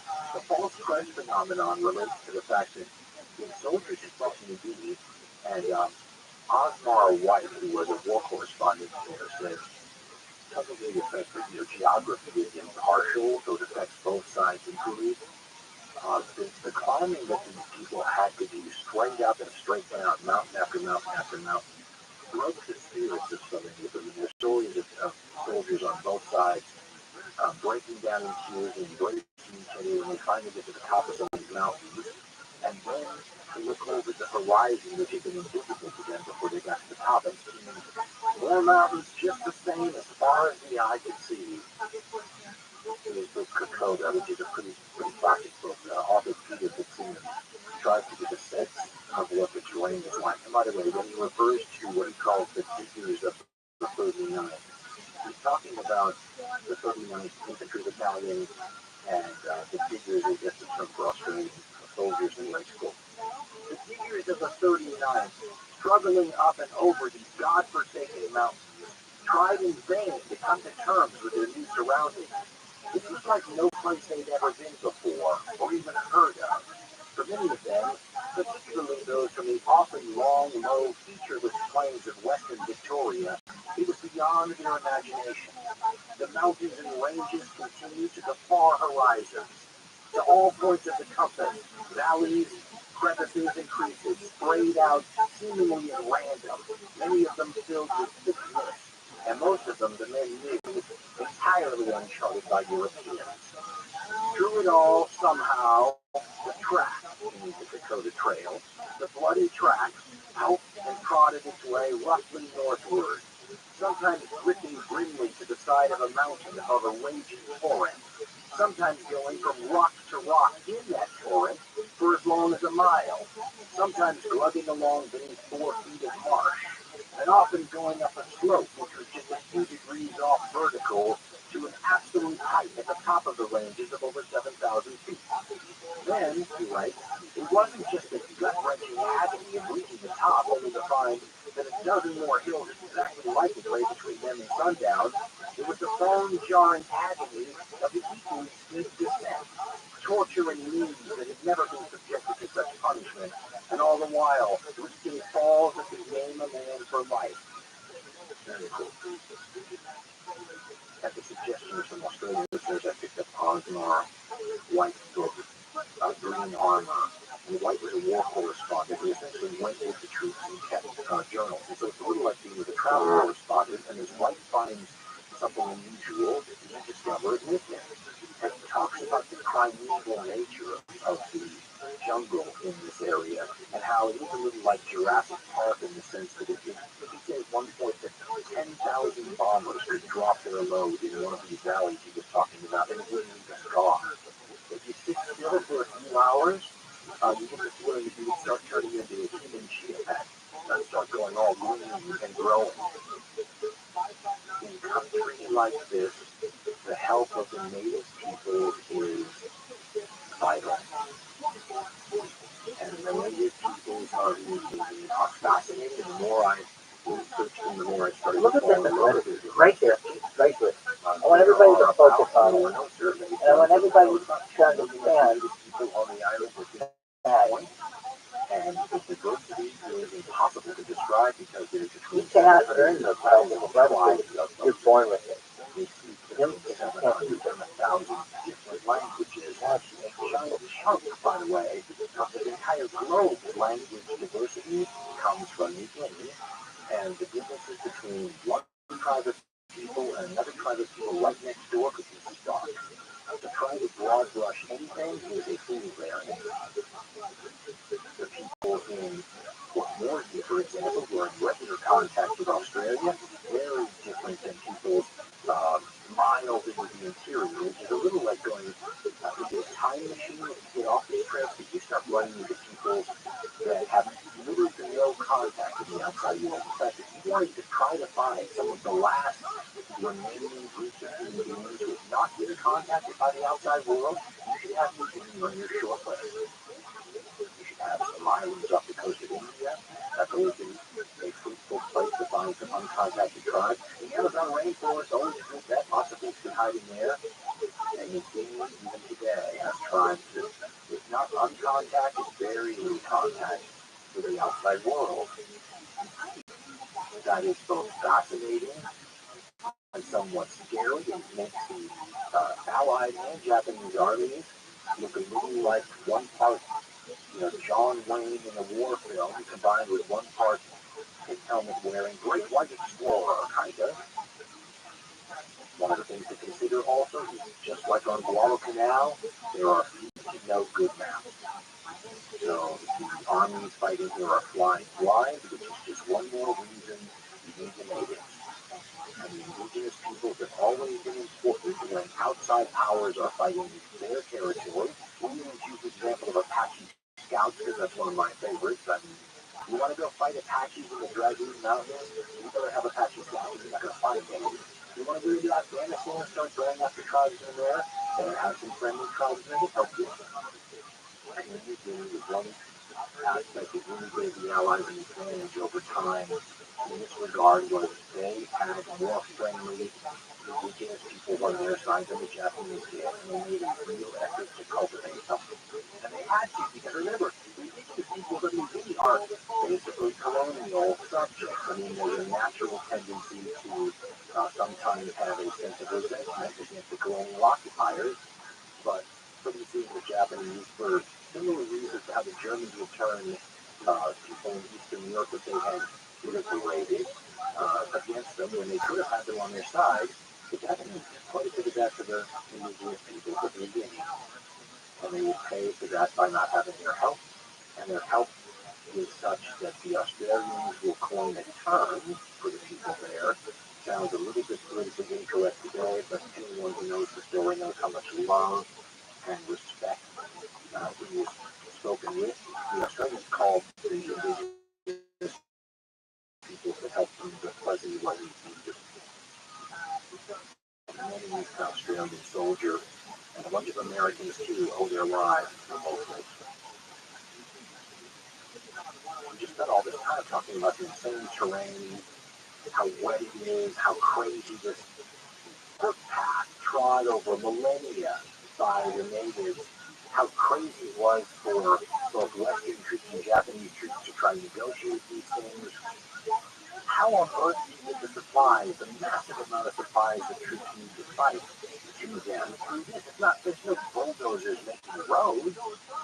The stuff, for the most part, has to come in on the backs of other human beings. The Allies will contract in 1942 alone to use 32,000 natives as the equivalent of a human transport chain. You can airdrop some stuff, and there is an airbase, a small airbase in Dakota, which is a prime strategic objective, but you absolutely can't survive without the help of the natives. Not just because bringing the food in, but if this track, this Dakota track, is so unbelievably hard on soldiers, what is it like to try to get wounded men from the front lines back to a place where you can treat, I don't know, like a blown off limb? Was this what Sunday? trying to wounded man. Sometimes chopping rock in the stream.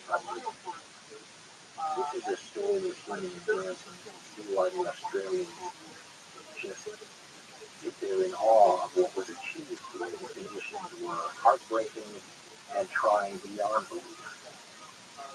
Now, what it isn't is a frontier that they also do and put this map up on the board and show these giant flanking maneuvers and big arrows pointing everywhere, although that's not stopping the cars that are supposed to be doing press conferences down in Australia showing that that's exactly what I'm doing here. But it's not the way I want to talk about the whole upcoming war, especially the Ireland campaign, is to try to acknowledge the sameness of the experience for the soldiers fighting on the ground.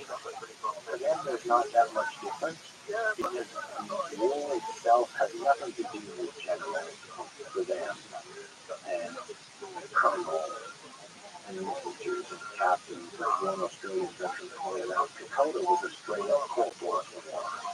That's because when you're out on some trail of patrol, there is no general there with you. I love the way one of the squad leaders quoted his wife burger. And I think it's one of the best. I think that's still the best. Ground level stuff on the train. Touch the fire behind the other South Pacific.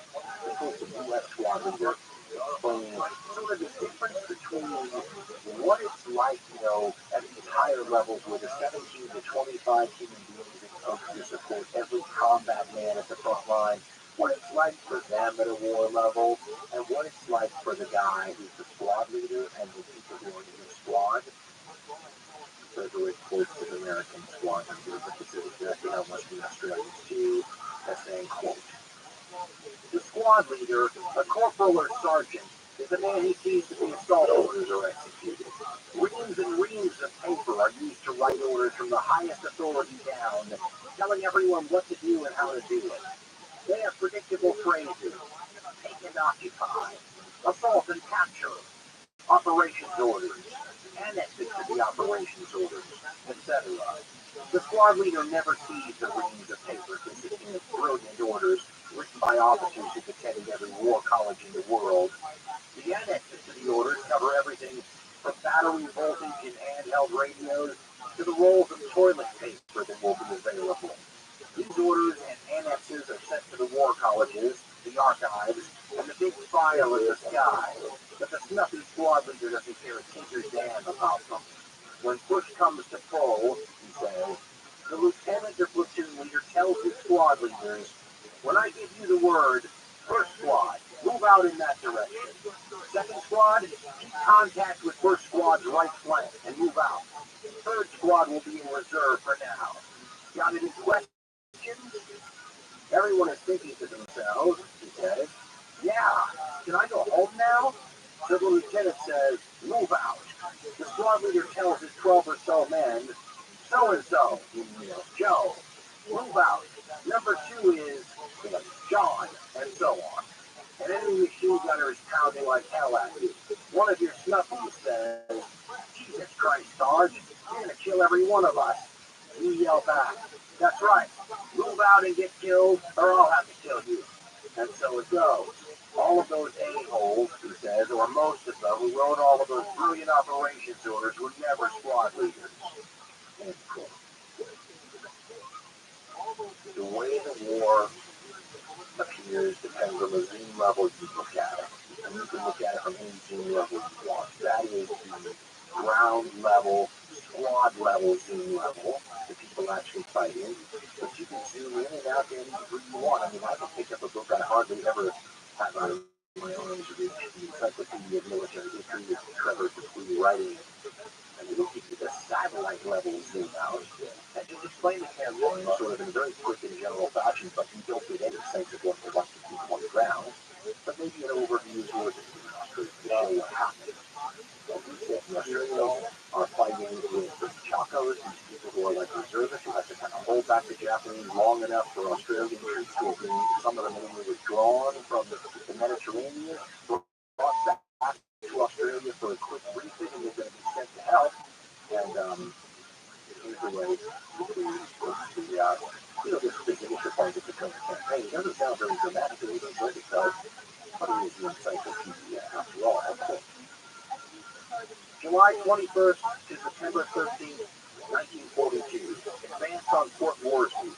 Elements of the Japanese 18th Army, under Major General Tomatoro Hori, pressed inland from Dona, drove in local Allied troops, and moved up the rugged Dakota Trail to seize the key pass over the Nolan Stanley Mountains, which happened on August 12th. Pushing ahead, he writes, the Japanese reached to within 30 miles of Fort Moresby before sickening Australian and American resistance under Australian Major General Edmund F. Herring, supported by tactical air forces with local air superiority, halted the advance. And that just gives a sense of the drama and the oppressive jungle fighting involved.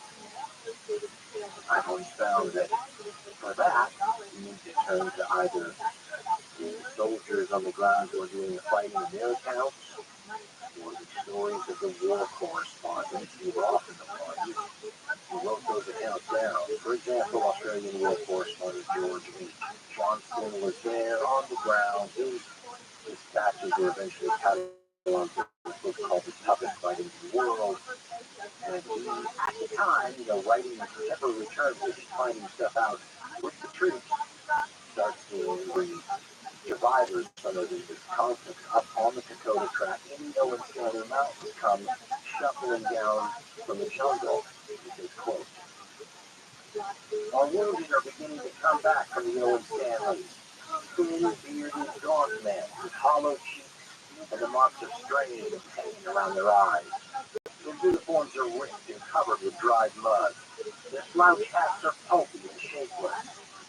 Stretcher cases are jolting back on crude log litters on the shoulders of brawny Papuan natives. The others have walked all the way along this terrible track that links Moresby to Dakota. They don't try to conceal what they've been through.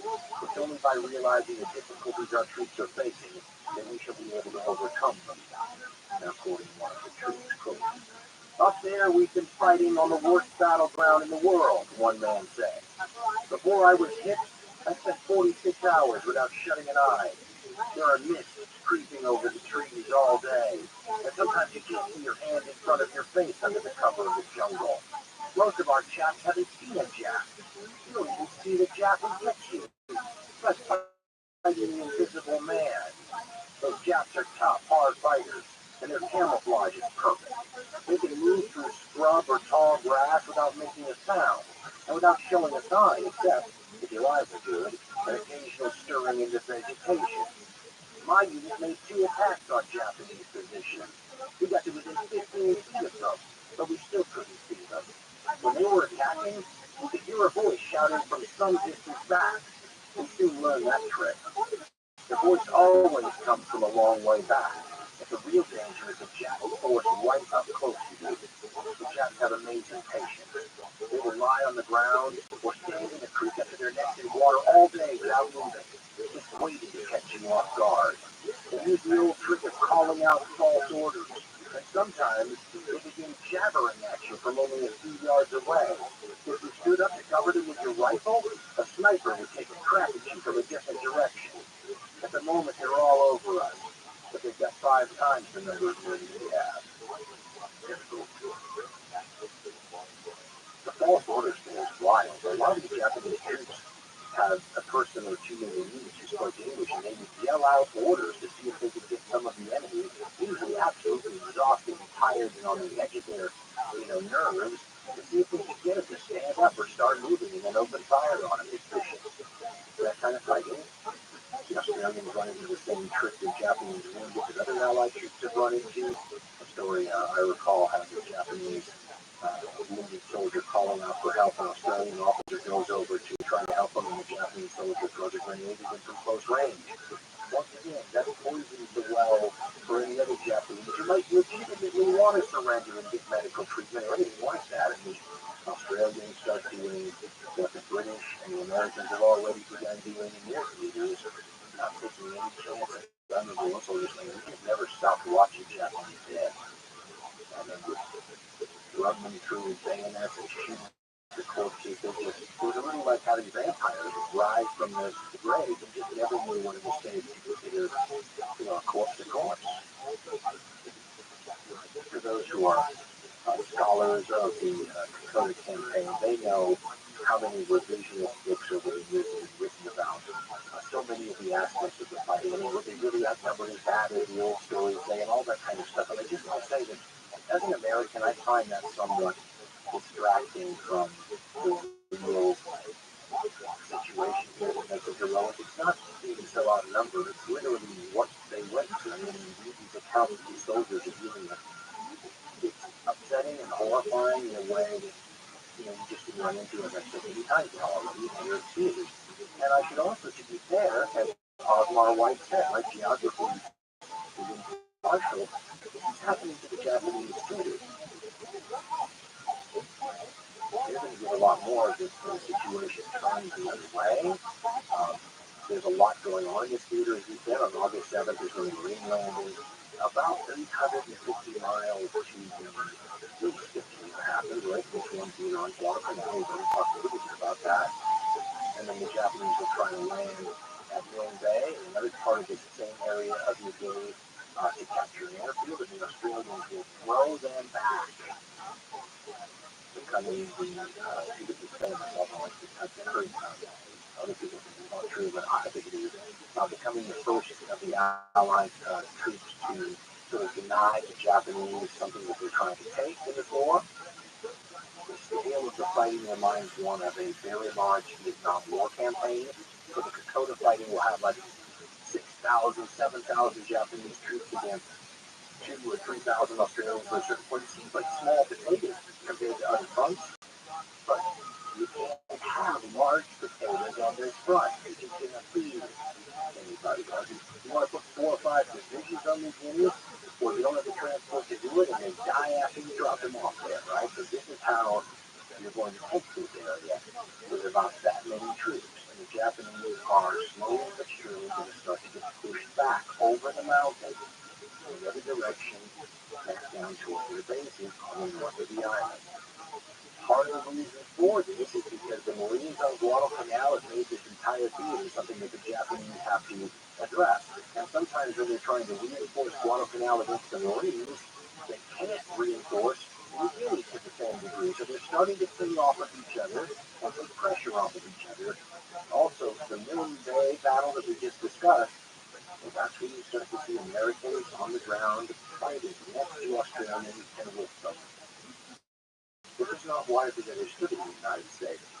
In Milne Bay, it's more engineers and anti-aircraft gunners, but you're going to see more and more of that. Also, and this is a bit of a sore point in a lot of Australian soldiers' minds, there will be criticism from people like General MacArthur in Australia, who will say things like, the Australians aren't fighting well, that they're not good troops and all these kinds of things. Neglecting that these are militia going into combat for the first time against Japanese veterans who've been there before. Wait till we see what the Australians, particularly the spear guys, will do when they get there. And they start arriving little by little, and as this campaign goes on, you start to see the really good Australian troops up against the really good Japanese troops. There's a line that I love, I believe it was quoted in Aaron's book, where they asked the veteran who was talking about how they ranked the jungle fighters, and after a while, it was always thought the Japanese were now the super jungle fighters, but after a while they will say that the Australians are the best jungle fighters in the war, that the Japanese are the second best jungle fighters in the war, and that the Americans really you can't judge because they sort of knocked the jungle down first and then fighting what's left. So once the tables turn a little bit and aircraft play a big role in this, you'll start to see the Japanese suffer. And they're going to suffer in a way that will be cataloged in Ozawa Matsufuji's book, and he'll call the fighting on Dakota. He'll say his great memories of the entire campaign is one of suicide and mercy killings. That gives you an idea of the Japanese memory of this place.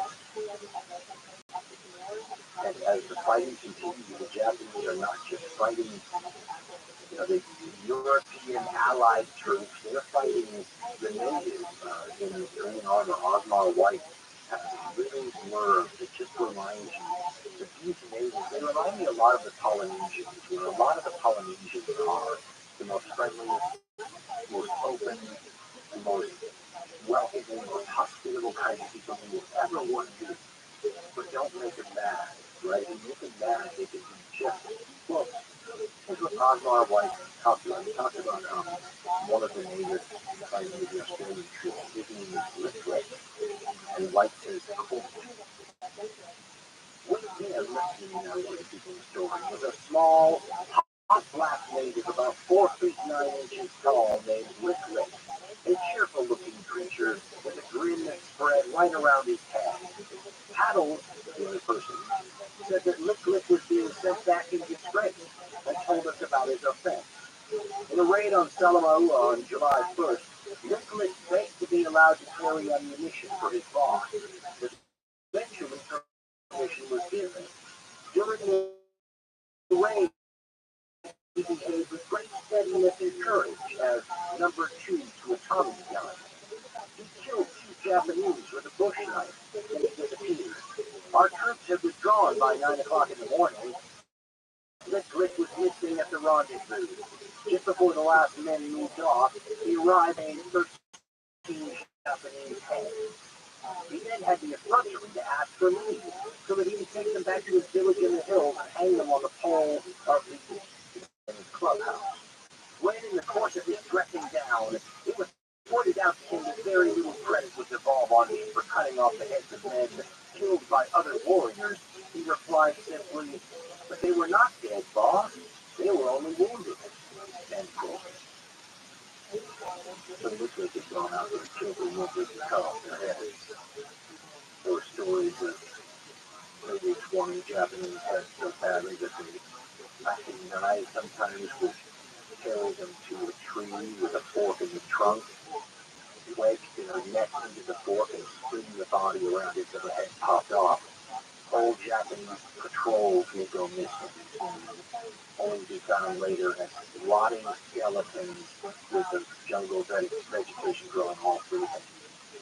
Like I said, like Polynesians sometimes, wonderful, hospitable people who seem so innocent and giving, and it's almost like Eden before the fall, right? Don't make them mad. So the nation begins to turn the tide in the region. It's something that is beginning to turn the tide against the axis of the whole war. Everywhere we look, it's the non-sexy stuff. We've been talking about it this whole series, haven't we? You know, Corps General Robert had a great line for detectives with generals who said forever. He says, amateurs think about tactics, but professionals think about logistics. You can see the Australians slowly but surely building up their strength, bringing in new good units from the Mediterranean and places like that. The Americans bringing more troops in Guadalcanal. Now you're going to see the Marines eventually give way to Army troops. And all of this is part of what will begin to simply stop the Axis impetus. And the things that the Axis had going for it were things like the momentum, the initial surprise, the wonderful cutting edge, and the head start that their militaries often had in being prepared. Because remember, the Japanese have been fighting in China for years, right? That creates a bunch of veterans. The Germans had a war machine that was just awesome. But they needed these things to compensate for what they didn't have, because this is on paper not a fair fight, the Axis against the Allies. We've been saying all along, right? The Allies have an advantage, a huge advantage in population, economic power, industrial capability, natural resources, and geographic distribution of things like their bases and support areas. These are not ordinary things. It's part of the reason the Axis went to war, right? To redress some of that imbalance as they saw it.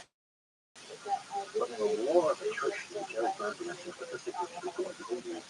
Once the impetus of the Japanese is stopped, these are the things that are important.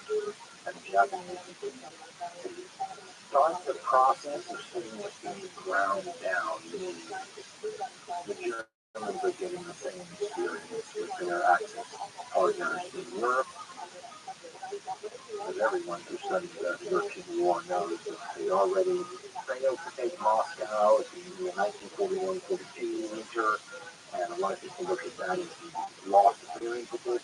They will try to regain that impetus as part of the big summer 1942 offensive, and of course that ends up with Stalingrad, and you all know how that turns out. But I mean, you look at the difference, compare how things look from the Axis side on the first day of the year, 1942, January 1st, 1942, to how things look from the Axis side on December 31st, the last day of the year, 1942, it is night and day. What changed? The Axis impetus has stalled, the sides sort of crystallized, and now you have a grinding war of attrition. And in a grinding war of attrition, the side with the most stuff, the better ability to bring that stuff and transport it to where you need it, the ability to resupply, all these things that we can tell. And many of the battles in the last 6 months of the Pacific War between Guinea and the Solomon Islands is the grinding down stuff. I mean, in Guadalcanal, there can be something like 7 larger naval battles and 3 larger land battles, but almost all of them are connected to one way or another, trying to resupply the island. The side that keep bringing in fresh troops and replacing supplies is going to win. In Guadalcanal, you get this wild situation for a while. I like the way Author Richard B. Frank in Guadalcanal described it. He says it's a mutual siege. So 12 hours of the day, the Allied forces are under siege. The other 12 hours of the day, the Japanese forces are under siege. It's a night and day question. At night, the Allied forces are under siege. At the daytime, the Axis forces are under siege. Frank writes this, and when he did tactics flyers, by the way, on Guadalcanal, he's talking about the pilots who are flying off of Henderson Field, this air base that is the sort of the center of the Marine perimeter on Guadalcanal that they're defending.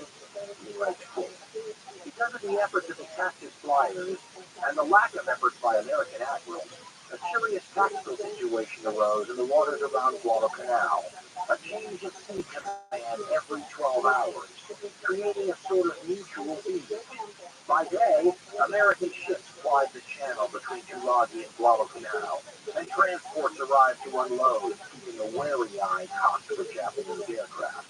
At sundown, all the ships flying the Stars and Stripes exited hastily to the east, or sought the haven of Tulagi's harbor, quote, like frightened children running home from a graveyard, end quote, in the words of Samuel Eliot Morrison, end quote.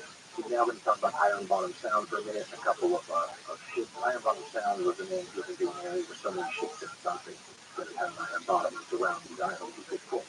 Shortly after darkness, Japanese men of war heaved into Iron Bottom Sound, which they ruled unchallenged since August 9th, with the unhappy exception of Bruce and Henry.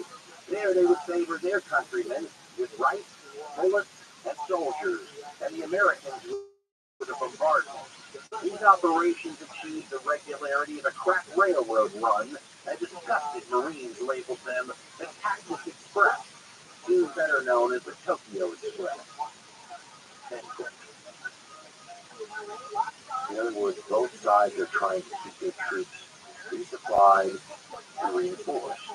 And the side that stops being able to do this is going to be the side that loses. That's what happens in a war of attrition, right? Eventually, one side's worn down to the nub and the other isn't.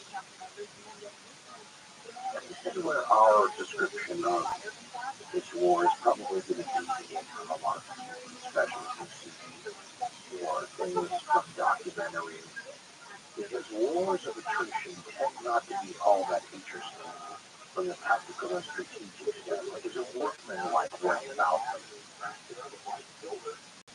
I like the way Eric Berger, of course, I said that describes it. First, he points out that there is no real front line in most of these battles, like you might have in Europe or North Africa, but the jungle's just too darn easy to infiltrate through. So what the sides involved in is create perimeters, like the Marines on Guadalcanal. A perimeter is something where you create a circular defense area where everyone's facing outward, and that way, even if somebody comes to the jungle and infiltrates and outflanks you, you're not surrounded. You have perimeters, and everything you have are patrols. Patrols are the only way the intelligence is gathered by the officers on the ground. They send out squads, usually of soldiers who will go out in different directions and try to see where the enemy is, make contact with them if they have an advantage. And that's what this war devolves into, which makes it not so interesting from the general MacArthur level because everything's workmanlike, right? Patrols go out all the time, they run into the enemy, the firefights quick and deadly and over, and that just continues on and on. Eric Berger is last quote. The dog-eared war of patrolling and watching the perimeter had a brutal pace. During a campaign, there was no let-up in the activity or the violence. The Japanese landed at TRUMAN and started over the Owen Stanley Mountains in July 1942. Rabaul was bypassed in early 1944. In the time between, significant contact existed between Allied and Japanese ground forces every day. Although punctuated with a small number of mass Japanese assaults, the war in the South Pacific was a war of attrition. Day in and out, soldiers were killed, maimed, or stricken with fearful disease. Many characteristics of the war, he continues, such as the immense casualty rates, the poor replacement system, the hideous climate, and malignant terrain, all worked to push the armies towards exhaustion. Yet the soldiers fought the land war in the Pacific with a savage and relentless intensity that had no parallel in World War II. Although it is possible to identify incidents of restraint and humanity on both sides, the essence of the conflict was something very close to a war of annihilation. End quote. So even though it's taken quite a long time to get to this point, we're going to be moving rather quickly for a while because there's a sameness to things. And my apologies to everyone out there whose grandfather or great-grandfather fought in one of these campaigns who are going to hop over like the island hopping in the U.S. Maybe you're going to do, but these island fighting situations are very similar. Author James Jones, who fought on Guadalcanal, said it was like a choreographed military ballet to a certain point. You land on the island, you isolate the island, you cut the island into pieces, and then you begin slowly but surely wiping out the defenders. This is part of why, as Eric Berger had said, it's a war of annihilation, because unlike many other theaters in the war, the goal is not the same. In those situations, the goal is to break the enemy. There's lots of ways to do it. Like you outflank them, you get the areas, you hit them at decisive points, you take strategic objectives and screw up their defense lines, whatever it might be. But once you get the enemy to run, retreat, rout, whatever it might be, that's where the real killing starts. Think about the highway of death in Iraq, or the Falaise Pocket in 1944. That's where a ton of damage happened. The reason this theater is different is because the Japanese don't run. Alone amongst the great armies of the world, the Japanese morale is for all intents and purposes unbreakable, which means you have to go around and kill them all. You have to wipe out each position one by one by one. It's a combination of workmanlike and extremely deadly. And it creates a sense of fatalism amongst the troops, which is normal in war, but on a level that we don't see. That's why, again, Pacific War veterans are different. I remember in the wonderful series I saw from Britain called Hell of the Pacific, with some of the American veterans, and one of them just says, "We were crafted to be in the machine, and each one of us were working part and were killed. That's what we did. We were killing machines." In that same wonderful documentary, one of my favorite people to ever talk about the Pacific War, Eugene Fletch, who was a Marine, he described the front lines this way. I've never forgotten it. He quote, "The front line is really where the war is. And anybody 100 yards behind the front line doesn't really know what it's like." End quote. Now that's instances he meant to denigrate all the people behind the front line, so that it gives you think, oh, 17 to 25 individuals is what it takes to keep someone at the front line, and those people can be killed or in danger at any time. But those people being 100 yards at the front line is a different situation. First of all, there's not a chance you might be killed.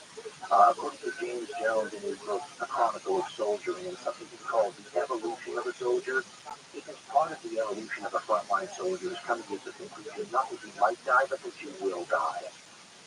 because you are a different person simply for considering the idea. The other thing you do in the 100 yards of the front line is the people make the medical station behind your support unit or whatever doesn't do is you kill. And you don't kill here and there, you kill all the time.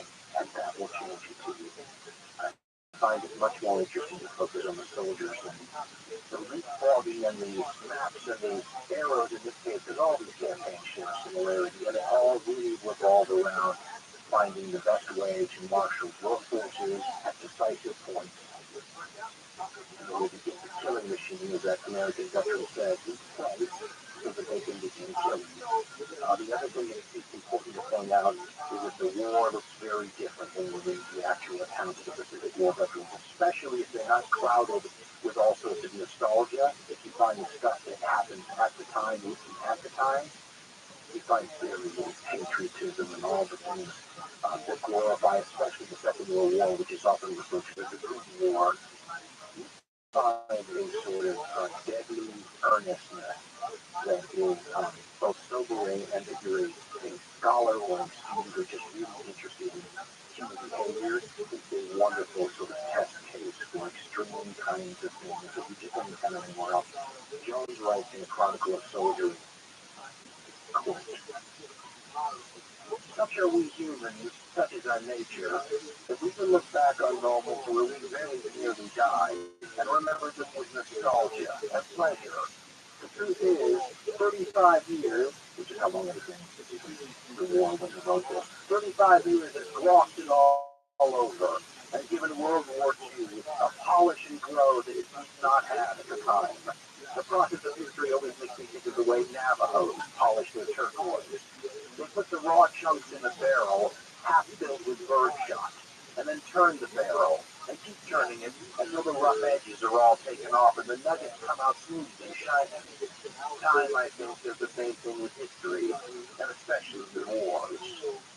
End quote. They go on to do something that you don't normally see done in the history of wars, especially the Second World War. He explains why.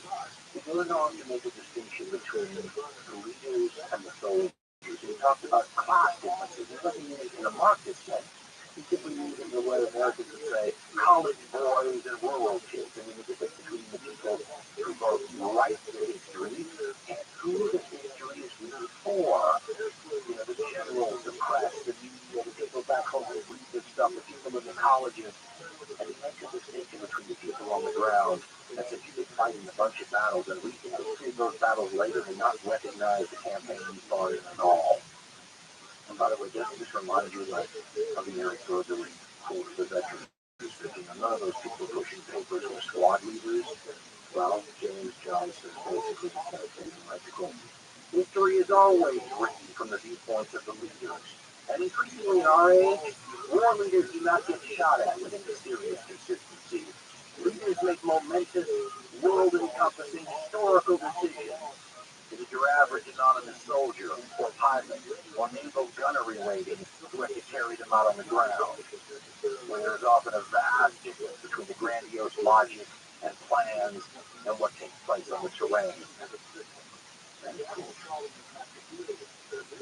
then he talks about the sort of things that almost never make it in history books. And he talks about how the war itself and combat specifically can turn a person into someone who simply for this moment. He talks about how it's true that everything tastes better, every moment is savored more. You are, in a certain sense, really living because the moment is all you have. It is quote, "Little things become significant. The next meal, the next bottle of booze, the next kiss, the next sunrise, the next full moon, the next bath. Or as the Bible might have said, quite sufficient unto the day is the existence thereof." This is a hard philosophy, but then a soldier's profession is a hard profession in wartime. A lot of men like it though, and even civilian soldiers have been known to stay on and make it their life's work. It has its excitement and compensation. One of them is that since you have none yourself, you are relieved of any responsibility for a future, and everything tastes better. It is absolutely true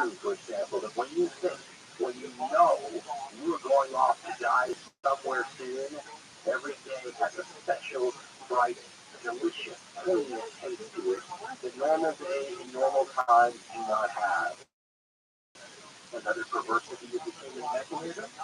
Some men like to live like that all the time. Some are actually sorry to come home and see it end. Even those of us who hated it found it exciting sometimes. That is what the civilian people never understands about the returned soldiers in any war, Vietnam as well. They cannot understand how we can hate it and still like it. And they do not realize that they have a lot of dead men around them. Dead men who are walking around and breathing. Some men find it hard to come back. Some never come back at all. Not completely. End quote. That's the part of the experience of the community. There's so much nice and fascinating with the extremes of the human experience. Well, going from this island to that island to this other island doesn't intrigue me as much as what James Jones talks about there. What this war puts human beings into as far as situations and what those situations do to them. It would be decades before these circumstances filtered down to the public, and in fact, a lot of the public still doesn't understand, even though the information is out there, exactly what the real war on the ground was like. I've read a lot about this over the years, and the best possible explanation for this is that most people don't want to know what it's really like. It is too awful to serve as a good propaganda tool during the conflict. That's nothing exactly get people all excited about going off to war or having their children go off to war and see what it's really like. Also not very good as an entertainment option after the war is over. You're not going to want to go see multiple viewings of a film that shows what war is really like.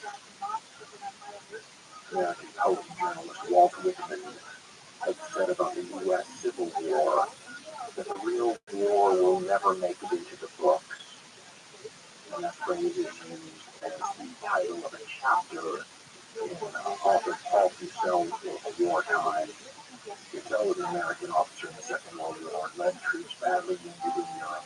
And then after the war, spent some time trying to de-romanticize modern conflict.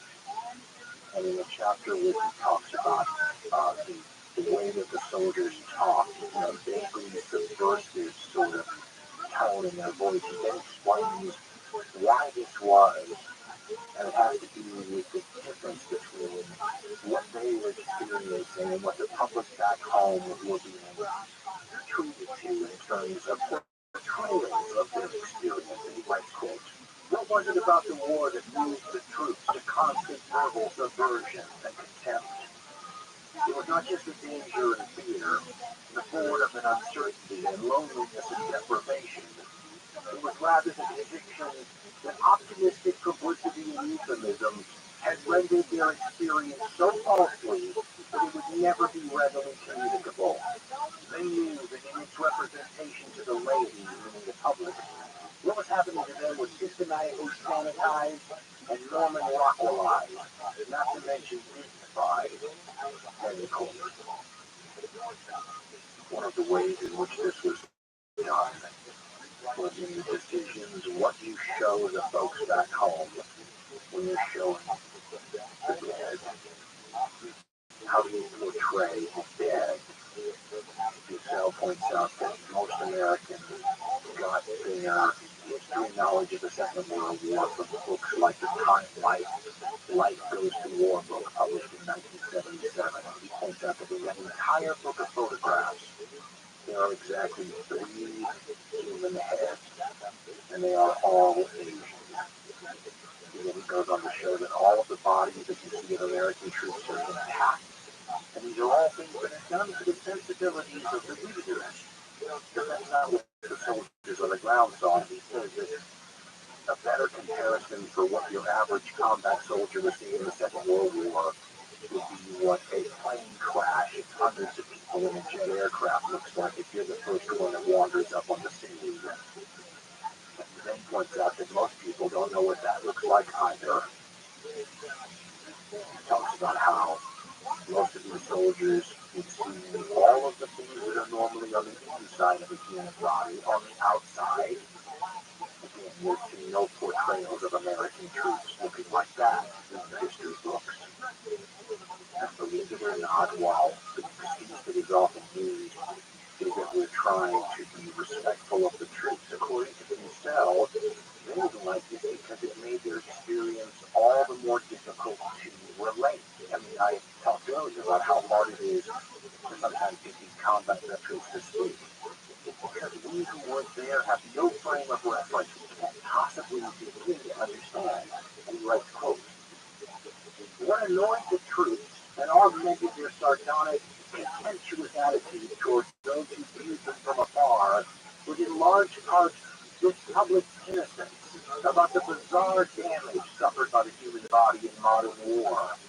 The troops could not contemplate without anger the lack of public knowledge of the grave registration form, that's a terror, used by the U.S. Army Quartermaster Corps, with its space for indicating quote-unquote members missing. That's fingers, hands, toes, other things. You would expect frontline soldiers to be struck and hurt by bullets and shell fragments, but such is the popular insulation from the facts that you would not expect them to be hurt, sometimes killed, by being struck by parts of their friends' bodies, violently detached. If you ask the wounded soldier or Marine what hit him, you'd hardly be ready for the answer, my buddy's head, or his sergeant's feet, or his hand, or a Japanese leg, complete with cheek and punches, or the West Point ring on his captain's severed hand. The other things that don't make for very good, exciting propaganda pieces or war movies is your own soldiers losing their minds from what they see. Like you tell quotes of the incidents, talks about Wilfred Owen, who was a famous poet in the First World War, and there was a quote called the Great War, until it was the Second World War, and he tell writes, quote, in the Great War, Wilfred Owen was driven very near to madness by having to remain for some time next to the scattered body pieces of one of his friends. He had numerous counterparts in the Second War. At the botched assault on Tarawa and EDO Atoll, one coxswain at the helm of a landing vessel went quite mad, perhaps at the shock of steering through all the severed heads and limbs near the shore. One Marine battalion commander, badly wounded, climbed above the rising tide onto a pile of American bodies. Next afternoon he was found there, mad. End quote. These may sound like isolated occurrences, but in his book on killing, Lieutenant Colonel Dave Grossman, top psychology event, West Point, says this, quote, during World War II, more than 800,000 men were classified 4F, meaning unfit for military service, due to psychiatric reasons. Despite his effort to weed out those mentally and emotionally unfit for combat, America's armed forces lost an additional 504,000 men from the fighting effort because of psychiatric collapse, enough to command 50 divisions. At one point in World War II, he writes, psychiatric casualties were being discharged from the U.S. Army faster than new recruits were being drafted in Canada. Then there's the sort of incidents I imagine you would like to find out about if you were one of the parents who received those terrible telegrams from the U.S. government, which usually started off with the phrase, we regret to inform you, and then explaining that your son was never coming home. The last thing you want to find out is that perhaps they were killed by their own people. One of those nasty little realities of war forever, but modern war specifically is how many people die from what is euphemistically called friendly fire. It's an unavoidable thing, especially in modern war, but in Europe and North Africa and other theaters, it was usually very understandable things like artillery, for example. This famous phrase is a short round, a short round that lands way short of your own instead of, and then it happens. Or aircraft coming in for close air support with friendly troops instead of enemy again. avoid over the long haul. But in the Pacific, due to the terrain, jungle especially, and all the night fighting, friendly fire was often much more up close and personal. Many more people were killed by their own people with their small arms. Australian medicos in one account were continually horrified by the number of slugs they pulled out of their own people that were of a caliber that the Japanese didn't use, but the Australians did. And those people were friendly fire victims. And when you look at the rates of friendly fire, they are shocking. Eric Berger quotes some of them. The worst was on the island in Georgia, 24%. That means 1 out of every 4 Americans shot on New Georgia were shot by their own people. But there were reasons for this. The jungle jitters was one of the things when people got trigger happy. And the number of people that were found when daylight first hit outside their foxholes killed by other Marines or U.S. Army soldiers is legendary. Had to go out to go to the bathroom, but everybody's still afraid of the Japanese. If anything that moves gets shot at, and in the morning you find out that you killed a water buffalo, or you killed a deer, or you killed a civilian, or one of your own. These are the sorts of incidents that are so troubling and upsetting that they don't sell a lot of tickets for movies after the war, and they prompt phrases like, the real war will never make it into the books. When you look at the fighting of Guadalcanal, for example, you can write, as Richard Dufresne did, an entire book about it, and it makes it sound like a number of major World War II battles were happening there, and the whole thing. But when you compare it, for example, to what's going on in Europe, the numbers are ridiculous. Even when Guadalcanal will have 30,000 Japanese on it, which is a sizable force. We should remember that at the exact same time during the German summer offensive, it's millions of men fighting on the steppes of the Russian area around Stalingrad and that whole area. But that doesn't make it any less important. In fact, the Emperor of Japan will push his people to continually reinforce Guadalcanal and then attempt to take the island. And the problem they had is they delivered them little by little on this Tokyo Express, like we mentioned earlier, and they're trying to build up the size of a force, and when the commander takes a look at what he's got available, the good troops look great. The troops that have been there already are dying, starving, racked with disease. Disease will be much more of a problem for both sides than combat will be. So you're never able to get, say, 30,000 well-rested, well-fed, ready for combat troops. And this will be an issue, as will the American firepower. The Japanese had hoped to offset firepower disadvantages by attacking sites, as we said, but their what they considered to be superior Yamato and Bushido spirit, and they were going to go in there and they were going to overrun American positions, and it was carnage. When you look at the Guadalcanal battle, it often reminds one of like the old cowboy and Indian movies where you've got the foot soldiers, up on a hill, and they're defending the hill against waves of enemy attacks. Well, that is what the Pacific is kind of like. Most of the damage, as we said earlier, is done by patrols, right? Like a Vietnam War situation. The patrol ambushed on the trail, quick firefight, that just happens day in and day out all over the place. But when the Japanese were launching major attacks, charges at night, those are always sort of recorded as official battles of the Guadalcanal campaign, right? On September 12th, for example, something called the Battle of Bloody Ridge. Well, if you look at the casualties, it's a little more than 100 Americans, it's a little more than 700 Japanese, which is a lot in the Pacific for an encounter. But again, from Europe, this is small-time stuff.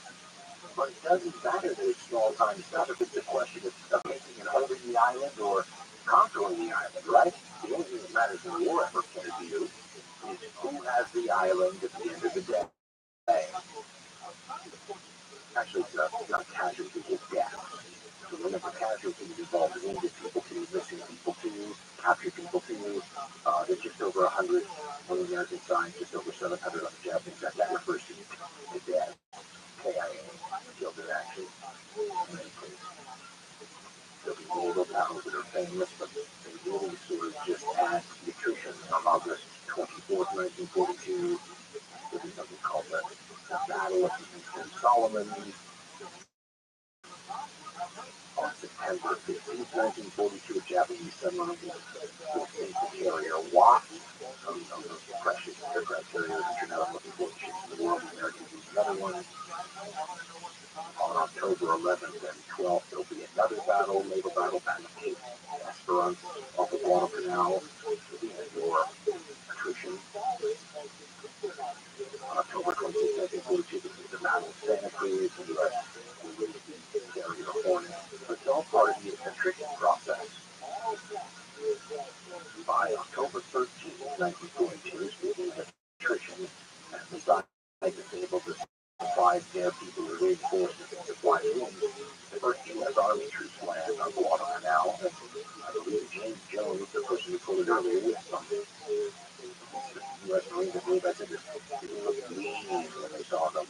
And they also looked hammered, especially the troops of the division landed initially. They had that famous stare that the artist still immortalized. They've been wrapped by malaria. They've been fighting and very little sleep. I mean, what we did to the veterans is that you could tell a Pacific veteran if you look at photographs of U.S. soldiers, for example, or Australian soldiers, or Japanese soldiers in the war. You can tell where they were serving. You do not see, for example, Japanese soldiers racked by disease and starving very often in China. But you see in Guadalcanal, they in fact look at starvation island. The starvation is much worse on New Guinea, where the Australians and Americans eventually, retake the Dakota track. The Guinea attack, put under siege the Japanese bases on the north part of the island, places like Buna. It's awful. The Japanese, by the way, had constructed these bunk houses, these areas where they could defend from, and they could just tore up the people that tried to take them. It was very vicious. But the lack of food and supplies turned the Japanese situation to exactly what Ogawa Matsuda said. They called it the island of death. He tells a story about everyone trying to find food, and that all of a sudden, what a human being might consider edible changes. He talks about the starvation. Quote, I sense that the extremes of existence could be reduced to the human stomach. Lack of protein in particular fostered a kind of madness in us. We ate anything. Flying insects, worms in rotted palm trees. We fought over the distribution of those worms. If you manage to knock down a lizard with a stick, you pop it into your mouth while its tail is still wriggling. Yet under these conditions, a soldier offered me his final rites. And a soldier I met for the first time, creating half a terror with me, stuck up. We had other fears on New Guinea. In the end, we were told not to go out alone to get water, even in daytime. We could trust the men we knew, but there were rumors that you could never be sure what would happen if another of our own soldiers came upon you. We took precautions against attack. I once saw a soldier's body with the thigh flesh gouged out, lying by the path. The stories I've heard make me shiver and left me chilled to the bone. Not all the men in New Guinea were cannibals, but it wasn't just once or twice. I saw this kind of thing. One time when we were rushing along a mountain trail, we were stopped by 4 or 5 soldiers from another unit. They told us they had meat from a big snake that they had to share with us. They were almost smearing faces on other people. Maybe we were thinking too much, but my companion and I didn't stop. Thank you. Maybe next time, we said and laughed. I knew that if it were really a snake, they'd never have shared it. They were trying to pull us in to share their blood. Cannibalism, something that you saw almost never on any of the other fronts. They apparently referred to Australian flesh as white pig, and Papuan indigenous people Papuan flesh as black pig. Can you imagine? And when you read accounts from Australian troops or American troops, they're all seen through the eyes of an individual, like a small nose thing. Or let's say it was a combat could be switched to the Guinea combat, with the Guadalcanal combat, and if I didn't tell you where it was, the difference is negligible in terms of your average soldier IQ. For example, after the last big attack by Japanese troops, and at one point the Japanese are able to have like 30,000 men on Guadalcanal. The Americans are continually reinforcing the island of like 58,000 at a certain point. It's battle for reinforcement and supplies. We said the non-sexy side of war, the key who's going to win these things, and after it's finished, sometimes referred to as the land battle of Guadalcanal in mid-October, the Americans start going more on the offensive and trying to drive the Japanese to the edge of the island and then eliminate them. And when you read the accounts of the American veterans, for example, he once again did a very nice mouth, absolute hatred that has been intended by the treatment leading out to both sides. There was an Australian soldier who said that they didn't get it in the mouth, he would feel one way or another about what he called the mouth, which is the Italian troops. And he said he sometimes had sort of grudging admiration for the French, the Germans, who hated the Japanese. In the book Into the Rising Sun by Patrick K. O'Donnell, which is accounts of American veterans, he talks to Ranger Battalion members on Guadalcanal. And one of them, Gene Winters, who was part of the second Ranger Battalion, he was on one of these patrols, one of the long patrols to drive Japanese troops sort of backwards. And he said at one point that they came on a Japanese hospital in the clearing. The hospital is just a bunch of huts. Where it's cold. We came upon a Japanese field hospital in the Bivouac area. We killed a lot of Japs. We bayoneted and shot anything that was still moving. It was a series of grass huts. They were on the ground, wounded. Several had broken legs. It didn't look like they had proper medical attention because some of them were bent at a 45-degree angle. They weren't sticking straight out. We were back in Japanese territory and didn't want to make noise, so we used bayonets. I was pretty angry. We had a patrol, and they captured one of our men and tied him over a log and used him as a woman. They rammed a bayonet up his butt and he bled to death. That made me angry. So whenever I get into action, I get angry. I wasn't afraid when I was angry. We all felt that way after what we'd seen. And it is really tough, though, to get into close combat. One Australian soldier said that he just shriveled up with his quoted in Francis Pike's book, he just shriveled up. Dude, I'm going to watch the Japanese were 10 yards away. Because I'm just so athletic. You saw everything.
Real, isn't this the fucking thing we show? Like, TV Guide channel? And stuff.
Look at this spider season.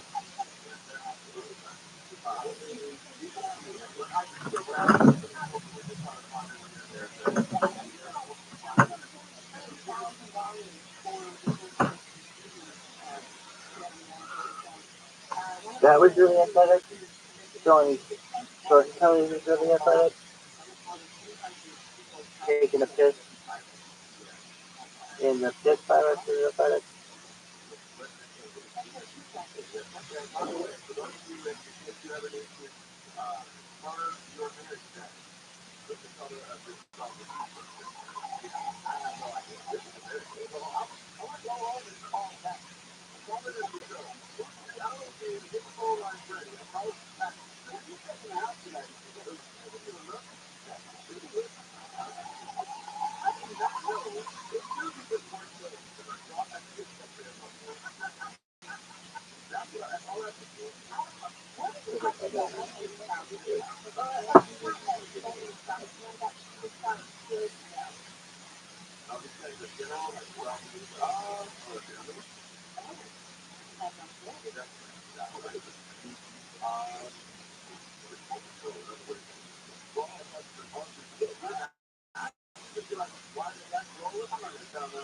Look at this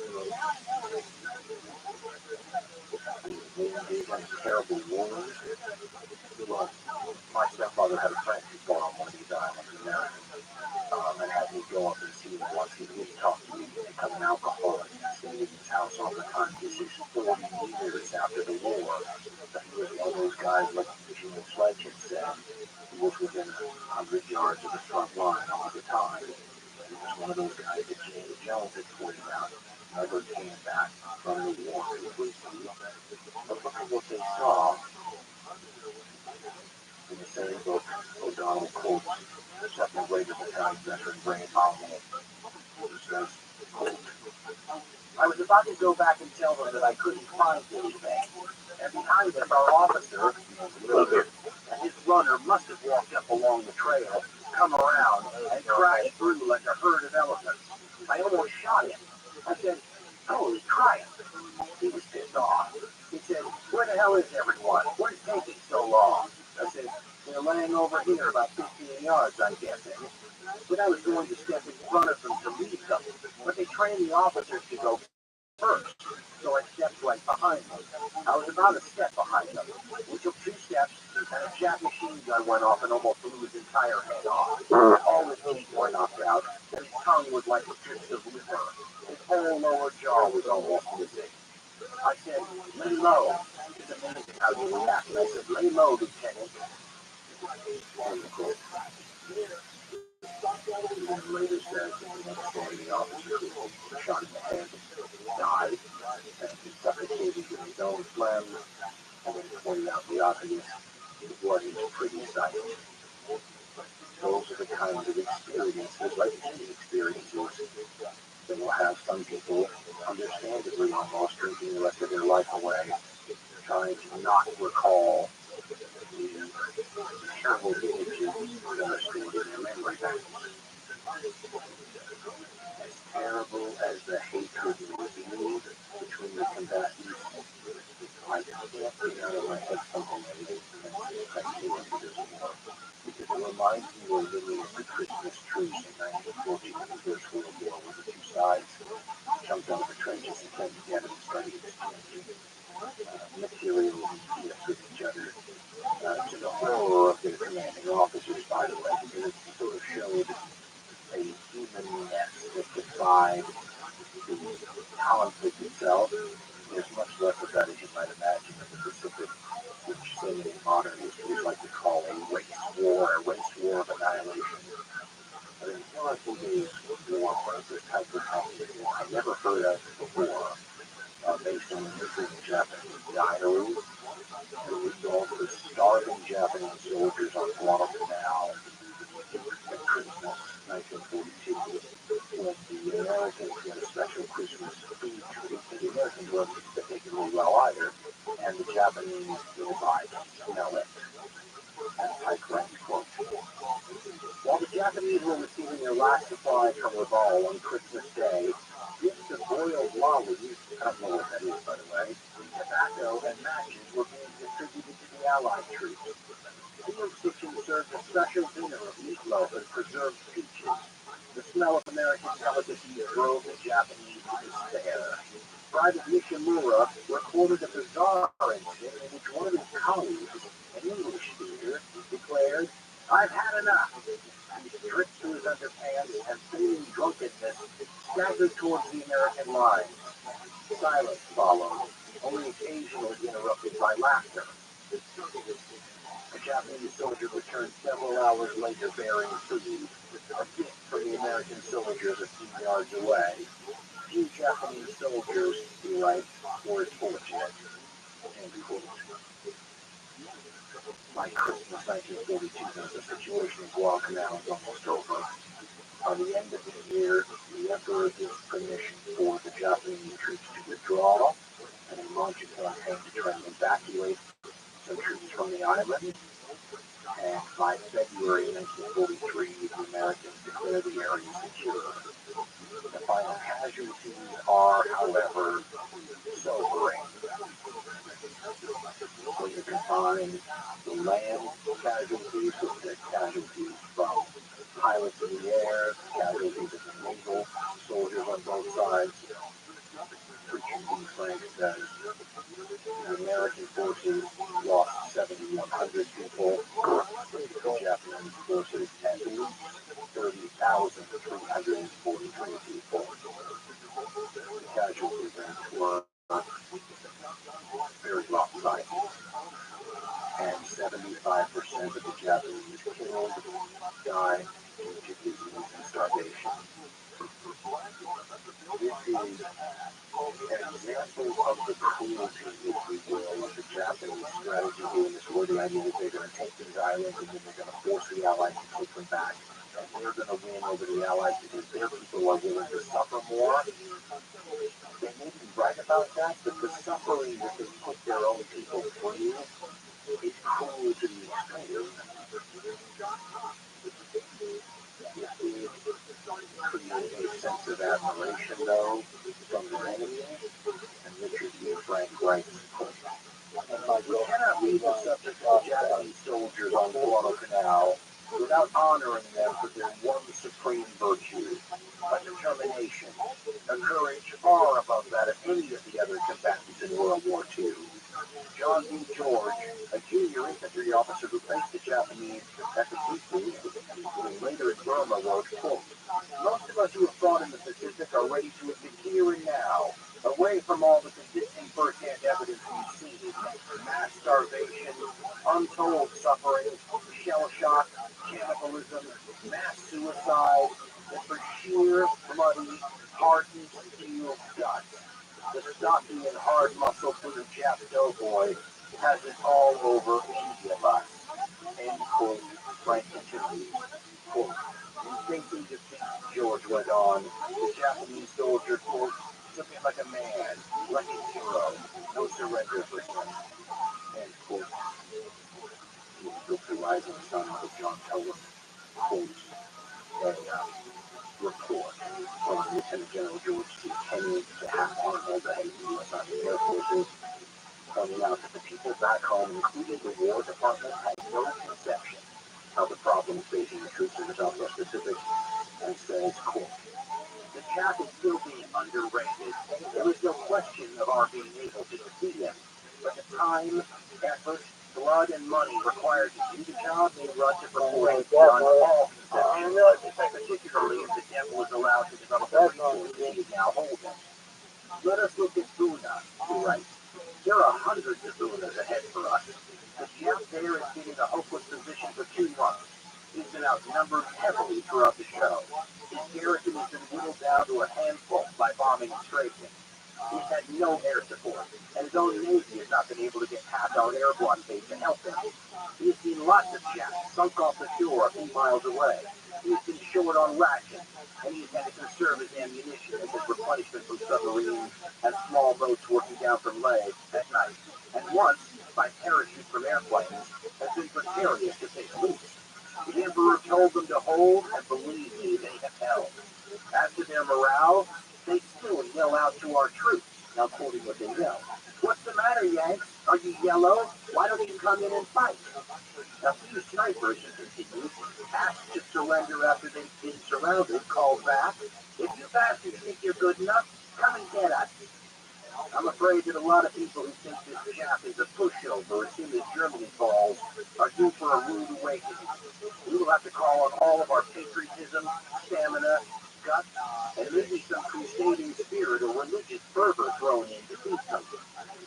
No amateur team will take this boy out. We've got to turn professional. Another thing, there are no quiet sectors in which troops get started off gradually as in the last war. There are no breathers on this schedule. You take on Notre Dame every time you play. End quote. A football analogy there, of course. Guadalcanal is often seen as a campaign with major mistakes on both sides. And this is tragedy including the encyclopedia of military history says the Americans made fewer mistakes than the Japanese, and that's why they won. The American mistakes were almost inevitable. If you recall, that the entire campaign was given 5 weeks, a mere 5 weeks of preparation, and the Marines performed heroically. But you can begin to see a mere year basically after Pearl Harbor that the writing is on the wall for what the Japanese have signed up for. And you run across numbers sometimes that just display it in a wonderfully obvious sense. In 1942, for example, because remember, the first year of the war for the United States, the Americans turned out 49,445 planes according to Richard D. Frank. Japan turned out 8,861. And 1942 is the least productive year of the war for the Americans. 43 and 44 realistic production numbers absolutely shoot through the moon. Now, all those planes aren't being used in the Pacific theater by the Americans, and all those planes are being used in the various theaters in the Asia-Pacific area by Japan. The United States, which you pointed out that by the end of 1942 has opened up a second front in North Africa, Operation Torch. So they have troops that they have to support with aircraft and all these other production figures in multiple theaters. Nonetheless, the difference in production numbers are so incredibly profound that the Japanese would be foolish to think that they aren't going to just bury the bravery, courage, and willingness to die for the emperor that they hope will compensate for that. But when you look at the casualty ratios between Japanese and Allied troops, as we said earlier in this segment, it would be justified, I think, as a Japanese parent of a dead Japanese soldier, in thinking that the government was guilty of some sort of gross negligence, some military malpractice in the positions they put their own soldiers in. I mean, on New Guinea, after the campaigns of Truman and Dole and those places, the war continues there till 1944, and the Australians have gotten extremely good, and the kill ratios are astounding. Here's what Eric Berger in Touch with Fire writes about it, quote, "The Australian juggernaut was not only rolling, it was doing so with very little cost in Australian lives. Disease preyed upon all soldiers in New Guinea until the end. The Japanese, however, were losing their ability to cause pain to their enemies in New Guinea. Fewer than 1,000 Australian soldiers were killed from February 1st, 1943, the end of the Bunagona-Sanamanga campaign, until January 1944. During the large Japanese attack on Finchavan, 52 Australian soldiers lost their lives, a minuscule figure in the grim arithmetic of war. In the process, in addition to the 13,000 dead suffered in Kokoda Buna, the Japanese lost another 30,000 men. We will never know exactly how many died in battle, but the kill ratio on New Guinea was mounting to levels rarely seen in a modern war." The Allies were adopting strategies, too, that would minimize their casualties even more. They were not going to attack the most strongly defended areas that the Japanese held. This is the so-called leapfrogging strategy that the Allies choose. MacArthur often claims credit for this, by the way, but there's a lot of historical evidence to suggest it was sort of dragged in screaming. It may have been Admiral King who came up with this initially, and he was sort of a counterpart in the Navy to MacArthur. But the strategy meant that the major strong points were simply to be bypassed, and that if you could cut them off from resupply and reinforcement, the soldiers on those places would simply starve to death, and those wonderful defenses that have been so carefully set up would never be used.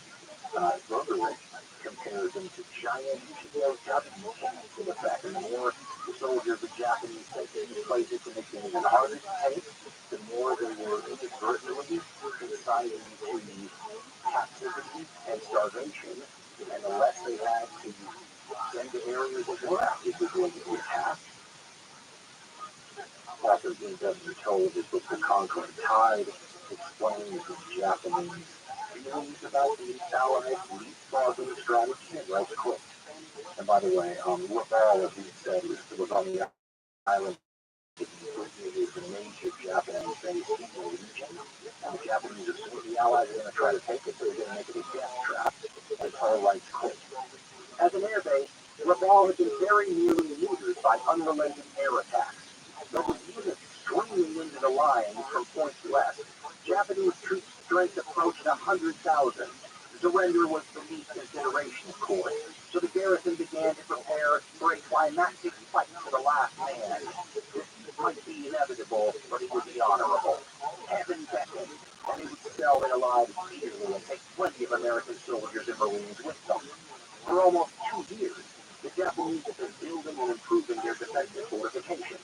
Their intricate networks of subterranean bunkers and tunnels, and they were well stocked with provisions and ammunition for a long siege. Right. So they waited, and waited, and waited, and the Americans did not come. The defenders were denied even the consolation of dying for the Emperor. A Japanese intelligence officer interviewed after the war admitted that the Japanese quote-unquote hated the leapfrogging strategy, perhaps because it offended their sense of honor. But he added that they respected it and understood its wisdom. Now, quoting the intelligence officer, quote, the Japanese army preferred direct assault after the German fashion, but the Americans flowed into our weaker points and submerged us, just as water seeks to reach its entrance into the ship. End quote. This, of course, is not to say that there weren't terrible, terrible fights to come. Even the so-called weaker points of the Japanese defense perimeter were going to be extremely difficult to take. And this leapfrogging strategy that bypassed these major areas still had to take a ton of other islands in order to do so. If you look at a map of the region in the southwest Pacific, you will see that MacArthur and the U.S. Army and the Australians and the New Zealanders are coming up towards Rabaul on one side. On the other side of New Britain and Rabaul, the Navy and the U.S. Marines are working their way up the Solomons, the island chain there, and they will sort of cut off Rabaul. Now, the fighting way of working your way up the island chain is brutal. Take New Georgia, for example, after a nice rest period after Guadalcanal is over to restock your forces and get them ready. The Navy and the Marines and the Army units also start working their way up the island chain on the 21st of June 1943 or thereabouts. The Americans land on the island of Georgia, and it is really one of the main areas on New Georgia is called Lunda, and here's what the Injustice told in the Conquering Tide writes about that. Quote, the 4,500-man Japanese garrison had dug in deeply and well, and the terrain was abysmal. The Lunda campaign was a photo-negative of the fight on Guadalcanal, with the Japanese and Allied positions reversed. Now it was the American soldiers and Marines who struggled through swamp and underbrush, losing contact with adjacent units and suffering heavily under harassing attacks by the enemy. Japanese units, he writes, launched nighttime banzai attacks, accompanied by shouting profanities and taunts in broken English. 2 Green American Army regiments broke and ran, throwing down their weapons. Several were shot by other American soldiers who took them for enemies, and several dozen had to be evacuated because of quote-unquote psychoneuroses. One officer recalled that fear was like a disease that spread through the ranks, eventually transmuting into mass panic. Discipline and morale crumpled. Now quoting the soldiers, quote, by morning, in an unmanageable mass, men were huddling in groups along the trail to the rear, and pursued savagely by the enemy, that caught up with many of them, and to use an archaic phrase, put them to the sword. End quote. Toll says, end quote, eventually all available reserves were committed to the capture of Lunda. 3 Army divisions required a full 5 weeks to secure the airfield. 1,195 Allied servicemen were killed in the effort. Most of the defenders died or took their own lives. End quote.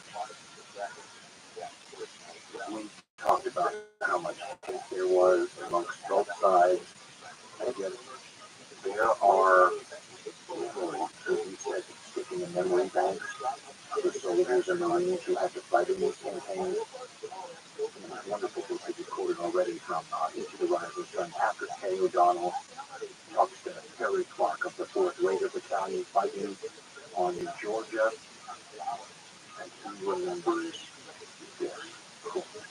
We took Pearl Harbor, a lot of boom boom and bang bang. It was a blur. It was kind of bewildering to say the least. There's nothing orderly about modern combat. I'm sure you've been told that enough that you're about to vomit in your wastebasket. It's a blur of sound. The only thing you'll whittle down to immediately is the base person you are. You know what you're supposed to be doing. And he sighs, he says, I shot this guy. Thank God he was Japanese and not American, or I would have made the biggest mistake in my military career. He sighs again. Being a scout sniper, I've been cautious over and over to look for papers, look for documents, this, that, and the other thing. This soldier was about 6 feet, the guy who shot, clean as a whistle. Most were starving to death and filthy and dirty. This guy was as clean as a whistle, and around his neck he had the most gorgeous miniature painting of himself in Shinto Road. I took his dog tags and papers he had in a side pocket and turned them over to military intelligence. They're the ones who told me his name, something that has haunted me for my entire life. They said, now quoting them, quote, this is a second lieutenant. They don't call them that, but he's like a lieutenant in their special landing forces, their Marines. And his name was Ryuki Yanagara. Now quoted the Marines again, quote, I'll tell you, I could not remember the names of so many people to whom I owe so much, but I remember his name. It's terrible to find out the name of somebody you killed.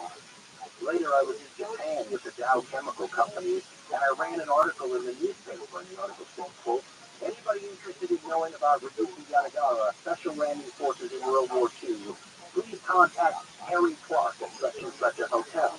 And he says, at my age, I'm forgetting so many things, but the last thing I'll ever forget is Ryuki Yanagara. End quote. Once again, my mind is going to what is in the memory banks of these guys. And long after we've forgotten about the war, they haven't forgotten about the people they killed, the people they lost, the friends, and the decisions that haunt their nightmares. By the time the new Georgia campaign kicks off, the most important and well-known figure in the Japanese military is not around to see it. The great Admiral Yamamoto, who is head and shoulders above most of the other, all of the other Japanese military officials, will be shot down by American pilots on April 18, 1943. The result, once again, of American intelligence advantages and crypto analysts who were able to decode the Japanese messages announcing that Yamamoto is going to be in the region. They shoot him. He found later with 250 caliber bore wounds, apparently sitting in his chair after the plane that was shot down and crashes in the jungle. And one American said that this was the equivalent of winning a large battle against the Japanese. That there's no other Japanese military official anywhere near his caliber. And for the Americans, we had said during the Battle of Midway, it was essentially like hanging back in Osama bin Laden when the Americans sunk those Japanese carriers. Well, from the American point of view, and Admiral Yamamoto was like an Osama bin Laden. And so to be deprived of his leadership at this point in the war is almost symbolic of where things are going for the Japanese war effort, because by mid-1943, things are starting to look extremely bleak. And in hindsight, you can see that it's impossible to imagine things turning out in any way, shape, or form the way the Japanese would hope. I mean, if you look at the number of aircraft carriers that the U.S. puts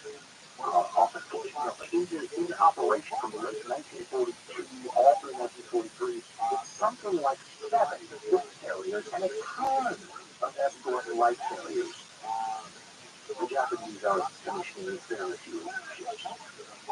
And the attrition is taking a toll on a bunch of ships that normally we don't pay attention to. Everyone focuses on the big ships and the important ones, but there's a lot of things like destroyers and transports and things of fighting with the day-to-day operations that are being destroyed regularly and not being replaced regularly. In fact, some of the really heartbreaking things that you read about in this campaign of the Japanese are the numbers of Japanese soldiers that end up drowning when they're transporting stuff. I think there was thousands and thousands in one incident alone that went to the bottom of the sea before they ever even got to land and fight. As we said, if you're a Japanese parent of a soldier that didn't come home, you have every right to be extremely disappointed, and that might be putting it mildly, at the way the war was conducted and the lack of any sort of real sense of value in the lives of the average Japanese soldier. In November 1943, the U.S. Navy launches another line of assault in the Pacific War. This one will be an island-hopping campaign through the Central Pacific. So we did the Southwest Pacific, like Australia, New Zealand, New Guinea, the Solomons, all those places in Georgia, Guadalcanal. But now, in this area, the Gilbert Islands is like 1,200 miles from Guadalcanal, a whole different line of assault that will eventually take the U.S. Navy towards the Philippines and towards some of the most iconic island assaults in this war, places like Iwo Jima. But they start with another iconic assault on a coral atoll in the Gilbert Islands. It's iconic for a completely different reason. It's called Tarawa.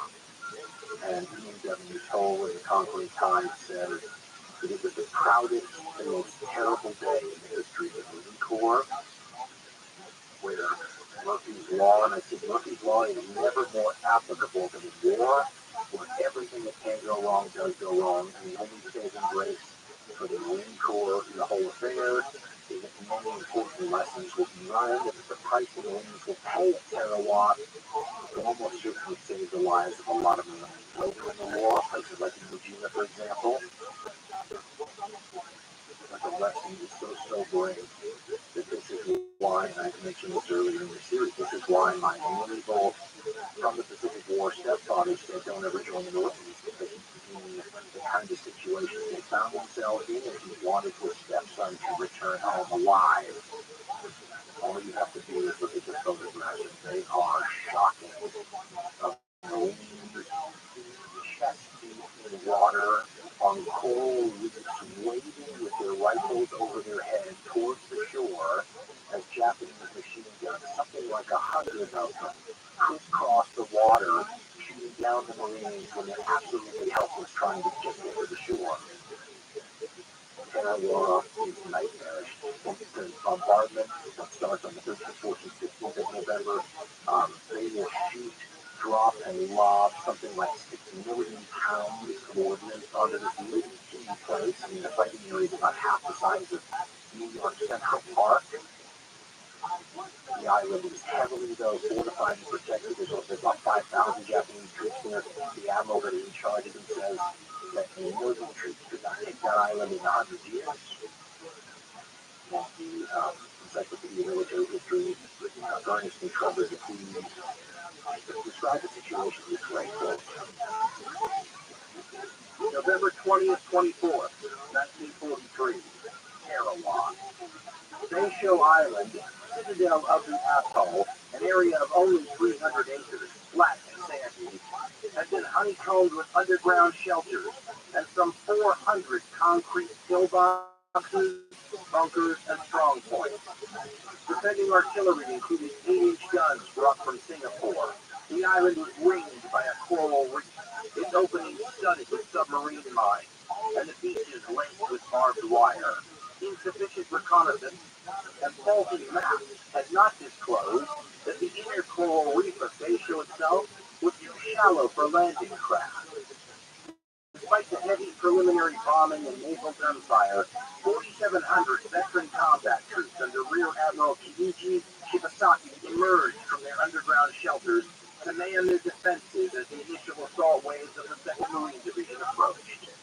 While some amphibious tractors reached the beach, they write, most of the assault craft grounded on the inner reef, and the assailants were forced to wade several hundred yards through crisscross fire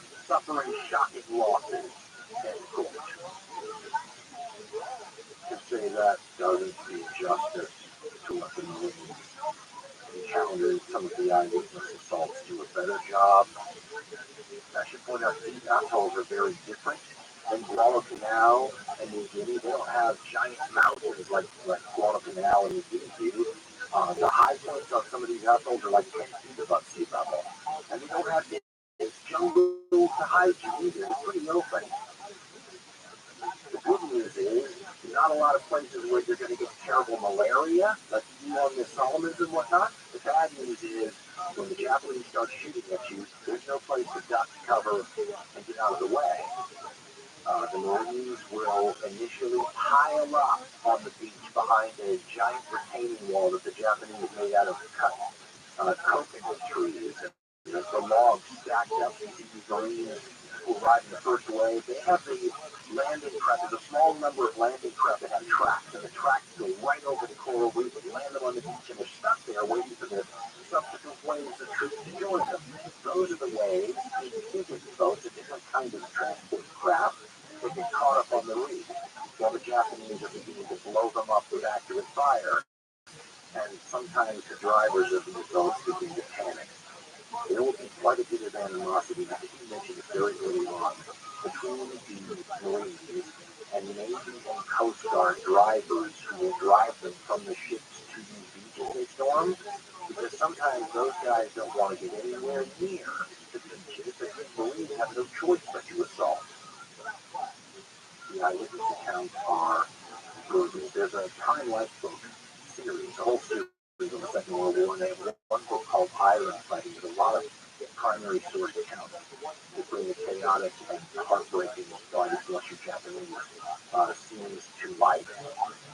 One of the ones that caught my attention specifically had to do with some of the vehicles being blown up in the water as they went from the transport ships trying to get their Marines to the beach. Here's the way the book describes this case. Only a handful of Amtraks remained to shovel them, meaning the Marines, being across the lagoon reef. In fact, there were no Amtraks at all in sight when Major Robert Rudd, 3rd Battalion 8th Marines, reached the reef opposite Red Beach 3 in his boat. As the ramps of the boats came down, Marines on shore heard a sound, quote, like a steel girder hitting concrete, end quote, and one of the boats disappeared, quote, it had been there, said one eyewitness, and then suddenly it was not. It was placed. For a split second, it was a blur in the air, and then there was nothing, end quote. Then came another grinding crash, and a second boat vanished. The Japanese had the exact range. Beyond the reef, the coxswain of a third boat panicked, quote, this is as far as I go, he yelled, and let down his ramp, and a boatload of heavily laden men drowned in 15 feet of water, end quote. The ones that didn't drown found themselves sometimes in neck-deep water on a coral reef that could cut right through their shoes, holding their rifles over their heads as the machine guns raked the sea around them. Quote, the remainder of Rudd's battalion began wading in. Few lived to tell of it, but there were many witnesses. Colonel Shute radioed Major Crow, quote, Rude is landing to your rear and catching hell, end quote. Crow and his men could see for themselves.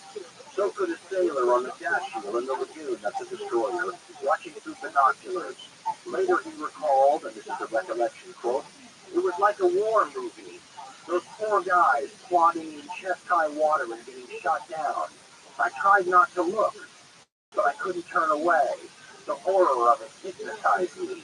If I get to be 100 years old, I'll always remember. End quote. Overhead, the story continues, in the battleship Maryland scout plane, Lieutenant Commander Robert McPherson watched the two. He wrote in his log, quote, the water seemed never clear of tiny men. Their rifles held over their heads, slowly wading beachward. They kept falling, thickly in groups and in rows. End quote. The description ends with this. Some of the waders made it to relative safety under the pier. Others trudged on toward shore through water tinged pink and whipped by bullets. Many died quickly. Some died slowly, wounded, and struggling to keep their heads above water as the blood drained out of them, and their axe pressed them down. Some stepped into holes and drowned. Some died trying to help wounded buddies. Heads and limbs of the newly slain bobbed gently in the swell. The dead from the first assault waves floated stiffly like logs. The chaos ashore was very apparent when the Marines managed to get something like 6 million tanks ashore. But in order for the tanks to move up and help, they would have had to have rolled over and crushed Marines dead and wounded, which they refused to do. But when trying to get around them, ended up falling into holes for the most part. And once again, like so much in this conflict, it's average infantrymen that have to go up, average Marines that have to go up and destroy all of these Japanese stronger points by hand.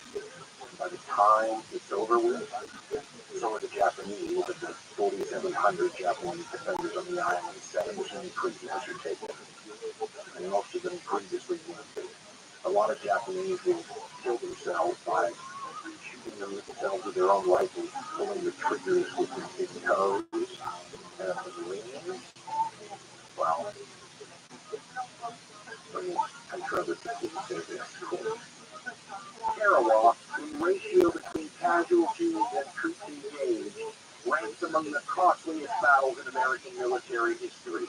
Its lessons brought about many improvements in amphibious assault techniques, correcting the manifest mistakes committed there. End quote. Saying that the Marine casualties on Tarawa would end up saving their lives later in the war by teaching them valuable lessons on how to conduct amphibious warfare with cold comfort to the families of the dead. It's earlier that the Japanese parents of the Japanese soldiers would have every right to think about their young people, their loved ones, as being sacrificed. Avril Nimitz received tons of letters, and one of them is quoted in the Time Life book, just saying, killed my son at Tarawa. Imagine getting a bunch of those. According to the Encyclopedia of Military History, Marine losses taken in these places in the desert were 985 dead Marines and 2,193 wounded ones, fighting, as we said, in a territory about half the size of New York Central Park.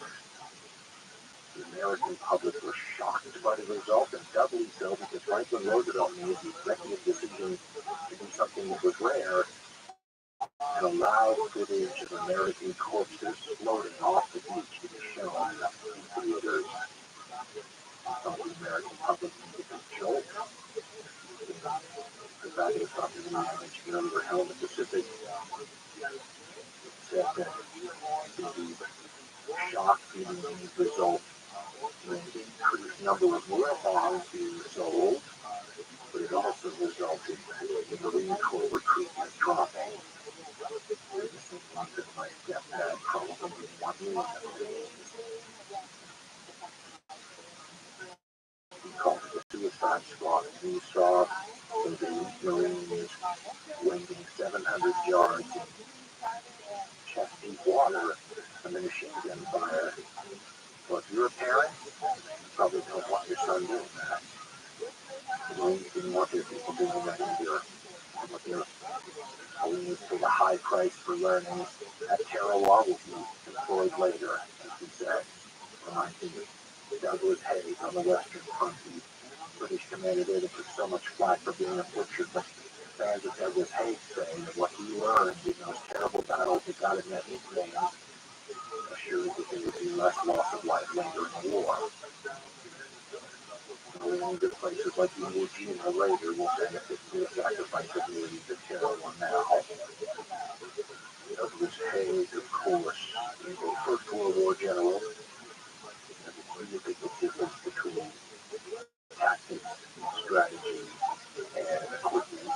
In 1914, the first year of the First World War, and 1918, the last year of the First World War, right in here 4 years, it was astounding, and I believe something we talked about the First World War. It's like technology on steroids, and in the modern World War has that effect. And you see the Second World War also. in 1943, the Allies aren't just turning out tons more stuff than the Axis, right? It's not just a, I want to take advantage. It is beginning to show a huge improvement in quality as well. The United States, for example, had poor, for the most part, poor aircraft when the war started. There were some exceptions. By 1943, much better aircraft are making appearances and being deployed. I mean, the T-38, famous Lightning, that was a 1942 plane, really, but in 43, it's all over the place. In 43, you start getting T-47s, you start getting Corsairs, the F-4U, the T-51s are still a little ways away, but you do start getting B-29 Super Fortresses rolling off the assembly lines, the carrier aircraft, Helldivers. I mean, it's going to be the fact that the Japanese, especially, are not going to be able to take advantage of improvements in technology to anywhere near the same degree. If you're an aircraft fan in the Second World War, you know that they're constantly, all the powers are trying to take advantage of what you learn in combat and come up with variants of your planes or new versions. So take the ME-109 German aircraft. Well, there was an ME-109A, B, D, D, E, finally with like a G and stuff, and then they're all better by taking advantage of newer stuff. The Americans would do the same thing, the British would do the same thing, the Russians would do the same thing, but the Japanese fall behind on that too. They have the Zero fighter that was such a great fighter when the war started, but as the war goes on, the Japanese aren't getting much better, and their enemies are. You combine the fact that you're going to have a ton more aircraft being churned out by Allied factories, and this aircraft is going to start outstripping the Japanese aircraft in quality too. It's not just aircraft that are getting qualitatively better. I mean, for example, in 1943, you start seeing, late 42 actually, in 43 you start seeing Essex-class aircraft carriers rolling off the assembly lines, like Igers on the Essex in Korean War. The Essex is one of these carriers that actually takes advantage of wartime experience to make a better design. As we should remember, in the Second World War, everyone expected battleships to be the big important queen of the seas. When it turned out to be aircraft carriers, the aircraft carriers that Japan and the United States had, for example, were ones that were designed before the war, before they knew that these were going to be the dominant ships, and before they had any chance to incorporate real wartime lessons into the design. Essex-class carriers are different. And people who talk about them, I was reading the whole thing just the other day, they're saying that they're significantly better than the pre-war aircraft carriers. The Japanese are not going to get a chance to incorporate those wartime lessons in ship design anywhere near as effectively because they produce so many fewer ships. The Japanese are going to rely on converting battleships that are under construction into aircraft carriers. I mean, they're going to try stopgap measures to help themselves. Meanwhile, the United States is creating like 7, 8, 9 fleet carriers a year. I mean, it's a dynamic that the Japanese can't win. It's a steamroller by 43. And 1943 shows you that the axes are beginning to lead everywhere. You think the beginning of 1942 to the end of 1942 is like night and day. But once 1943 rolls around, this is a one-way street when it comes to how things are going. 43 is a terrible year for the axis. 44 is worse, and of course 45 is nightmarish. 1943 is the year that the Allies kicked the Axis powers out of North Africa. They then quickly cross the Mediterranean and invade the island of Sicily. Then they quickly cross from the island of Sicily to Italy and knock the Italians out of the war. Mussolini is deposed in 1943. So he's one of the big three, right? Jojo, Hitler, and Mussolini. The Germans flip out, as you might imagine, when Italy decided to declare war on them now, and they quickly occupy the country and they start fighting the British and American forces in the tough mountainous terrain of Italy. With Mussolini controlling sort of a lump symbolic state that's propped up by Hitler. So the writing's on the wall. Also in 1943, the bombing of German cities really ramped up. 42 saw, the 1,000 bomber raids and all that, but by 43, it's almost round-the-clock bombing. The British attack the Americans by day. And eventually, this will begin to take its toll on German quality, because German design will be almost Captain America-ish, crazy technological stuff and jets and all these other things. But slowly but surely, you see the whittling down of German parts in the tool and die industry and the ball bearings and all these things that suffer from the bombing. So that by 1945, you may have these really sophisticated German designs, but the internal parts and whatnot are substandard by German standards. So that will begin to erode some of the value in these high-tech designs. It will also make it harder for the Germans to churn out some of this cutting-edge stuff and any sort of numbers that could make a difference.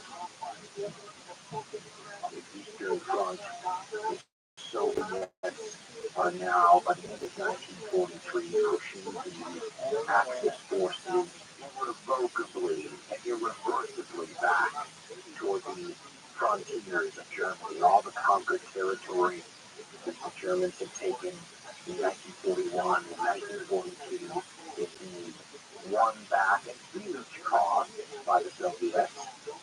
Even though some areas will remain German home longer than others, the long fighting retreat back towards Germany has begun. And of course, the stockpiling of troops and aircraft, supplies, equipment, and transport ships is well underway for the long-awaited, much anticipated reinvasion of Western Europe that will culminate with the June 6, 1944 landings at D-Day in Normandy. So the Axis is in real trouble by the end of 1943. You can see how things are speeding up in the Pacific by the fact that the Allies, the Americans especially, started increasing the speed of their timetable beyond what they thought they would. They had estimates for how long it would take to move to this island and that island, and they throw those timetables out, and they start going more quickly. What's more, the fact that they have control over a lot of the code breaking, as we say, the intelligence allows them to see where the Japanese are deciding to put their reinforcements. Like, we'll reinforce this island and that island, so the Americans will go to other islands. It is absolutely a confounding strategy for the Japanese. This is really the point in the war where you can find yourself, as I do now, somewhat morally conflicted by how you feel about the Japanese situation. Because on one hand, in the so-called good war that the Second World War is portrayed as, these are the bad guys, and to feel sorry for them is like feeling sorry for Nazi Germany. I always try to remind myself that there are a lot of people in a place like Japan who didn't support Repost or would have, and they're trapped along with the people who deserve some level of retribution, and all of them, I would think, have some bone to pick or good argument to be made against the government that puts them in the situation that they find themselves now, because they're about to leave the world. He said all along that Japan, this whole time, has been punching above its weight class. How astounding their conquests have been to this point, because Japan has no right to expect that they can do what they've done compared to the Japanese rising sun going supernova. And the explosion is taking the blast radius to the borders of India in one direction, to the borders of the Soviet Union in the north, all the way to Midway Island, nearing Hawaii in the west, and down south all the way to New Zealand and Solomon. It's an amazing achievement for a small island nation, and a nation that is resource poor, a nation whose industry is only formidable when compared to its regional competitors. The punching above your weight class often doesn't last, and they're about to find out exactly why they're forced to use their human capital in such a reckless and heartbreaking fashion, because they have to make up for the material capital that they lack. W. told the Congress Time has a story that just perfectly exemplifies how ridiculously outclassed the Japanese are at this point in war once the great arsenal of democracy in the United States, for example, has ramped up, and you see big companies like Boeing and Grumman and Douglas, these aircraft companies, they're churning out assembly line production of planes. The Japanese still have skilled, small craftsmen churning out theirs. And it tells a story about how the Mitsubishi plant that is making the Zero fighters has no airfield next door to them. And so they have to transport the new made Zero fighters. Can't do it on a truck, apparently they're too fragile. Can't do it on railroads, there's no rail heads near the factories.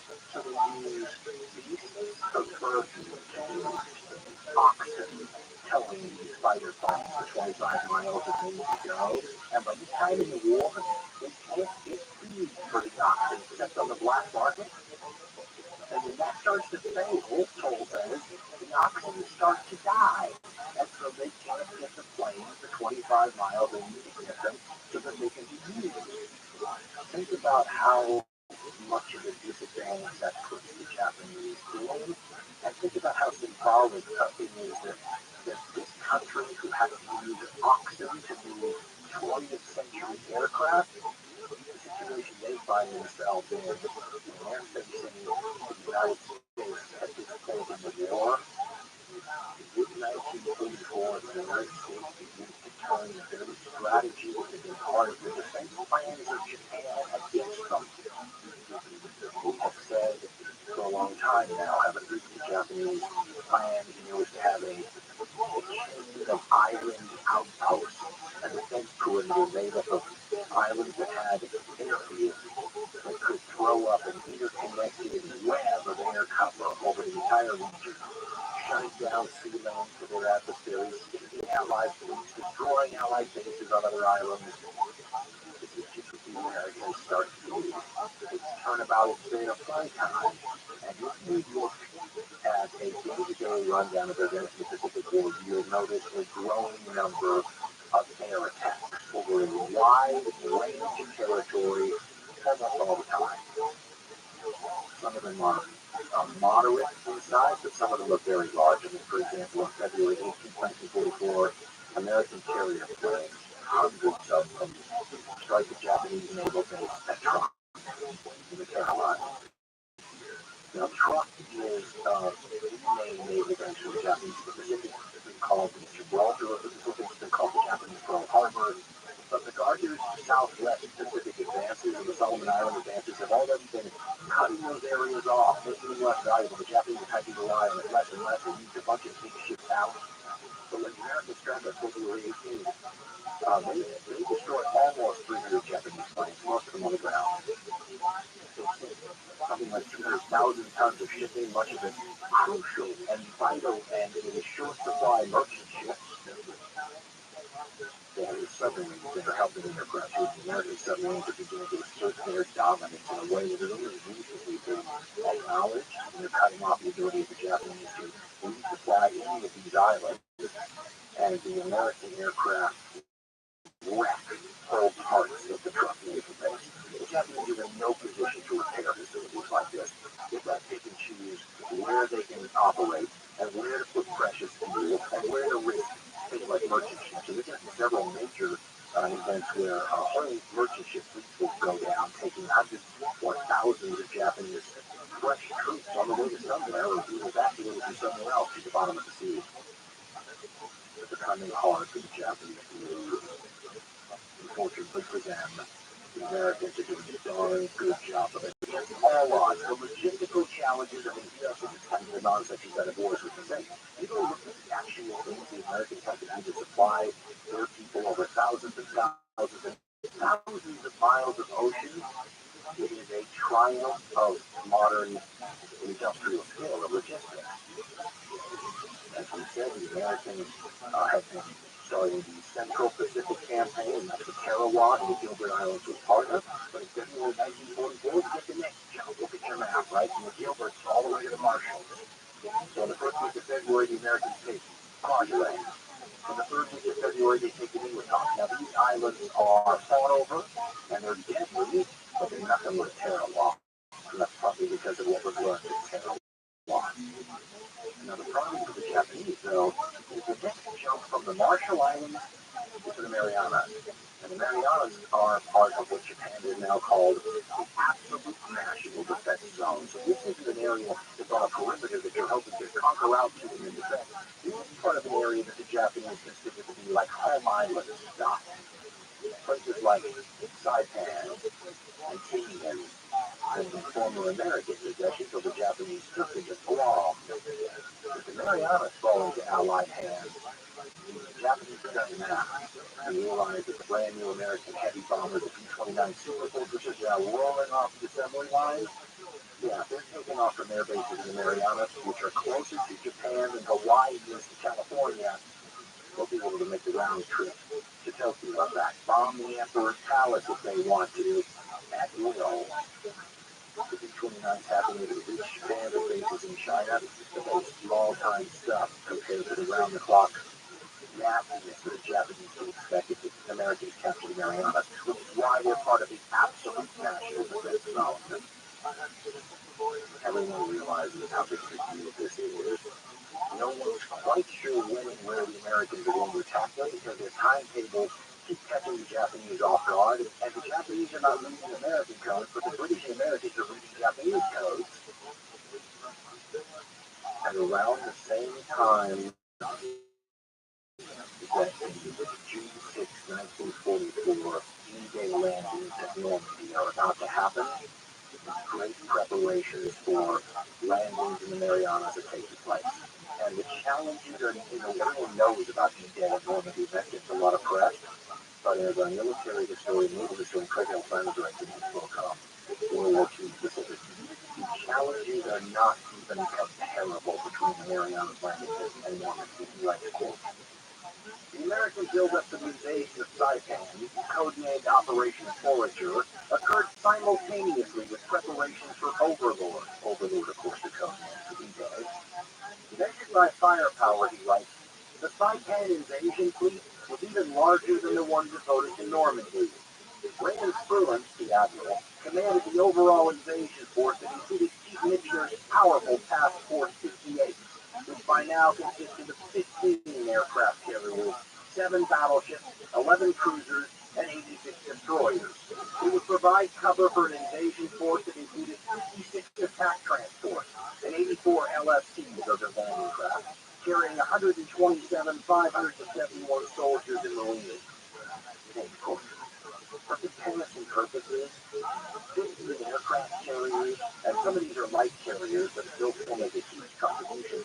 15 aircraft carriers is more than double the total number of aircraft carriers the U.S. had in its entire Navy at the time of Pearl Harbor. You can see how this one task force is bringing to the table firepower that the U.S. has never had. No one's ever had. More than 500 ships that will finally take part in these Saipan landings. Marianas attack. Simon continues, quote, the invasion of Saipan also required a much longer siege than at Normandy. While the invasion forces for Neptune Overlord, that's Normandy, had to least 50 or 100 miles across the English Channel, many of the transports and amphibious ships loaded up at Pearl Harbor, more than 3,500 miles from the target beach. For Neptune Overlord, the landing craft could, and did, shuttle reinforcements and supplies to the beaches in a near constant rotation for weeks after the initial landing. For Saipan, by contrast, the men, equipment, the supplies, and the ammunition all had to cross the broad Pacific in a single giant stride. Eisenhower, he continues, had warned Marshall that a shortage of LST landing craft at Normandy could mean that his invasion force might be stranded on the beach for as long as 3 days without resupply. By design, the men who invaded Saipan would be stranded there for 3 months before significant reinforcements or supplies could reach them. Though, of course, he writes, the Japanese too would have to fight the battle with what they had on hand, since Saipan would be virtually cut off from support.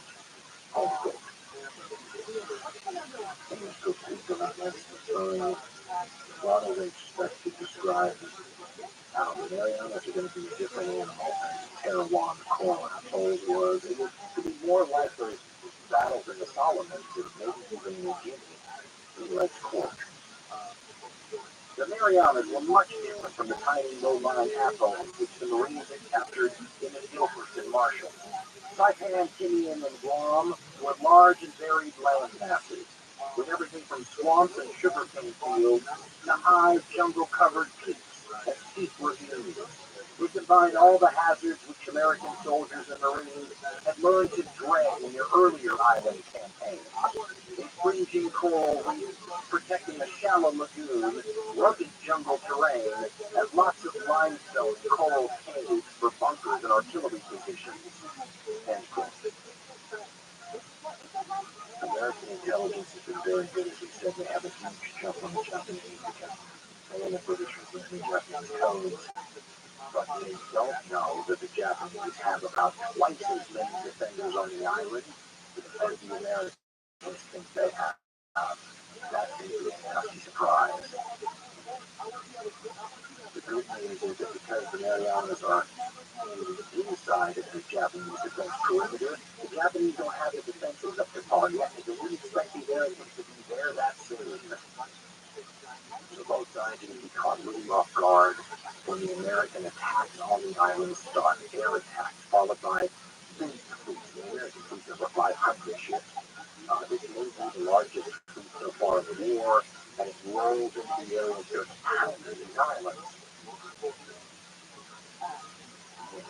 The Rising Sun, author John Toland describes a Japanese soldier's account of the series of bombardment waiting for the Marines to eventually land, and he writes, quote, battleships, cruisers, and destroyers began the final bombardment at 5:30. That was at 5:30, June 15, 1944, by the way. The dug-in defenders, he writes, along the beaches and on the slopes, crouched through the ordeal, prepared to fight to the death. One made a final notation in his diary, now from the Japanese diary, quote, we are waiting with Molotov cocktails and hand grenades, ready for the word to rush forward recklessly into the enemy ranks with our swords in our hands. All that worries me is what will happen to Japan after we die. End quote. The Marines and Army troops, because there's going to be an Army division reserve here, are themselves wondering about what it's going to be like and what sort of hell they're going to encounter when they get to the beach. They are being given a little bit of information from exactly the wrong people. The Americans, of course, like everyone, like to listen to whatever the cutting-edge music coming out, the new tunes from the States. And unfortunately for them, one of the DJs playing the hit works for the other side. Don't tell them right, quote. A more ominous admonition came from a graduate of UCLA, an American girl of Japanese descent who had been visiting a sitcom in Japan when the war broke out. Nicknamed Tokyo Rose by the Americans, she first went on the air as Ann, short for announcer, and currently called herself Orphan Annie, your favorite enemy. Now quoting Tokyo Rose's radio broadcast right before the landing at Saipan that the American soldiers and Marines would have heard, setting up the next record playing the favorite brand new song. I've got some swell recordings for you, she was broadcasting, just in from the States. You better enjoy them while you can, because tomorrow at 0600, you're hitting Saipan, and we're ready for you. So while you're still alive, let's listen to you. And of course she'd say, whatever the song was, right? While you're still alive, it's a little Tommy Dorsey for you, or something like that. The Japanese were great at the psychological warfare side of it, and the soldiers and Marines getting ready to go to the beach would have had just a little bit more to think about after Orphan Annie being her broadcast.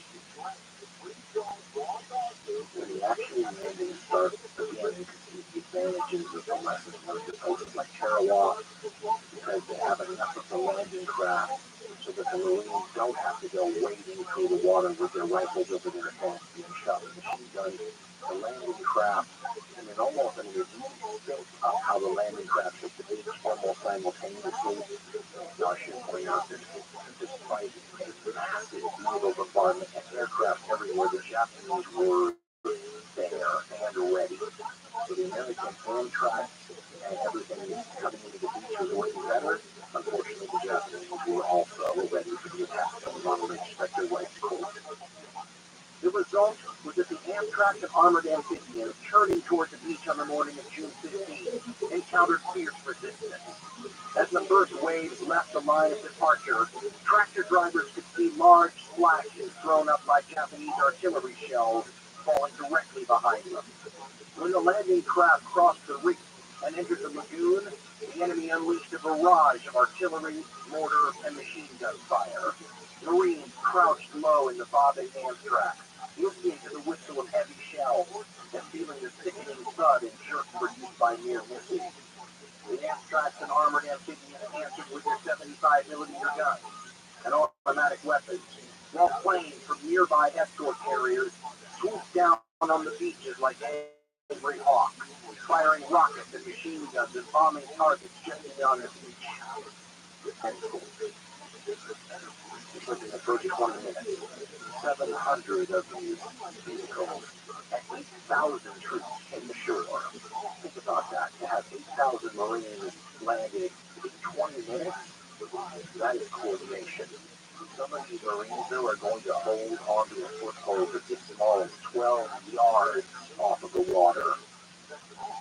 By nightfall, the Marines have landed 20,000 men.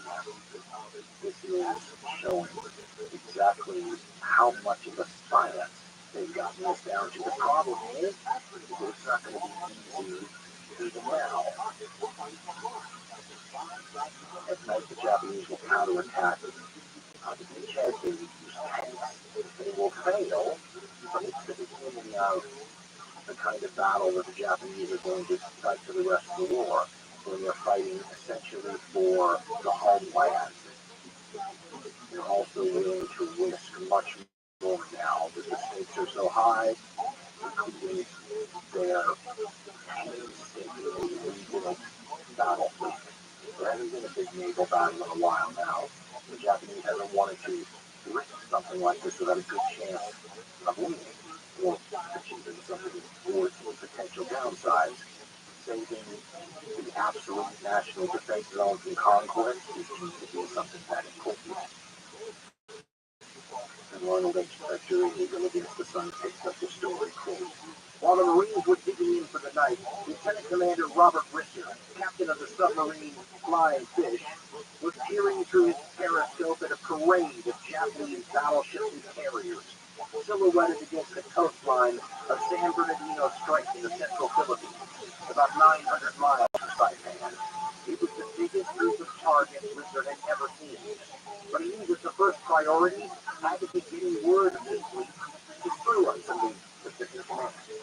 When darkness fell, the Flying Fish, the submarine, surfaced and sent out her message, quote, the Japanese fleet is heading for the Marianas, end quote.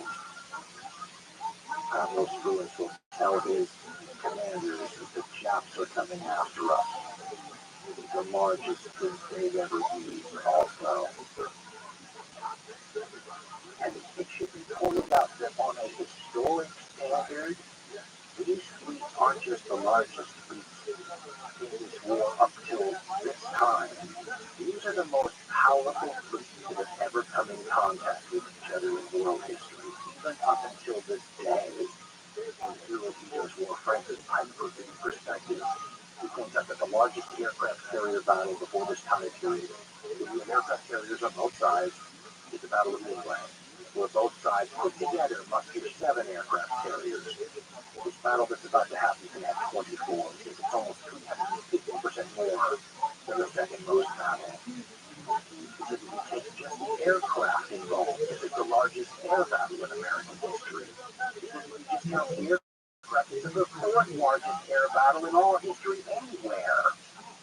This is if you add what's going on at the Battle of Saipan with land forces and everything over there, because it's arguably the largest military naval engagement in history. In other words, an engagement that has both naval elements and land elements. People don't think about it that way. This is a perfect example of the kinds of encounters in the Second World War in the Pacific Theater that don't get noticed by people that focus inordinately on the European theater.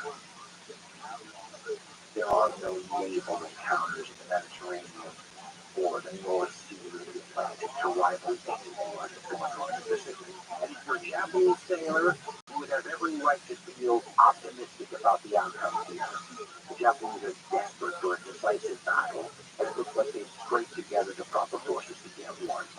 And over again, remembrances by Japanese sailors who are looking out over the balcony and see this fleet that is so much more powerful than even the they struck Pearl Harbor with. I mean, just take the two largest battleships the human beings have ever put afloat. And they're with this Japanese fleet, the famous Yamato and her sister Musashi. These 18.1-inch guns have never been fired in anger. They may be fired in anger now, the Japanese people. And then they've got their first new purpose-built aircraft carrier to come off the slips in a while, the Taiho, armored flight deck, considered to be, and you love this little poke in the eye thing, don't you? Considered to be unthinkable. You may recall that that's the same moniker that the poor Titanic had, and the Taiho's only been commissioned for a month. Right, you talk brand new, it's brand new, and it becomes the flagship. The Japanese have a plan, and it's a good one. They're going to launch their planes, which have significantly greater range than the American aircraft, out of the Americans' range, so that they can hit the American ships, but they can't be struck in return. The devil, though, is in the details when you get to the nitty-gritty. Part of the reason the Japanese planes have this extra range is because they lack some of the things that the American planes are going to have, like armor. Makes your life to not have armor, increases your range, increases your maneuverability, but you better not get hit. So they don't have things like self-sealing fuel tanks like the Americans, which will again lower your weight, just don't get hit in the fuel tanks or the fuel lines. Some of these Japanese aircraft are of a new, improved type, which, as we point out, all the major countries in the world are trying to keep pace with aircraft development. The Japanese are falling behind. They're great to have all these new aircraft. The problem was that to go with all these new aircraft, the Japanese have all these new pilots who can hardly fly these new aircraft. And they're having accidents all the time. Post-war interviews with Japanese admirals, they focus on this inordinately. It was not something that was really apparent at the time, but the aircraft are being flown by Japanese pilots who have dozens of hours in the cockpit often, compared to hundreds and hundreds of hours that the American counterparts that they're going to fly against having theirs. So you'd rather have a much worse plane with a much more experienced pilot than to have a pilot who only has dozens of hours in the cockpit because their plane's better. And in the case of the Japanese, their planes aren't better. You want to get an idea of the little things that show exactly how desperate the Japanese are? The Japanese have fueled a lot of these warships with the equivalent of straight crude oil right out of the ground. They can't even get the oil that they need for the ship's boilers and engines refined. And if they do get them refined, they can't get the refined oil to where the warships are. They have huge fuel problems. And you know it because this straight crude is going to foul the boilers, destroy the engines. I mean, you don't need this if you think you're going to have a fleet to fight next year and the year after and the year after that. This is a sign of desperation. As the Japanese fleet approaches the Americans on June 19, 1944, they begin launching their waves attack plan. Now, they are outnumbered by the Americans in carrier aircraft, and they know this. They have a compensatory part of their strategy to do this, though.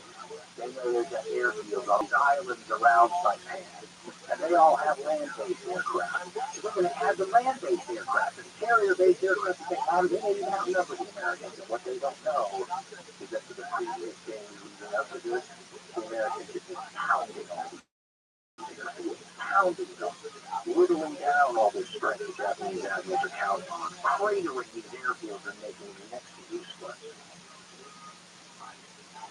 If you read the primary source accounts of what's going on with the Japanese beginning to launch attack waves with the Americans, it's funny because it's not what you would expect. It's often a bunch of Japanese naval officers sitting in the command center, say, one of these aircraft carriers.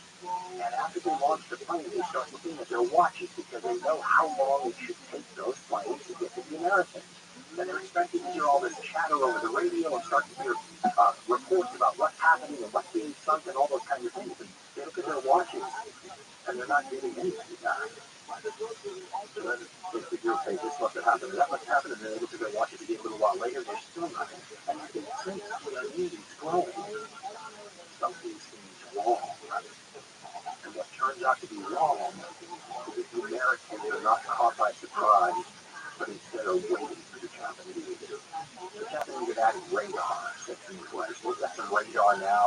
but it's not as good as the Americans, and there's very little of it compared to what the Americans are. The Americans are not just loaded with radar, they're putting it in airplanes now. They're putting it in anti-aircraft shells, the famous VT shells, which instead of the aircraft having to be hit with an anti-aircraft round to explode, the American rounds will center in the aircraft are near and just explode. This will take a huge toll as well. We had talked earlier about how the Americans are learning how to conduct aerial defense, and by 1944 they've got this down to a science. They've got this aircraft carrier protected with ring after ring of other warships, including at the very outer edges destroyers that are on painted duty. So that when the Japanese aircraft show up looking for aircraft carriers, first they have to get through the defensive screen of American planes. If they get through them, then they run into the destroyers, then they run into the cruisers after that, then they run into the battleships after that. All of them shooting and filling, look at the pictures, filling the sky with black puffs. Every one of those involving shrapnel going out in every direction. And the Japanese do not make it through these defenses to get to the precious American aircraft by the American fighters. One American pilot who's enjoying this unbelievable killing field says it's just like a turkey shoot. And forever afterwards, the Americans will refer to this battle as the Great Marianas Turkey Shoot. What we're really seeing, if you boil it down to brass tacks, is you are seeing veteran, experienced combat pilots feasting on a bunch of kids, basically, and a bunch of people who've got no hours in the cockpit, who can hardly land their planes on carriers, and will be torn to pieces and gain almost nothing for their trouble. While the aircraft are being launched by the Japanese aircraft carriers, things start to go wrong already. And an American submarine spots the wonderful brand new 1 month after commission unsinkable Taiho and launches a bunch of torpedoes at her. In an incident that deserves to be remembered with the name of the pilot, the Japanese pilot name, I hope I pronounce his name properly, Masaki Komatsu, is above the Taiho, sees the torpedo ropes heading for his carrier, and dives his plane at one of them, and then suicidally smashes into the ocean, destroys the torpedo that's heading for his aircraft carrier, killing himself, destroying his plane, but not keeping all those torpedoes from hitting the Taiho. One of them hits it. And like some of the Japanese carriers, early in battles doesn't seem to do a lot of damage initially, but stuff starts to add up. Another American submarine spots the Shokaku, which is one of the veterans of the Pearl Harbor attack, launches a bunch of torpedoes at it. What's kind of ironic about this is the American submarine doctrine is not meant to go after warships. Like the Truman doctrine, it's meant to go after merchant ships. It's the Japanese who build these massive submarines and tending to utilize them against warships and kind of, looking their noses down at the idea of attacking merchant ships. And yet here you are with 2 Japanese aircraft carriers struck by American submarines. And an air complement of these carriers who were torn to shreds by American aircraft. This is a sacrifice on the Japanese part that is heartbreaking, and before the battle, the head of the fleet head raised the flag of Admiral Togo, the Japanese naval hero, who won the most famous Japanese naval battle ever, the 1905 crushing victory over the Russians at Tsushima. They raised that same battle flag, and they basically repeat Admiral Togo's message, that the fate of the empire rests on this battle, and every man is expected to do his utmost, which is sort of a Japanese version of the Lord Horatio Nelson, the British Admiral's line, and they do their utmost. And they die along. Author Nathan Miller, in his book, War at Sea and Naval History of World War II, writes about the American plans finding the Japanese and laying with them, writes, quote, the 2 forces collided about 90 miles from the American carriers. Approaching the charging handles of their 650 caliber guns and checking their sights, the Hellcat, the Hellcat pilots nosed down from 25,000 feet on the 69 Japanese planes spread out below them. And so that's just one way of the Japanese attack. The other continues. Commander Charles W. Brewer reported that his initial burst of gunfire literally ripped his arrow to pieces. Before the debris had hit the sea, Brewer was already on the tail of another fighter. He accounted for 2 more zeros during the brief battle. Japanese planes were, quote-unquote, falling like leaves, said one pilot, and those that escaped got only as far as the line of battleships protecting the carriers before they were shot down by anti-aircraft guns, firing shells with VT fuses over the radar fuses. Some cartwheeled along the surface of the sea in flaming arcs and exploded in black geysers of smoke and seawater. The only hit was on the South Dakota, which lost 27 men without a reduction in her fighting capacity. In all, 42 Japanese planes were shot down by the Hellcats and the surface ship screamed. No enemy aircraft reached the carriers, and only 1 American plane was lost. That was the example of what happened in one wave of the Japanese attacks, but all the subsequent waves went the same way. One American pilot said, for 35 miles he could see burning wreckage, leaking oil and on fire in the sea where all these Japanese planes kept falling into the water. When the final numbers are tallied, it is one of the most one-sided naval battles in all history. The Taiho, which had been struck by that one torpedo, eventually blew up when the fumes from fuel lines spread to the whole ship and ignited several hours after the torpedo hit. The Chakotay that was hit by other torpedoes turned over and sank. The next day, the Americans managed to find a light carrier and they sent back. The only real drama on the American side happens when American planes try to get back to their aircraft carriers and get them launched desperately and with an understanding that the Japanese were too far away for them to think and get back to their carriers, so they moved back almost out of gas. And the American admiral does something that they did in an earlier battle as well, and it's one of those moments that's an inspiring one because of all the submarines and all the apparent Japanese aircraft that may still be out there and dangerous. You want to run dark when the sun goes down. You don't want to be visible. But with American planes trying to find you and desperately land, the American admiral decides to light them up like a Hollywood premiere, as one of the American pilots said. They turn on all the lights, and they turn on the landing lights, and they turn the searchlights on and point them straight up in the air. And even though a lot of American pilots did into the sea, they were quickly rescued, and the final casualty totals, according to Ernest and Trevor, the Canadian Secretary of Military History, are, quote, the Great Mariana Turkey Shoot, as it's called, cost Admiral Ozawa 346 planes and 2 big fleet carriers. U.S. losses, they write, were but 30 planes and some slight damage to a battleship from a single Japanese bomb which found its target. End quote. That is a crushing defeat. To go to Japan was a decisive battle, but not a decisive battle that they lost. What's more, when it's over, the fighting on Saipan is still just getting started. And if Saipan falls, remember, all of a sudden Japan and its homeland are within range of America's brand new super heavy V-29 Super Fortress bombers. The V-29 Super Fortress, by the way, is a fearsome weapon. It is a preview of what Cold War bombers will look like, and it is a quantum leap from where bomber technology was in the 5 years before this time when the Second World War began.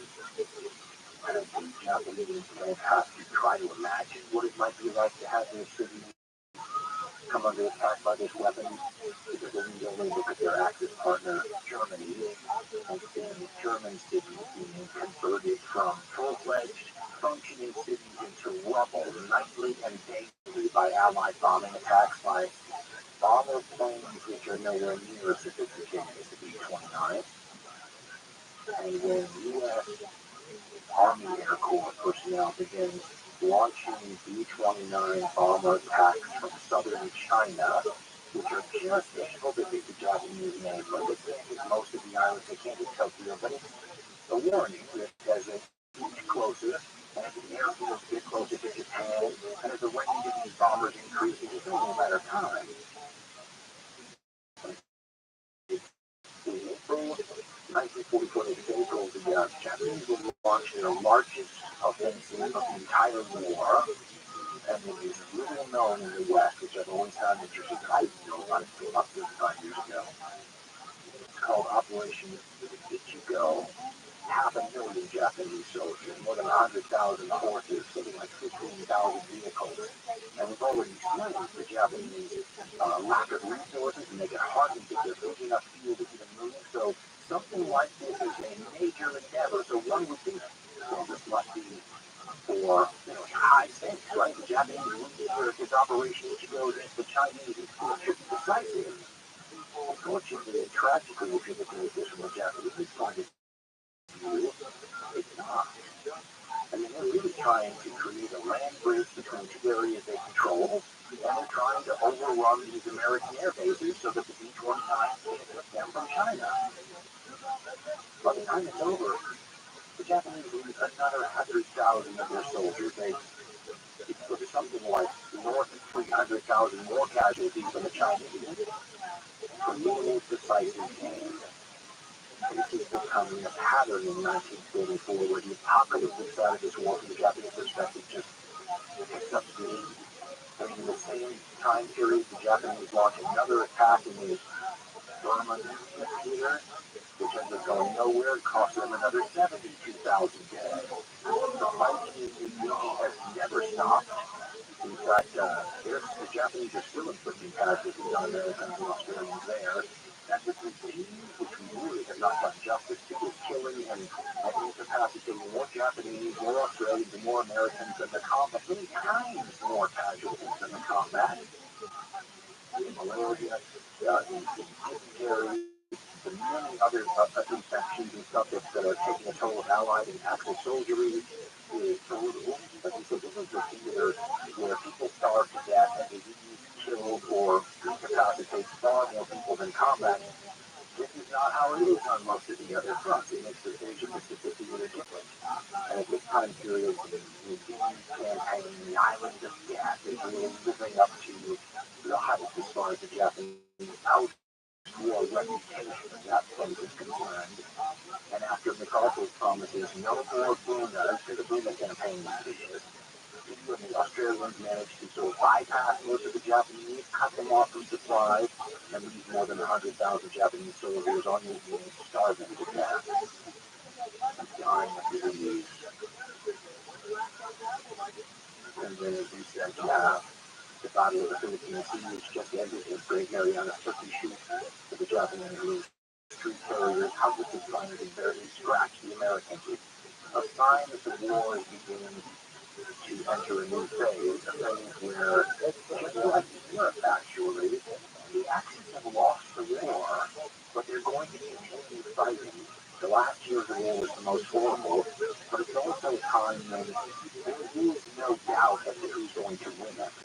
It creates a circumstance that just adds to, it's sort of a tragic overlay to the whole thing, right? It's one thing if you die for a cause, but if it's a lost cause already, it reminds one of something like The Last Stand, also, you can think of Thermopylae, think of the Alamo if you're an American, right? The famous Last Stand in Texas, where an overwhelming amount of volunteers at a little church or a mission in Texas get overwhelmed by the Mexican military that outnumbers them many times over.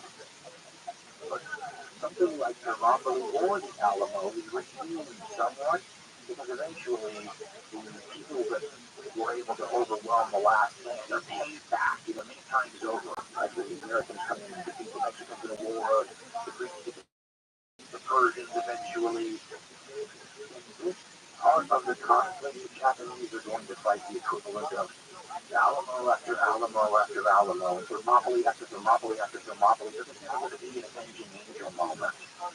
When the Battle of the Philippine Sea is over, the Japanese forces on Saipan and Guam are on their own. There will be no reinforcement, there will be no resupply. Their job is to die and take as many of the Allies with them while they're doing it. Now, we should remember that this was was always part of the plan, right? As strange as it sounds, that this should be the plan. But the Japanese were going to have these island outposts, and then they were going to make the Allies take them back. And the assumption was the Japanese would be willing to take more pounding, and the Allies would take, 15 pounding. That's already been put to the test on a number of these places, the Solomons, Tarawa, the Gilberts, the Marshalls. But Saipan begins a different segment of this war. Because on Saipan are a bunch of Japanese civilians. As you get closer to Japan, you start running into women and children, and this complicates matters greatly and adds a whole different sort of problem for the Americans and the Australians as they try to deal with these places. Because what do you do with civilians that get caught in the crossfire? What do you do with civilians that get caught in the crossfire who are thoroughly indoctrinated by Japanese propaganda to believe, for example, that people like the Marines are going to rape and murder them? One of the pieces of propaganda said that a Marine could not become a Marine until they killed a close family member. I mean, if this is what you really believe, you have a bunch of civilians that are almost as fanatical sometimes as the soldiers. And you see this play out tragically on Saipan and on Guam. Saipan most of all, though. And what happens on that island so shocks the American High Command that they begin to make calculations that if this is what it's like on an outer Japanese island, what will it be like if we actually have to invade the Japanese home island? Are all the civilians going to be like this? After the Battle of the Philippine Sea, the Marines had landed in force on Saipan. They have misjudged the number of Japanese defenders on the island. There's 32,000 of them, which is about twice as many as the Americans thought. This forces the Americans to bring in an army unit that they brought in reserve. They landed in 27th Division. And then the Marines in the 27th Division began advancing up the island of Saipan, which is about 12 or 15 miles long. Long is the creek area in there. It's like 30 miles long. And when the unit advanced up to the island of Saipan, we see the American inter-service rivalry reach the boiling point and boil over. The Japanese, of course, have the most famous inter-service rivalry of any of the major powers. The Army and Navy almost hate each other sometimes. I mean, it gets into open warfare practically. The Americans, though, not immune, but at this point, when the Marines are relying on the Army and then decide that the Army is unreliable, all hell breaks loose. Something that becomes a big enough problem to go all the way up to the American High Command back in Washington, D.C. It breaks out into open discussion in the American media, with some newspaper outlets siding with the Marines, other newspaper outlets siding with the Army, and what happens is this. The Marine forces on Saipan were on both sides of the Army. The Army is the center, and the Army is connecting the two Marine divisions. When everybody was advanced, Army units were slower in the advance. And what that meant was the Marines were able to move farther ahead of the Army, which imperiled their flanks, and the Japanese infiltrators could attack them. Both the Marine commander on Saipan and the U.S. Army commander on Saipan were both named Smith. The Marine commander was a guy named Howland Mad Smith, was his nickname, and he proved that he would live up to it when he started berating the commander of the U.S. Army forces for insufficiently aggressive. And then he went to his own admiral and demanded that he fire his other Army commander, and the admiral fired him. And all hell breaks loose. When that happens, the Army is not happy with that, as you might imagine. Getting in each other's faces, I mean, it's really quite astounding. Many of the commentators I was reading, either taking one side or the Army side, but plenty of them said that a lot of these disagreements stem from a very different idea of tactics and doctrine. The Marines traveled lightly, advanced quickly, were willing to suck up more casualties in the hope that by ending a campaign sooner, the overall casualties would be lessened. The Army was much more deliberate. They preferred to wait for things like artillery support. They would hunker down, at night and sometimes retreat to a better perimeter. They were trying to save lives, right? Use technology, use air and artillery to lessen the amount of casualties. But what this meant was the 27th Division, connecting the two Marine divisions, was not moving as quickly, and this was upsetting the Marines. The fighting on Saipan was also, becoming a cliche to call it deadly, but all these islands have different threats, as we've been saying all along. On Saipan's cave, the island is riddled with them. And Japanese soldiers will hide in this cave, and if the caves are not dealt with, they will come out after the Americans get past them and attack them in the flank and rear, snipers and all those kinds of things. The problem that the Allies and the Americans find out, though, is that these caves sometimes have civilians in them, and the civilians tend to be in places where you least expect them, and this makes matters more complicated and tragic. Army Sergeant John Siders quoted in Matthew A. Riddell's book, The Things Our Fathers Saw, and described one of these caves that they come across, and the Americans had Japanese Americans with them, who they would often use as translators to communicate with the Japanese soldiers, and would say, hey, come out of the cave. And that's the story Sergeant John Siders relates in his quote. We had this cave, and we had two Japanese Americans, guys from the Hawaiian Islands. They didn't carry guns or anything, but they were smart.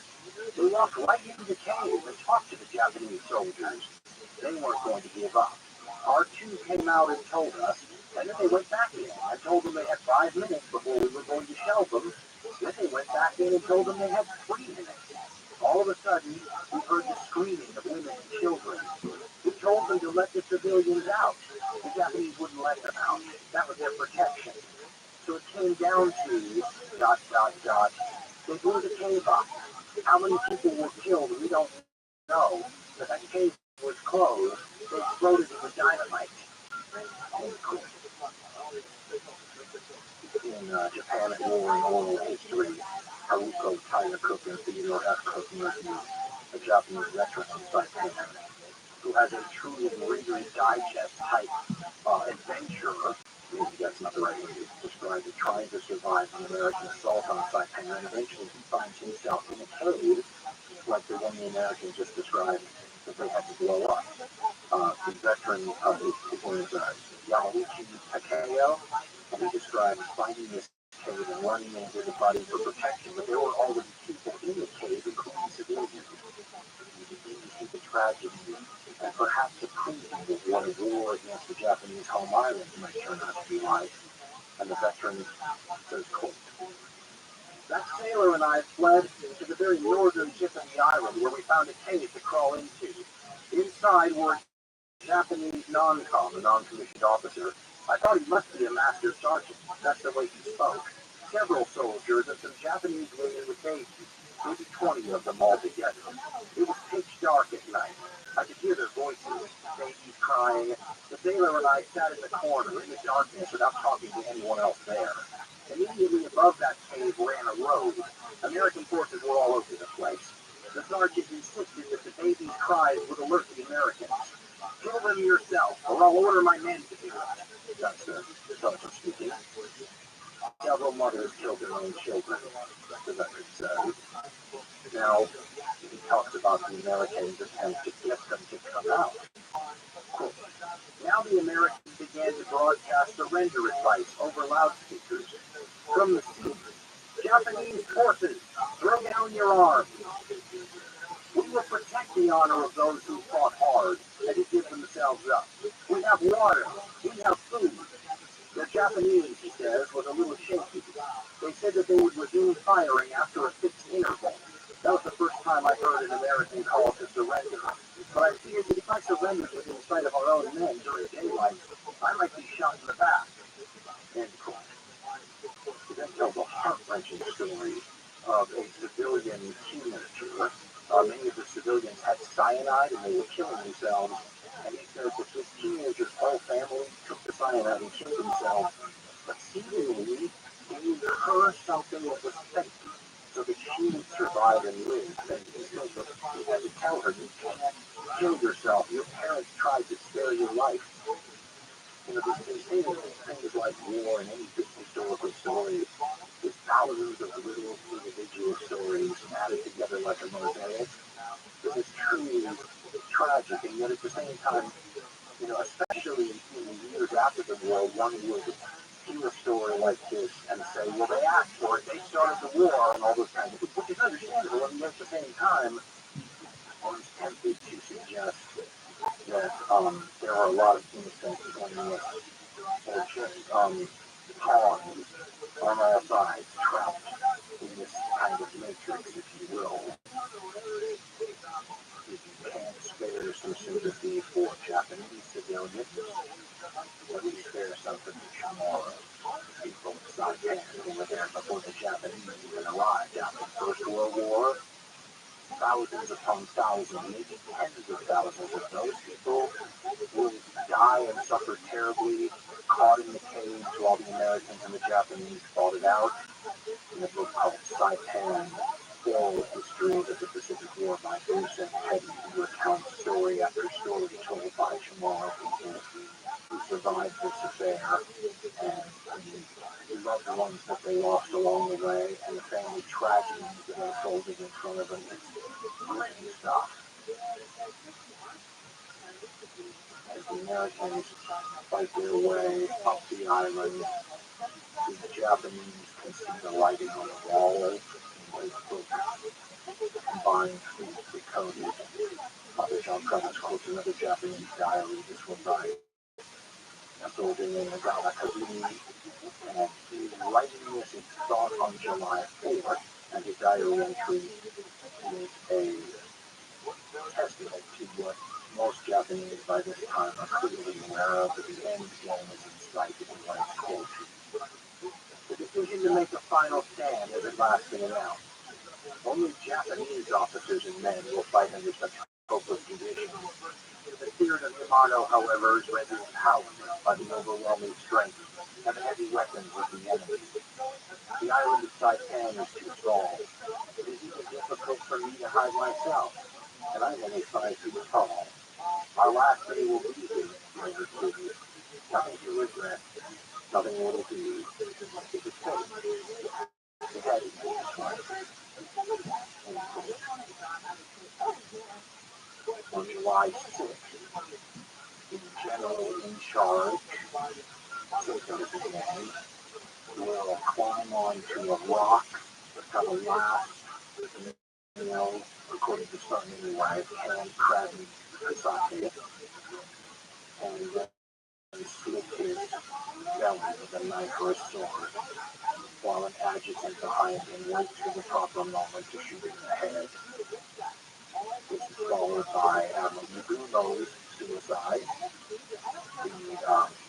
The Pearl Harbor and Leisure at Midway will dispense with any of the ceremonial protocol and simply shoot himself with a pistol, at least according to survivors.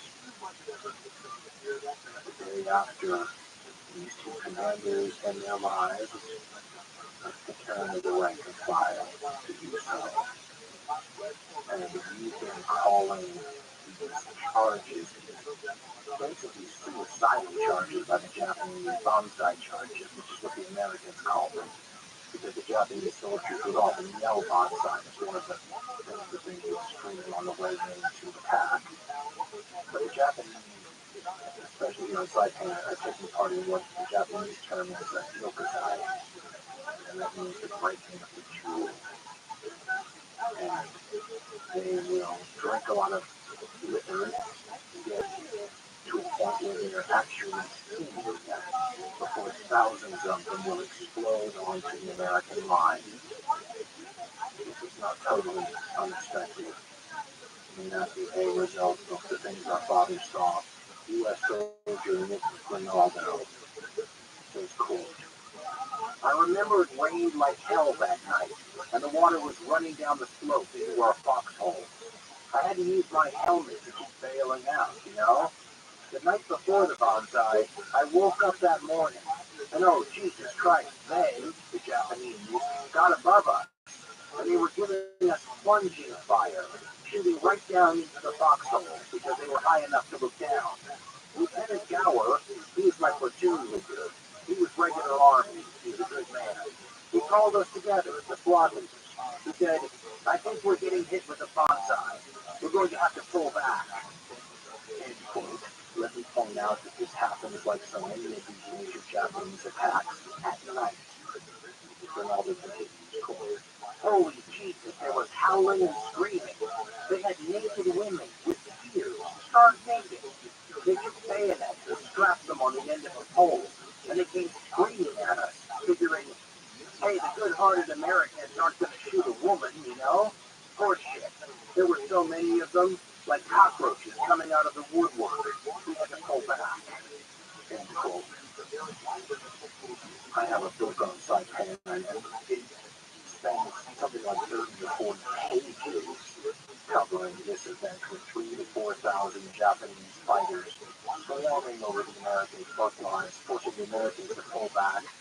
There are plenty of accounts of Japanese sword-wielding soldiers who are hacking to death wounded Americans who can't get away, chopping off heads and sticking needle at times.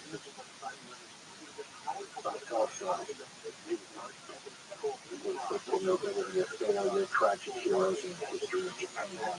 Author Ivan Morris describes this specific incident and puts it in the larger context of the Japanese suicidal attack, the bonsai charges, the Yokozai. He says, quote, it was not only pilots or even military men who responded with suicidal desperation to the agonizing course of events. In battle after battle, from the Aleutians to Guadalcanal, Japanese soldiers avoided surrender by participating in fierce suicide attacks, which the Americans described as bonsai charges. Probably the most fearsome scenes of all took place on the island of Saipan in July 1944. When organized military resistance became impossible, some 3,000 Japanese soldiers, most of them armed with nothing but bayonets or sticks, charged into the concentrated machine gun fire of the American Marines and were mown down to the last man. At times, the Japanese corpses were piled so high that the Marines had to move their machine gun emplacements into an open line of fire as new waves surged forward. A particularly macabre note was provided by a contingent of wounded soldiers, many of whom swathed in bandages and leaning on the shoulders of their comrades, who staggered out of the hospitals and infirmaries to take part in the last suicide attack. Subsequently, he writes, entire units of Japanese soldiers knelt down in rows to be decapitated by their commanding officers, who then in turn committed harakiri. Hundreds of other soldiers shot themselves through the head and more frequently exploded themselves with hand grenades. As the Marines advanced through the blood-drenched island, they witnessed one mass suicide after another. End quote. It was Army units and British struck by this charge, but after they were overrun and forced to pull back, the Japanese reached artillery units behind them, which were composed of Marines, and when they were finally stopped, there were people like typists and cooks and people like that who've been armed hastily and picked up weapons to try to beat off this terrible attack. This over, the field was littered with Japanese dead, more than 4,300 bodies were counted. Of the American casualties, is in excess of 900 killed and wounded, and a ton of medals given out, including multiple medals of honor, most of them posthumously. It was the worst Japanese bonsai attack of Yokozai of the war. The desperation is clear for all to see.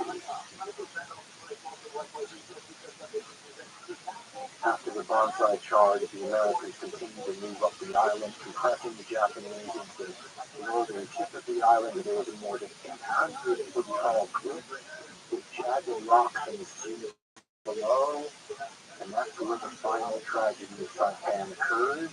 Right in front of America's watching eyes as the soldiers saw it all unfold, and it was filmed. You can go see the tragic footage of this, where Americans slack-jawed watched the civilians, the Japanese civilians, but also natives from the island, begin to commit mass suicide. Again, from island fighting. Cool. Saipan was declared secure on July 9th. But the final horror came after the fighting was over. At the northern tip of the island lay Martin Point, hope I pronounced that correctly, a plateau some 832 feet above a shore of jagged coral rocks. And there hundreds of Japanese civilians joined the few remaining troops in an orgy of self-destruction. Despite loudspeaker assurances that the victors would treat captives well, parents threw their children off the cliffs and jumped after them. Whole families waded and swam out to sea to drown themselves. One group of 100 Japanese bowed to Marines watching from a cliff. Then they stripped, bathed, donned fresh clothing, and spread a Japanese flag on a rock. One man distributed hand grenades, and one by one they pulled the pins and held the grenades against their bellies. End quote. There's also photographs of Japanese families who were wavering and didn't know exactly how to begin, and hidden Japanese snipers from a distance would make up their minds for them and shoot them down. There are so many bodies offshore that the Americans can't even bring ships in because they are having to plow their way through the human wreckage.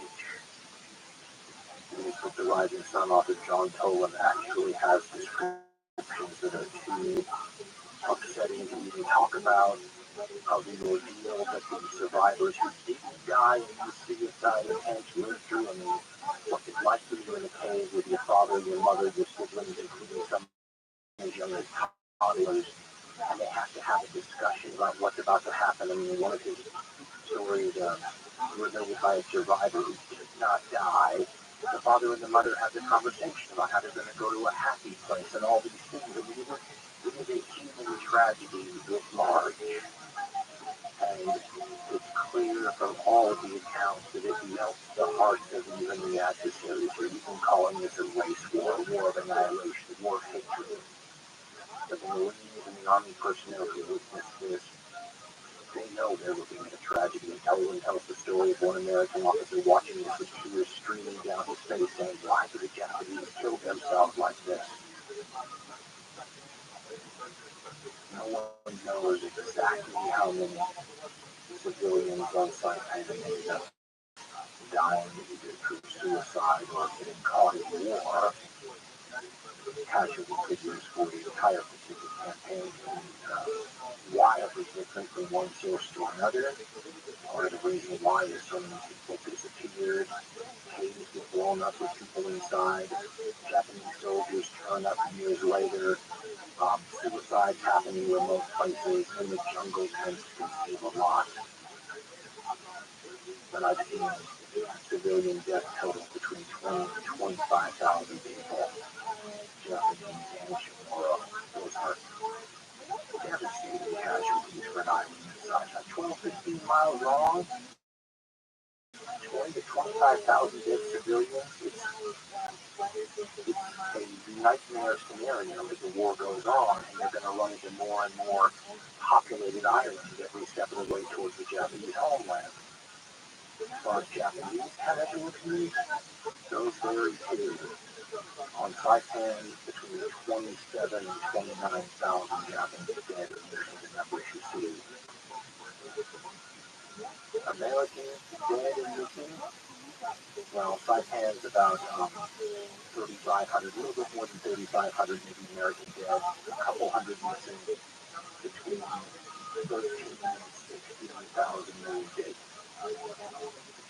Remember that the invasion of Kenya happens right at the same time, and the invasion of Guam happens right afterwards. Guam is another tough fight, but on Kenya, it's about 320 Americans who died, but it's like 5,500 Japanese. You start to see how much the kill ratio is turning against the Japanese in a way that you rarely see in modern war. 10-to-1 ratios becoming pretty common. Guam, the Japanese lose, and I've seen anywhere from wildly different figures in the effective military since 10,000 men, but many sources will say the Japanese lost more than 18,000 men on Guam.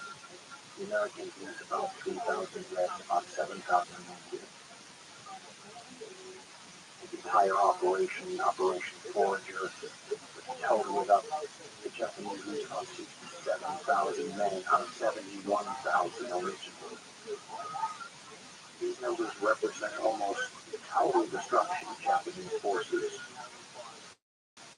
You don't see this anywhere else.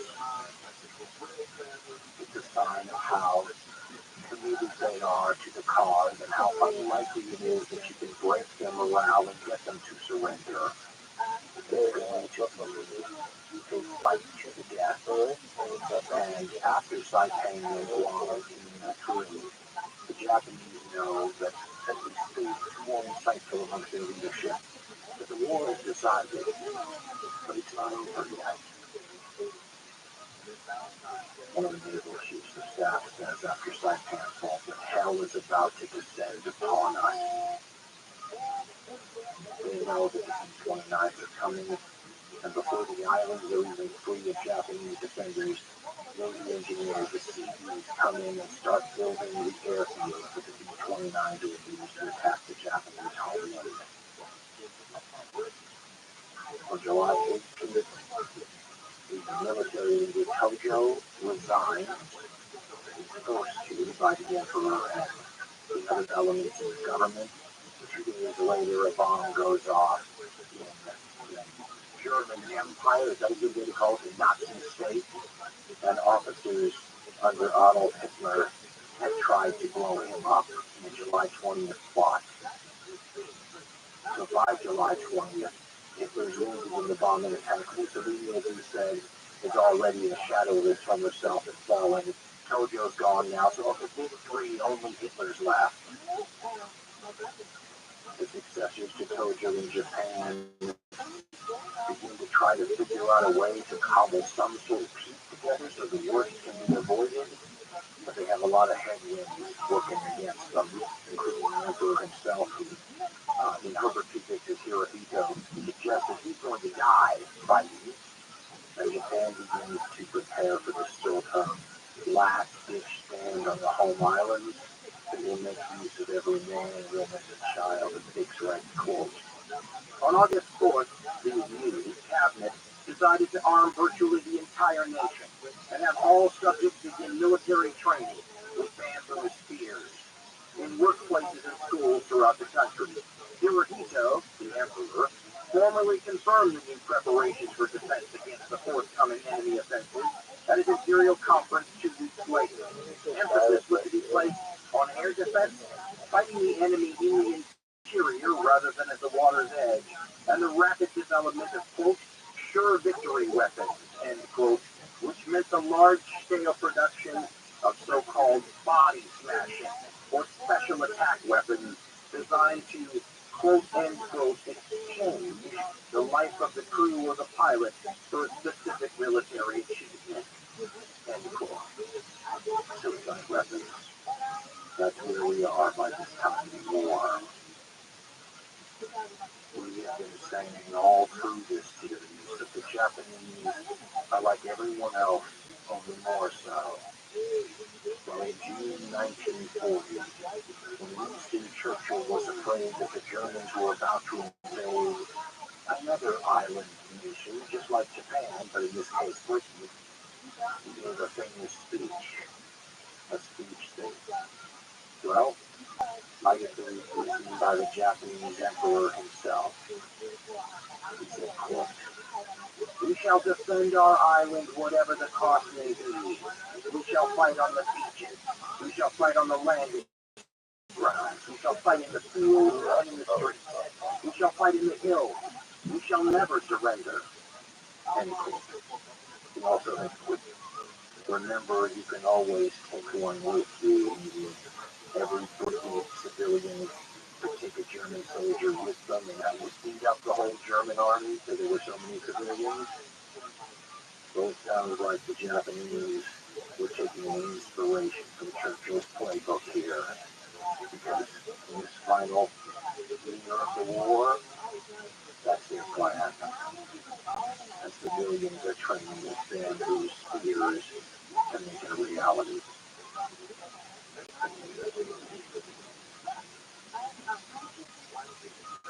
You think the show you just heard is worth $1? Dan and Ben would love to have it. A buck a show. It's all we ask. Go to dancarlin.com for information on how to donate to the show. Wrath of the Con, Punic Nightmares, Apache Tears, and of course, Ghosts of the Ostfront. Just a few of the classic hardcore history titles available from dancarlin.com. Every true fan has heard these favorites. Hey, they make great gifts, too.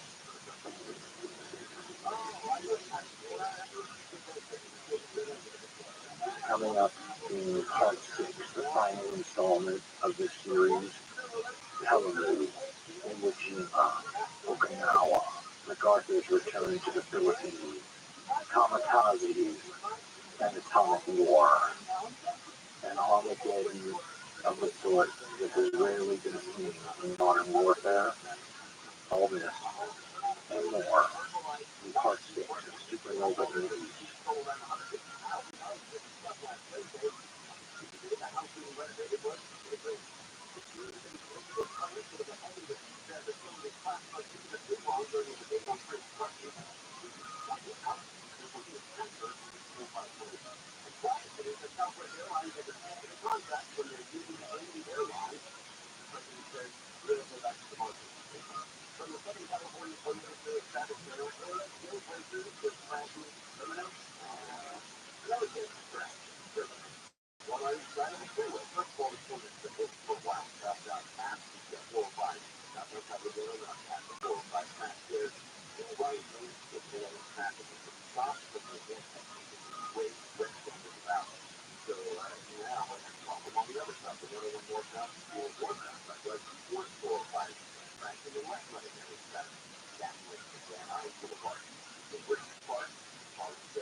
So what you're about to hear is part 5 of what we can now confidently say is going to be a 6-part series. What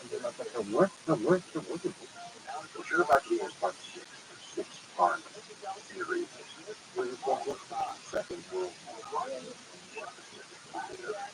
Guys, you have not heard the earlier segment, please go check those out. Probably want to hear it over, but there's some things out there that don't care about that sort of stuff in which case, well, catch up and you understand just for part 6 of the life of this very story of Supernova.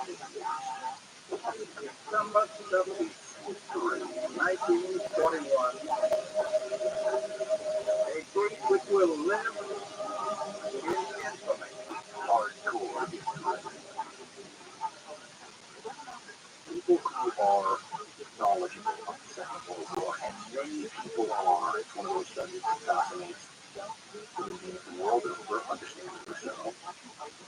People who are aficionados of the Second World War know that the rhythm of the Second World War reminds you of an opera or a musical theater production where the end is going to be like the end of the world, the Ragnarok.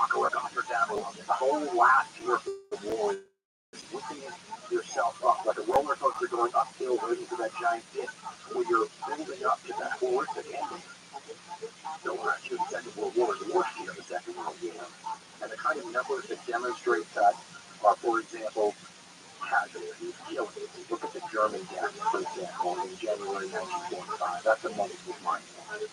The Germans will have more than 400,000 of their soldiers, maybe closer to 450,000 of their soldiers died in that month alone. That's comparison purposes.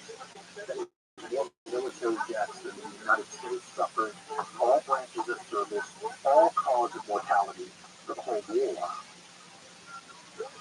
Ferguson says the German military loses more soldiers in the last year of the war than the entire rest of the war.